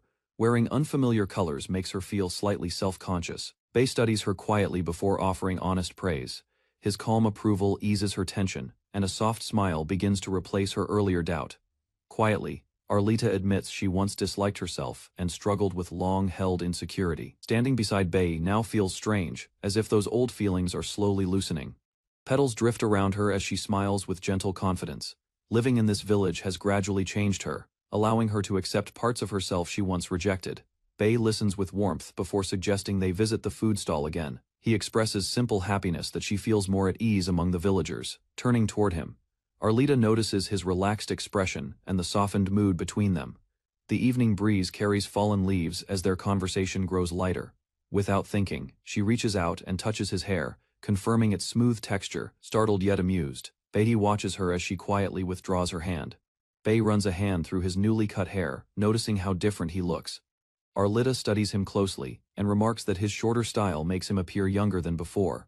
The topic shifts to his age, and he admits he is 16. Arlita reflects that his appearance suits his years, observing him with quiet curiosity. As they walk side by side, she realizes he has grown taller recently. Light laughter follows, easing the mood while they continue along the stone path. Leaning closer without thinking, Arlita gently pats his head. Bei stiffens at the unexpected gesture, feeling both embarrassed and strangely aware of her presence beside him. Under the festival banners, several girls surround Arlita with playful curiosity. Their teasing suggests she spent the previous night with Bei, leaving her flustered but unable to respond clearly. After the laughter fades, Arlita walks with them through the plaza. Though embarrassed, she admits she enjoyed the time and appreciates being able to see him again. Elsewhere, preparations continue as food cooks over open heat. The lively atmosphere signals that the celebration is nearing its peak. Nearby, Bei calmly stirs a pot, focused on finishing the evening meal. A small fairy approaches from behind, watching his quiet dedication. Sitting alone for a moment, Bei reviews festival matters and reflects on his duties. Responsibility settles over him as the event steadily moves toward its conclusion. Sitting alone, Bei reflects on the festival and admits feeling strangely finished. Despite that mood, he reminds himself that he began this event and must carry responsibility until the end. When he casually suggests handing things over to tackle, several girls immediately rush toward him in outrage. Their fierce reactions stop him before he can continue. Fairies swarm around Bei, scolding him for trying to push duties aside. Overwhelmed by their noise and blows, he stumbles back while insisting he understands. Suddenly, a chilling presence fills the air, and enormous eyes appear in the darkness. Bei freezes, sensing something far more serious than playful anger. The fairies quickly grow concerned and examine him closely. Though he denies being ill, they insist he should rest briefly before returning to his festival responsibilities. A towering stranger suddenly appears before the fairies, casting a heavy presence over the clearing. Bei reacts instantly, stepping forward as the smaller figures freeze in alarm. Dark, intense eyes lock onto the group, causing several of them to panic. Fear spreads quickly as the man's silent stare unsettles everyone nearby. Recognizing the danger, Bei orders the fairies to move back and keep their distance. He studies the stranger carefully, sensing hostility beneath the surface. Approaching calmly, Bei questions the man's purpose in the village and offers help if needed. The stranger remains still, watching him without lowering his guard. Abruptly, the tension breaks when the man excitedly notices food cooking nearby. His intimidating aura fades as enthusiasm replaces menace, leaving Bei momentarily speechless. After tasting the food, the stranger suddenly questions Bei's origins. Hearing him mention specific dishes, the man suspects he might also be a reincarnated person from another world. Embarrassed by his excitement, the stranger apologizes to the nearby fairy and lowers his voice. His earlier intensity fades, replaced by awkward friendliness. They sit down together as more food is prepared. The atmosphere shifts from tension to curiosity while the fairies hover cautiously at a distance. With dramatic flair, the man introduces himself as a traveler and former high school student. Bei listens skeptically, doubting parts of the exaggerated claim. While chewing thoughtfully, the stranger speculates about legends and ancient powers in this world. Bei studies him carefully, unsure how much of the story is truth. While eating calmly, Bei listens as the traveler complains about reckless gods and the dangers of standing out. He warns that drawing attention invites trouble from adventurers. Raising his voice, the traveler insists this village already has many adventurers. Bei quietly covers the pot, offering a brief apology while observing the man's reaction. Suddenly, the traveler drops to his knees and declares he only wants a peaceful, slow life. His dramatic plea contrasts with his earlier bold attitude. Bei studies him carefully and concludes that his situation will soon become clear. The traveler looks confused as Bei hints at something approaching. Without further explanation, Bei leads him toward a nearby house. The calm exterior of the building suggests a temporary refuge from whatever may arrive next. Inside the house, a cheerful woman welcomes Bei and the traveler warmly. She carries a sleeping child and invites them to rest without hesitation. She explains that Bei once helped her family and introduced her husband to work. The traveler listens quietly while sipping his drink, observing the modest home. When offered more food, the traveler apologizes for his appetite. Despite having eaten earlier, the woman kindly encourages him to take the leftovers without concern. Seated together on the wooden floor, they share a simple meal. The atmosphere grows calm as gratitude replaces the tension from outside. With gentle sincerity, the woman thanks Bei for everything he has done since coming to the village. Her appreciation leaves both young men quietly reflective. Bei gently refuses additional payment, insisting that steady work matters more than rewards. The traveler watches silently, surprised by his casual dismissal of profit. Seizing the moment, the traveler proposes turning the house into an inn. The woman hesitates at first, unsure whether such responsibility would suit her family. Leaning forward confidently, He argues that practical experience is valuable. Beiki questions his sudden enthusiasm while listening to the detailed suggestion. Explaining further, the traveler points out that her cooking already attracts guests. He claims that with careful timing, she could earn income without neglecting childcare. Rising with bold determination, the traveler declares he will personally teach them the necessary skills.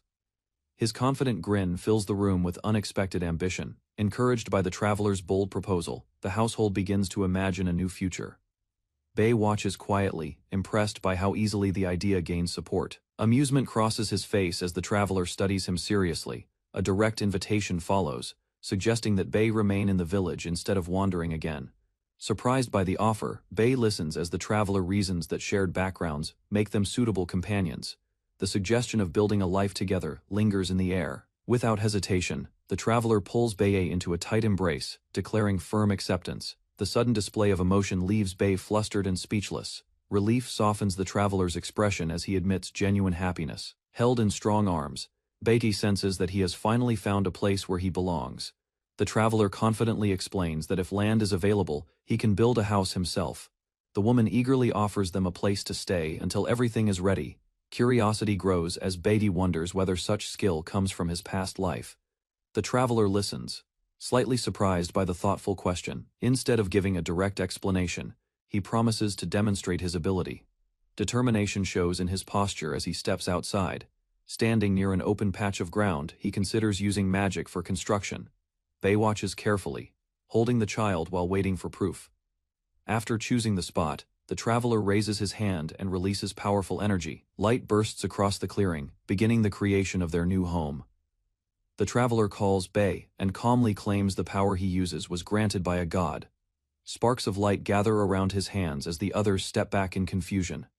Confidence spreads across his face while energy swirls through the yard. He stretches out his arm as if preparing to reveal something extraordinary. A large vehicle suddenly appears before them, solid and unfamiliar in this rural setting. Bei stares at the machine, unable to understand what he is seeing. Trying to explain, the traveler admits he can exchange magic for objects from his previous world. The child clings tighter as surprise fills the porch. With excitement, he introduces the strange creation as a camping vehicle. The family circles it carefully, amazed by the impossible sight. Leaning on the railing, Bei senses that something about this world feels unstable. Doubt clouds his thoughts as he quietly questions the logic surrounding recent events. A sudden realization overwhelms him, and he clutches his head in confusion. The possibility of divine interference unsettles him more than he expected. Meanwhile, the traveler cheerfully produces packaged food from thin air, offering dinner without concern. His carefree attitude contrasts sharply with Bei's troubled expression. As leaves drift across the sky, Bei reflects on the strange companion he has accepted. Despite his worries, he admits that life has become far more complicated since meeting him. In the village square, Takuru stood beside a broad man and faced the gathered residents. He was presented as a new villager before the upcoming festival. Beside him, the older man urged Takuru to say something. Pressure settled over the square as villagers waited in silence. Suddenly, Takuru raised his hand in an exaggerated salute and shouted his introduction with full force. After the outburst, birds scattered into the sky above the trees. The older man awkwardly attempted to smooth the situation, while reminding everyone of preparations. Later, concern replaced confidence. Takuru lowered his head, realizing his approach had unsettled the villagers instead of reassuring them. Near the training grounds, Takuru mentioned he still used the name from his previous life. The older man found it unusual and began to suspect something. Leaning closer, the man abruptly questioned him. The idea that Takuru might be a reincarnated person surfaced, shocking him. Excitement quickly replaced disbelief. He compared their apparent ages and laughed, wondering if they were actually similar underneath. Takuru then explained he had died and awakened in this body. He described being an ordinary high school student before. A light laugh followed his confession. The older man remained stunned, quietly processing the unexpected truth. Takuru apologized for speaking strangely, admitting the gap between them felt overwhelming. Inside a classroom, like space, Takuru smiled and remarked how talking like this reminded him of school days. The older man watched quietly from behind. Enthusiasm broke through as the man declared they should be friends. Takuru accepted, and they shook hands firmly. Joy spread across Takuru's face, though he noticed their age difference again. Concern flickered when he realized the man's body could not handle too much excitement. Soon after, a blonde woman named Rarina approached. Takuru turned toward her, wondering if she had grown accustomed to village life. Rowena reacted quickly, denying any misunderstanding. Takru reassured her that the villagers had treated him kindly, easing her visible tension. Gathering courage, she stepped closer and asked about the supplies he had requested earlier. Takru looked at her, surprised by the sudden seriousness. Determination showed on her face as she explained her concern about her father's decision. Takru scratched his head, admitting he had not thought deeply about it. Before the discussion continued, children called out to Rowena. Takru suggested checking on the situation, and she insisted on joining him. The girls reminded her about helping at the shop for the afternoon festival. Takru offered to handle it himself, while the older man loudly supported the plan. The older man suddenly pulled Takru into a tight embrace, insisting on joining the outing. Takru gently refused, saying he would wait and handle things calmly. Soon after, a cheerful young woman explained that the requested supplies were already prepared in the warehouse. Noticing her closeness to Takru, the older man flushed and raised his voice in introduction. Takru quietly asked him to lower the volume. She offered to guide them to the warehouse and mentioned delivering a lunchbox to her father. Takru followed, without hesitation. Inside, she proudly presented handmade dumplings learned from Takru. The older man praised her cooking skill while Takru watched in disbelief. Outside the wooden house, the young woman asked them to wait while she called her father. Once she disappeared inside, the older man suddenly questioned Takru's intentions toward her. Embarrassment mixed with defensiveness as Takru denied any improper thoughts. Doubt lingered, and the older man wondered if Takru truly felt nothing. Takru answered calmly, which only deepened the man's confusion. Frustration burst out as the older man imagined beautiful women surrounding Takru. Overwhelmed by jealousy, he demanded to know why Takru seemed unaffected. Silence followed the outburst. Takru called him troublesome, while the older man reconsidered the situation with sudden realization. Resting on wooden crates, the older man grumbled that reincarnation should have granted him an easier life. Takru reminded him that controlling his strength mattered more than indulgence. Flexing his gloved hand, he admitted adjusting to this body had taken effort. Time spent living differently still felt too short. Conversation shifted to the Demon King's power he carried. Even restrained, the magic remained overwhelming and dangerous if carelessly released. Memories of the demon continent surfaced, a land ruled by brutal strength where such power proved necessary. In peaceful surroundings now, that same strength felt inconvenient and isolating. Takru offered to handle any trouble within a manageable range. The older man watched him carefully, sensing hidden strain behind his calm expression. Suddenly, shouts erupted nearby as several men ran wildly through the street. Panic spread while Takru remained still, observing the chaos. A young girl leapt forward, declaring she would not forgive the attackers. Vines lashed out around her as the fleeing men screamed. From a distance, Takru stepped forward and blocked their path. His movement was casual, yet perfectly timed. With a light motion, he struck once. The men collapsed instantly, scattered across the ground without resistance. Crates crashed loudly as the attackers were sent flying. Takru calmly brushed off his hands, saying it was nothing serious. The older man stared in admiration, asking where such power came from. Takru replied lightly that it was a gift from a god nearby. The girl reported that the criminals had been captured. Relief spread briefly across the area.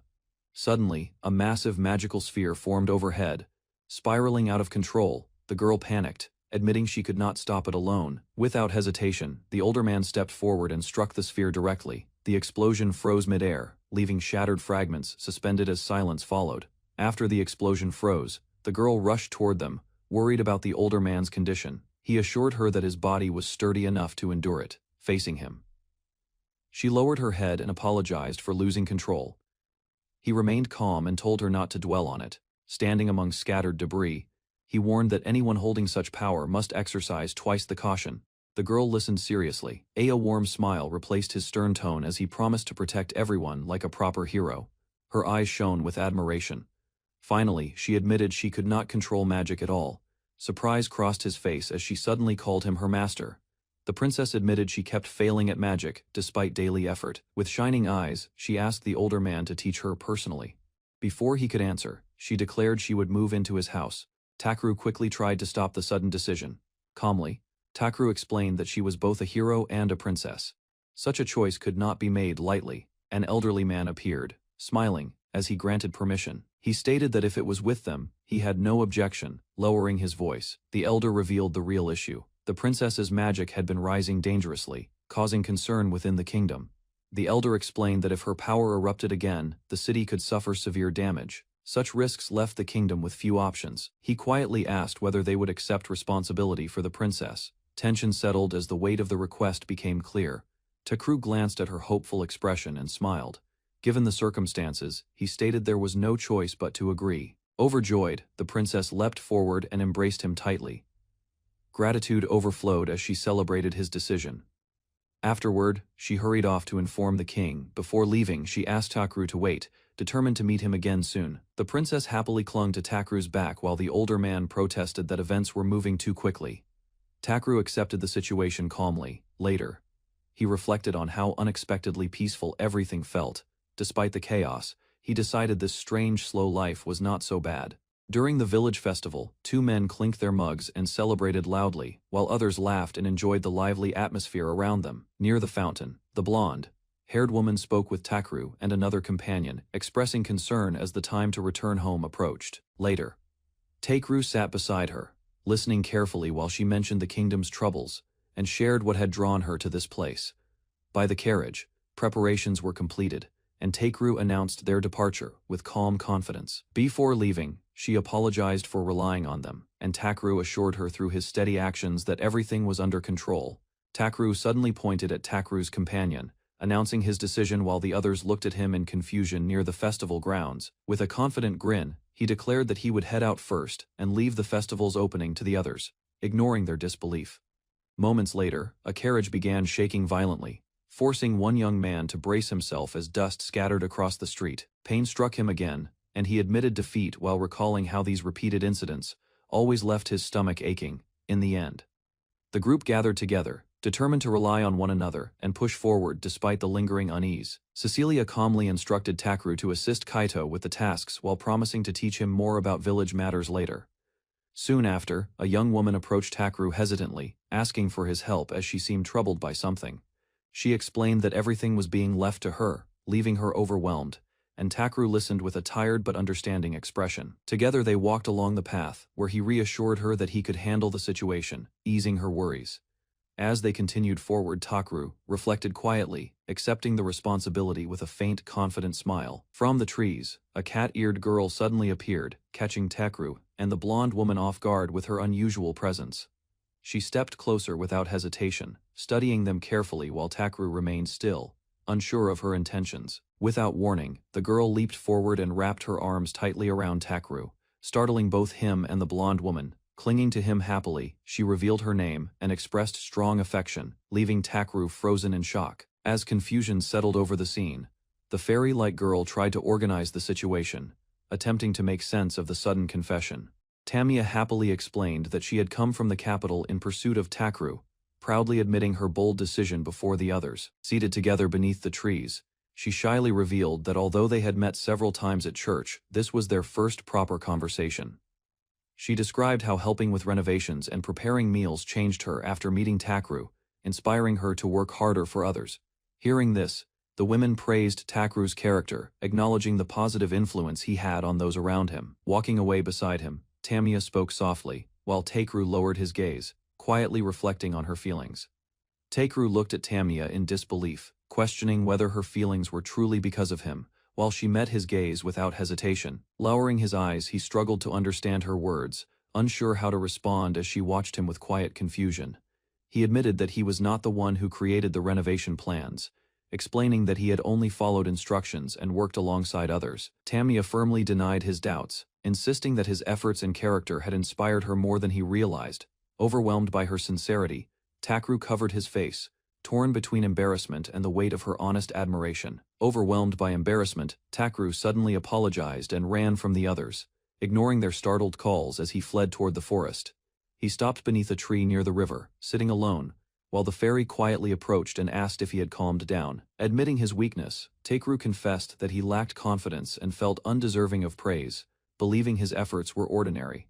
He continued explaining that others overestimated him, claiming he had no special talent and struggled even with magic. Suddenly, a loud cry echoed through the woods as someone rushed in urgently, breaking the tense atmosphere around him. The captain approached Takeru calmly, telling him that humility was admirable, but becoming ashamed of himself was not the right path. Takeru lowered his head and admitted that he had always been this way, believing his lack of confidence was simply part of his nature. The fairy added gently that comparing himself to others was unnecessary, reminding him that every person had different strengths. As evening lights flickered through the trees, the captain explained that true strength came from the heart, not outward ability. Hearing this, Takeru listened quietly while she assured him that he was still growing and should not rush his own progress. Encouraged by the captain's words, Takeru listened as she insisted he still had room to grow and should take pride in that journey. Tamiya and the others stepped closer, sensing the shift in his mood while the captain advised him to notice the warmth around him. Embarrassed, Tamiya apologized for her sudden confession, admitting she had surprised even herself with such honesty. As Takeru looked at her more carefully, he noticed the dirt and small injuries she had ignored while chasing after him. Concern replaced hesitation, and he urged her to wash and treat the wounds quickly, realizing how much trouble she endured for his sake. Tamiya hurried to wash herself, flustered and worried that Takeru might see her in a messy state after chasing him through the forest. The fairy reminded Takeru how far Tamiya had traveled from the capital, explaining that such a journey normally required great effort and time. The captain added that beastfolk possessed strong physical abilities, making the long trip possible despite the difficult road. She then told Takeru that if he respected Tamiya's feelings, he needed to decide his response properly, instead of avoiding the issue. Standing before her at last, Takeru called Tamiya's name, preparing himself to face her emotions directly. Gathering his courage, Takeru called Tamiya's name, admitting that being pursued so sincerely left him flustered and unsure. With a trembling voice, he confessed that although he was happy about her feelings, he still did not fully understand his own heart. After a deep breath, Takeru bowed and asked if they could begin as friends, hoping to learn more about her properly. Tamiya froze in surprise, her wide eyes reflecting both shock and relief at his honest response. Before the moment could settle, the captain interrupted sharply, scolding Takeru for offering something so restrained, instead of a clearer answer. Flustered by the captain's teasing, Takeru defended his decision, insisting he needed time to understand Tamiya properly, before promising anything more. Smiling gently, Tamiya accepted his pace and reached for his hand, relieved that he did not reject her feelings outright. After returning home, she introduced herself boldly to others, as someone connected to Takeru's future, leaving him stunned by her confident declaration. A small girl rushes forward with shining eyes and raised arms. Takeru opens his arms to receive her, surprised yet pleased by her sudden excitement. She leaps without hesitation. He catches her, but the impact sends both of them stumbling backward across the ground. Laughter fades as her body begins to spin rapidly above him. Magic bursts outward, lifting her into the air while Takeru watches in alarm.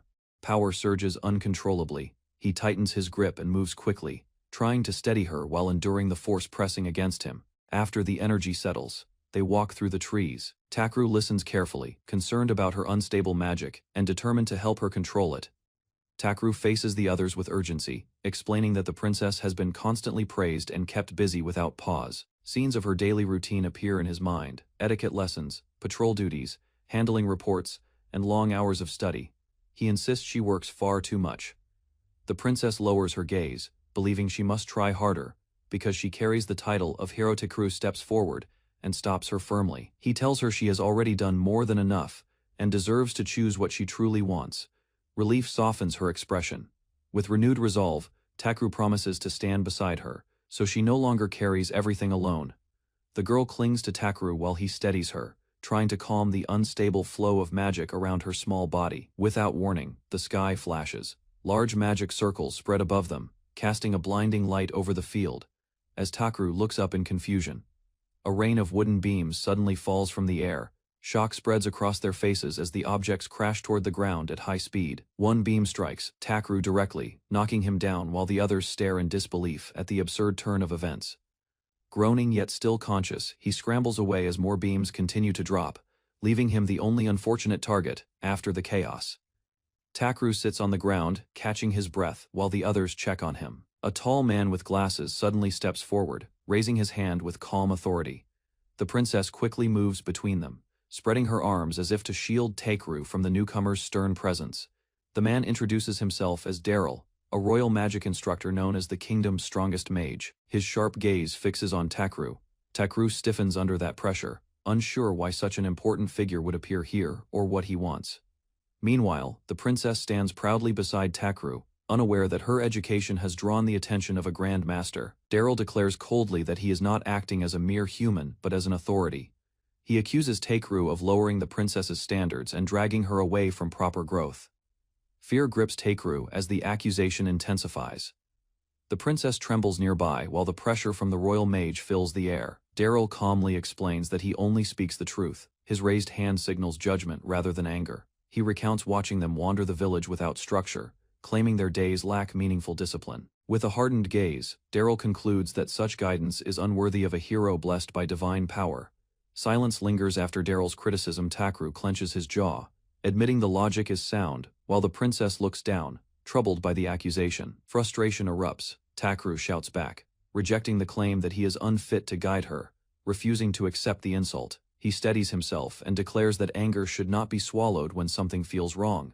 The princess watches, startled by his sudden resolve. Turning to her, Takeru insists she should pursue what she believes meaningful. Calm returns as Takeru admits he has no grand plan. Even so, he stands firm, determined to protect her freedom to choose. Takeru notices Daryl watching from a bench while tension still lingers. Instead of arguing further, he begins thinking of a simple activity. A village girl named Saphir arrives after finishing her chores. She smiles brightly and suggests playing together. An idea strikes Takeru. He proposes that they all join the game, surprising both the princess and the others. With a confident grin, he explains that they will use magic during play, turning it into practical training rather than idle fun. Concern rises about safety, yet Takeru calmly assures them it will not be dangerous, determined to prove learning can be enjoyable and meaningful. The children gather in the field and begin practicing small fire spells as part of the game. From a distance, Takeru and Daryl observe quietly while the princess hesitates, then carefully joins in. Takeru explains that mixing play with training can ease tension and improve control. Understanding dawns on one of the men, who begins to see the value in this approach. Takeru remains composed, confident in his method. Daryl steps forward, still skeptical. He insists that such casual instruction cannot replace disciplined guidance. Before tension rises again, a cheerful traveler approaches and greets Daryl politely, interrupting the confrontation. The traveler reveals that Takeru serves as the princess's guardian. Daryl studies him closely, surprised by the casual arrangement. The traveler politely offers tea and pie from the capital. Attempting to ease the tension, Daryl awkwardly declines sweets, unsettled by the warm hospitality. Meanwhile, Takeru declares the start of the exercise. He announces that preparations are complete, drawing the children's attention back to the field. The princess and Saphir ignite small spells and challenge each other playfully. Energy crackles as sparks fly between them. Magic lifts them skyward before targets shatter below. Under the bright sun, laughter and controlled power blend into lively training. The children kneel in the sand, shaping small figures with careful magic. A sudden burst scatters grains everywhere, startling Takeru as one doll nearly collapses. Laughter replaces tension. Takeru and the others watch proudly while the princess and Saphir sit among their creations, smiling without restraint. From a distance, Daryl turns his head slightly, observing the scene in silence. Under the warm sky, the princess lifts her hands in delight as a sand doll finally stands upright on its own. As the sun lowers, Saphir calls out that it is time to head home. Promises to play again echo softly while the group parts ways peacefully. As the day ends, Takeru reassures the princess that she is beginning to grasp magic control. Encouraged, she looks forward to playing and training again tomorrow. Daryl steps forward once more, silencing Takeru's protest with a stern expression. His gaze shifts directly to the princess. He announces a new condition. Starting today, she must write a daily journal describing village life and her experiences, explaining that free writing will also refine her discipline. Daryl turns and prepares to leave the village behind. The princess watches his departing figure under the glowing sky, surprised yet thoughtful about the task now entrusted to her. As Daryl departs, the princess runs forward and waves energetically, thanking him with genuine gratitude, while Takeru watches with quiet approval. Suddenly, Takeru shouts an apology toward the retreating mage, admitting his earlier rudeness. Daryl glances back briefly, maintaining his stern composure. Afterward, Takeru stands firm and declares that he will not allow anyone to dismiss the princess's efforts, determined to continue guiding her in his own way. Takeru rests beneath a large tree, reading quietly while enjoying the calm afternoon. A small fairy stands on a stack of books beside him, watching his relaxed posture as he spends the day without urgency. While he continues reading, The fairy hovers closer and observes his idle routine. The peaceful moment lingers as he turns the pages, unconcerned with anything beyond his simple pastime. Suddenly, noise erupts nearby. Takru senses trouble approaching, and his calm expression shifts as figures rush toward him in distress. The fairy urgently presents several books, seeking his help. The situation appears serious, demanding his immediate attention. Smiling lightly, Takru raises his hand and dismisses the commotion, returning to his relaxed afternoon. Takru sits under the tree while the fairy urgently explains the situation. Several girls gather nearby, clearly troubled. The matter involves 2 or 3 people connected through Takru's wide network, and confusion spreads among them. Attention shifts to a detailed report about a recently written book.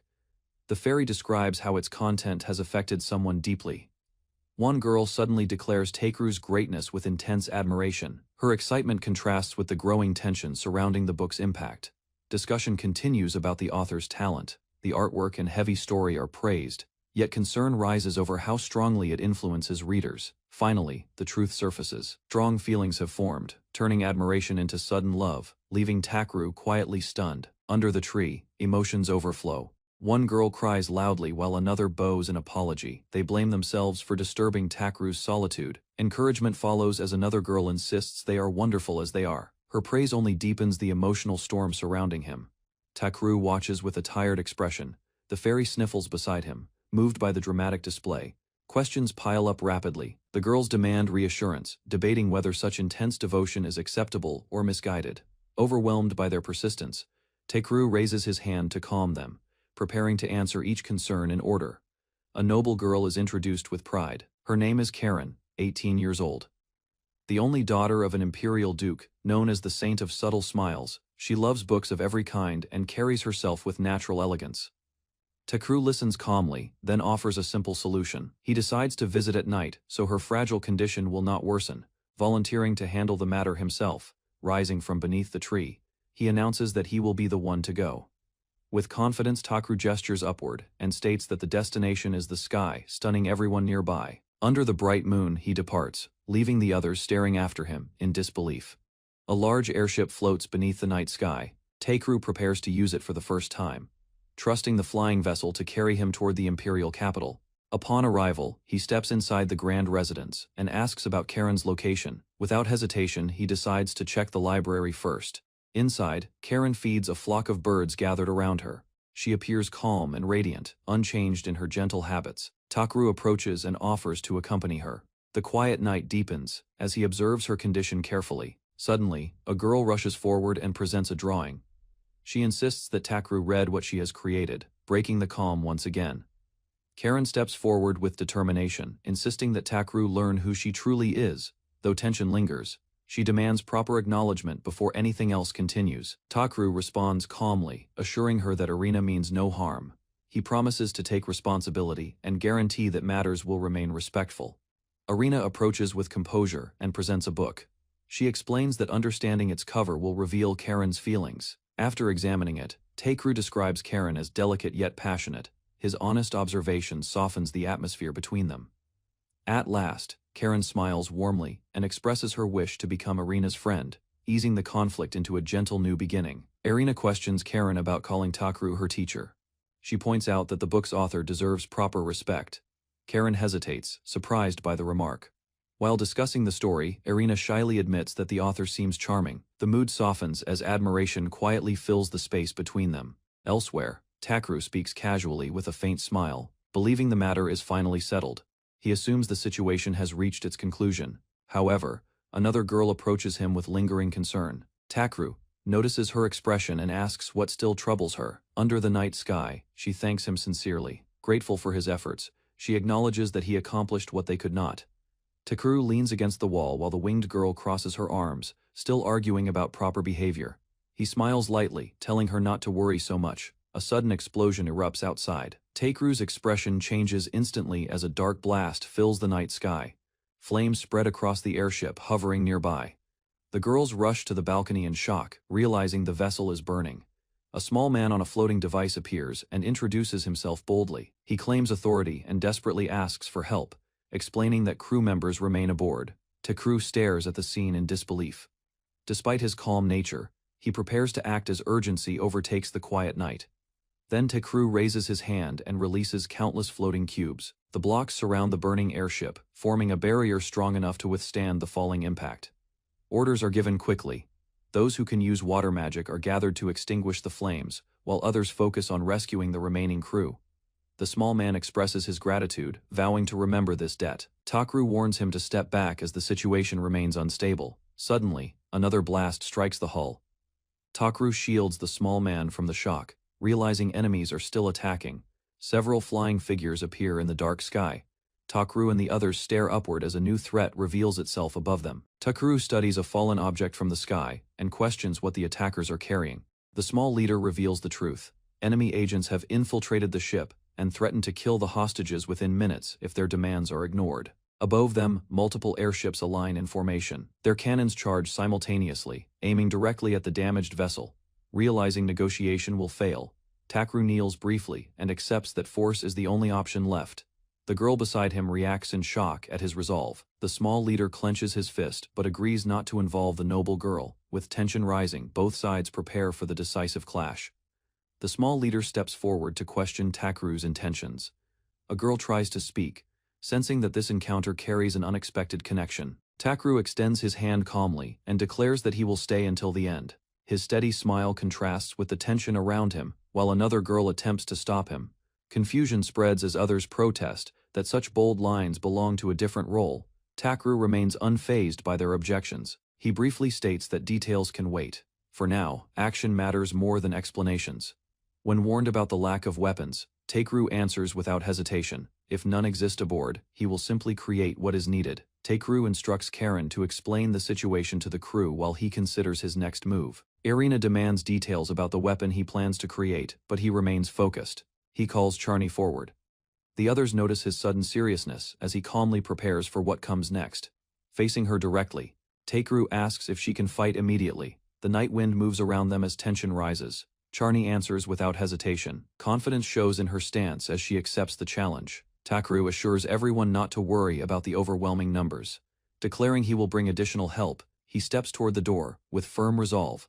Under the full moon, the enemy captain announces that 10 minutes have passed, and orders the fleet to prepare for bombardment. The crew braces for impact. Suddenly, a glowing barrier shaped like interlocking hexagons surrounds the airship. The captain stares at the unfamiliar defensive magic in confusion. Inside the bridge, officers panic and demand instructions. The captain commands them to fire and bring the shield down at once. Cannons unleash a barrage of blasts toward the protected vessel. Explosions collide against the barrier as those on deck cry out in alarm. Amid the chaos, Takru watches calmly. He declares that this response now counts as legitimate self-defense. Takru calmly entrusts the battle plan to two allies. One girl protests loudly, frustrated by his casual attitude, while another watches him with quiet focus. A tall elf woman steps forward with a faint smile. Her gaze rests on Takru, revealing sincere affection that shifts the mood. Suddenly, a stern man appears beside her, gripping a bat. The winged girl stiffens at his presence as tension rises across the deck.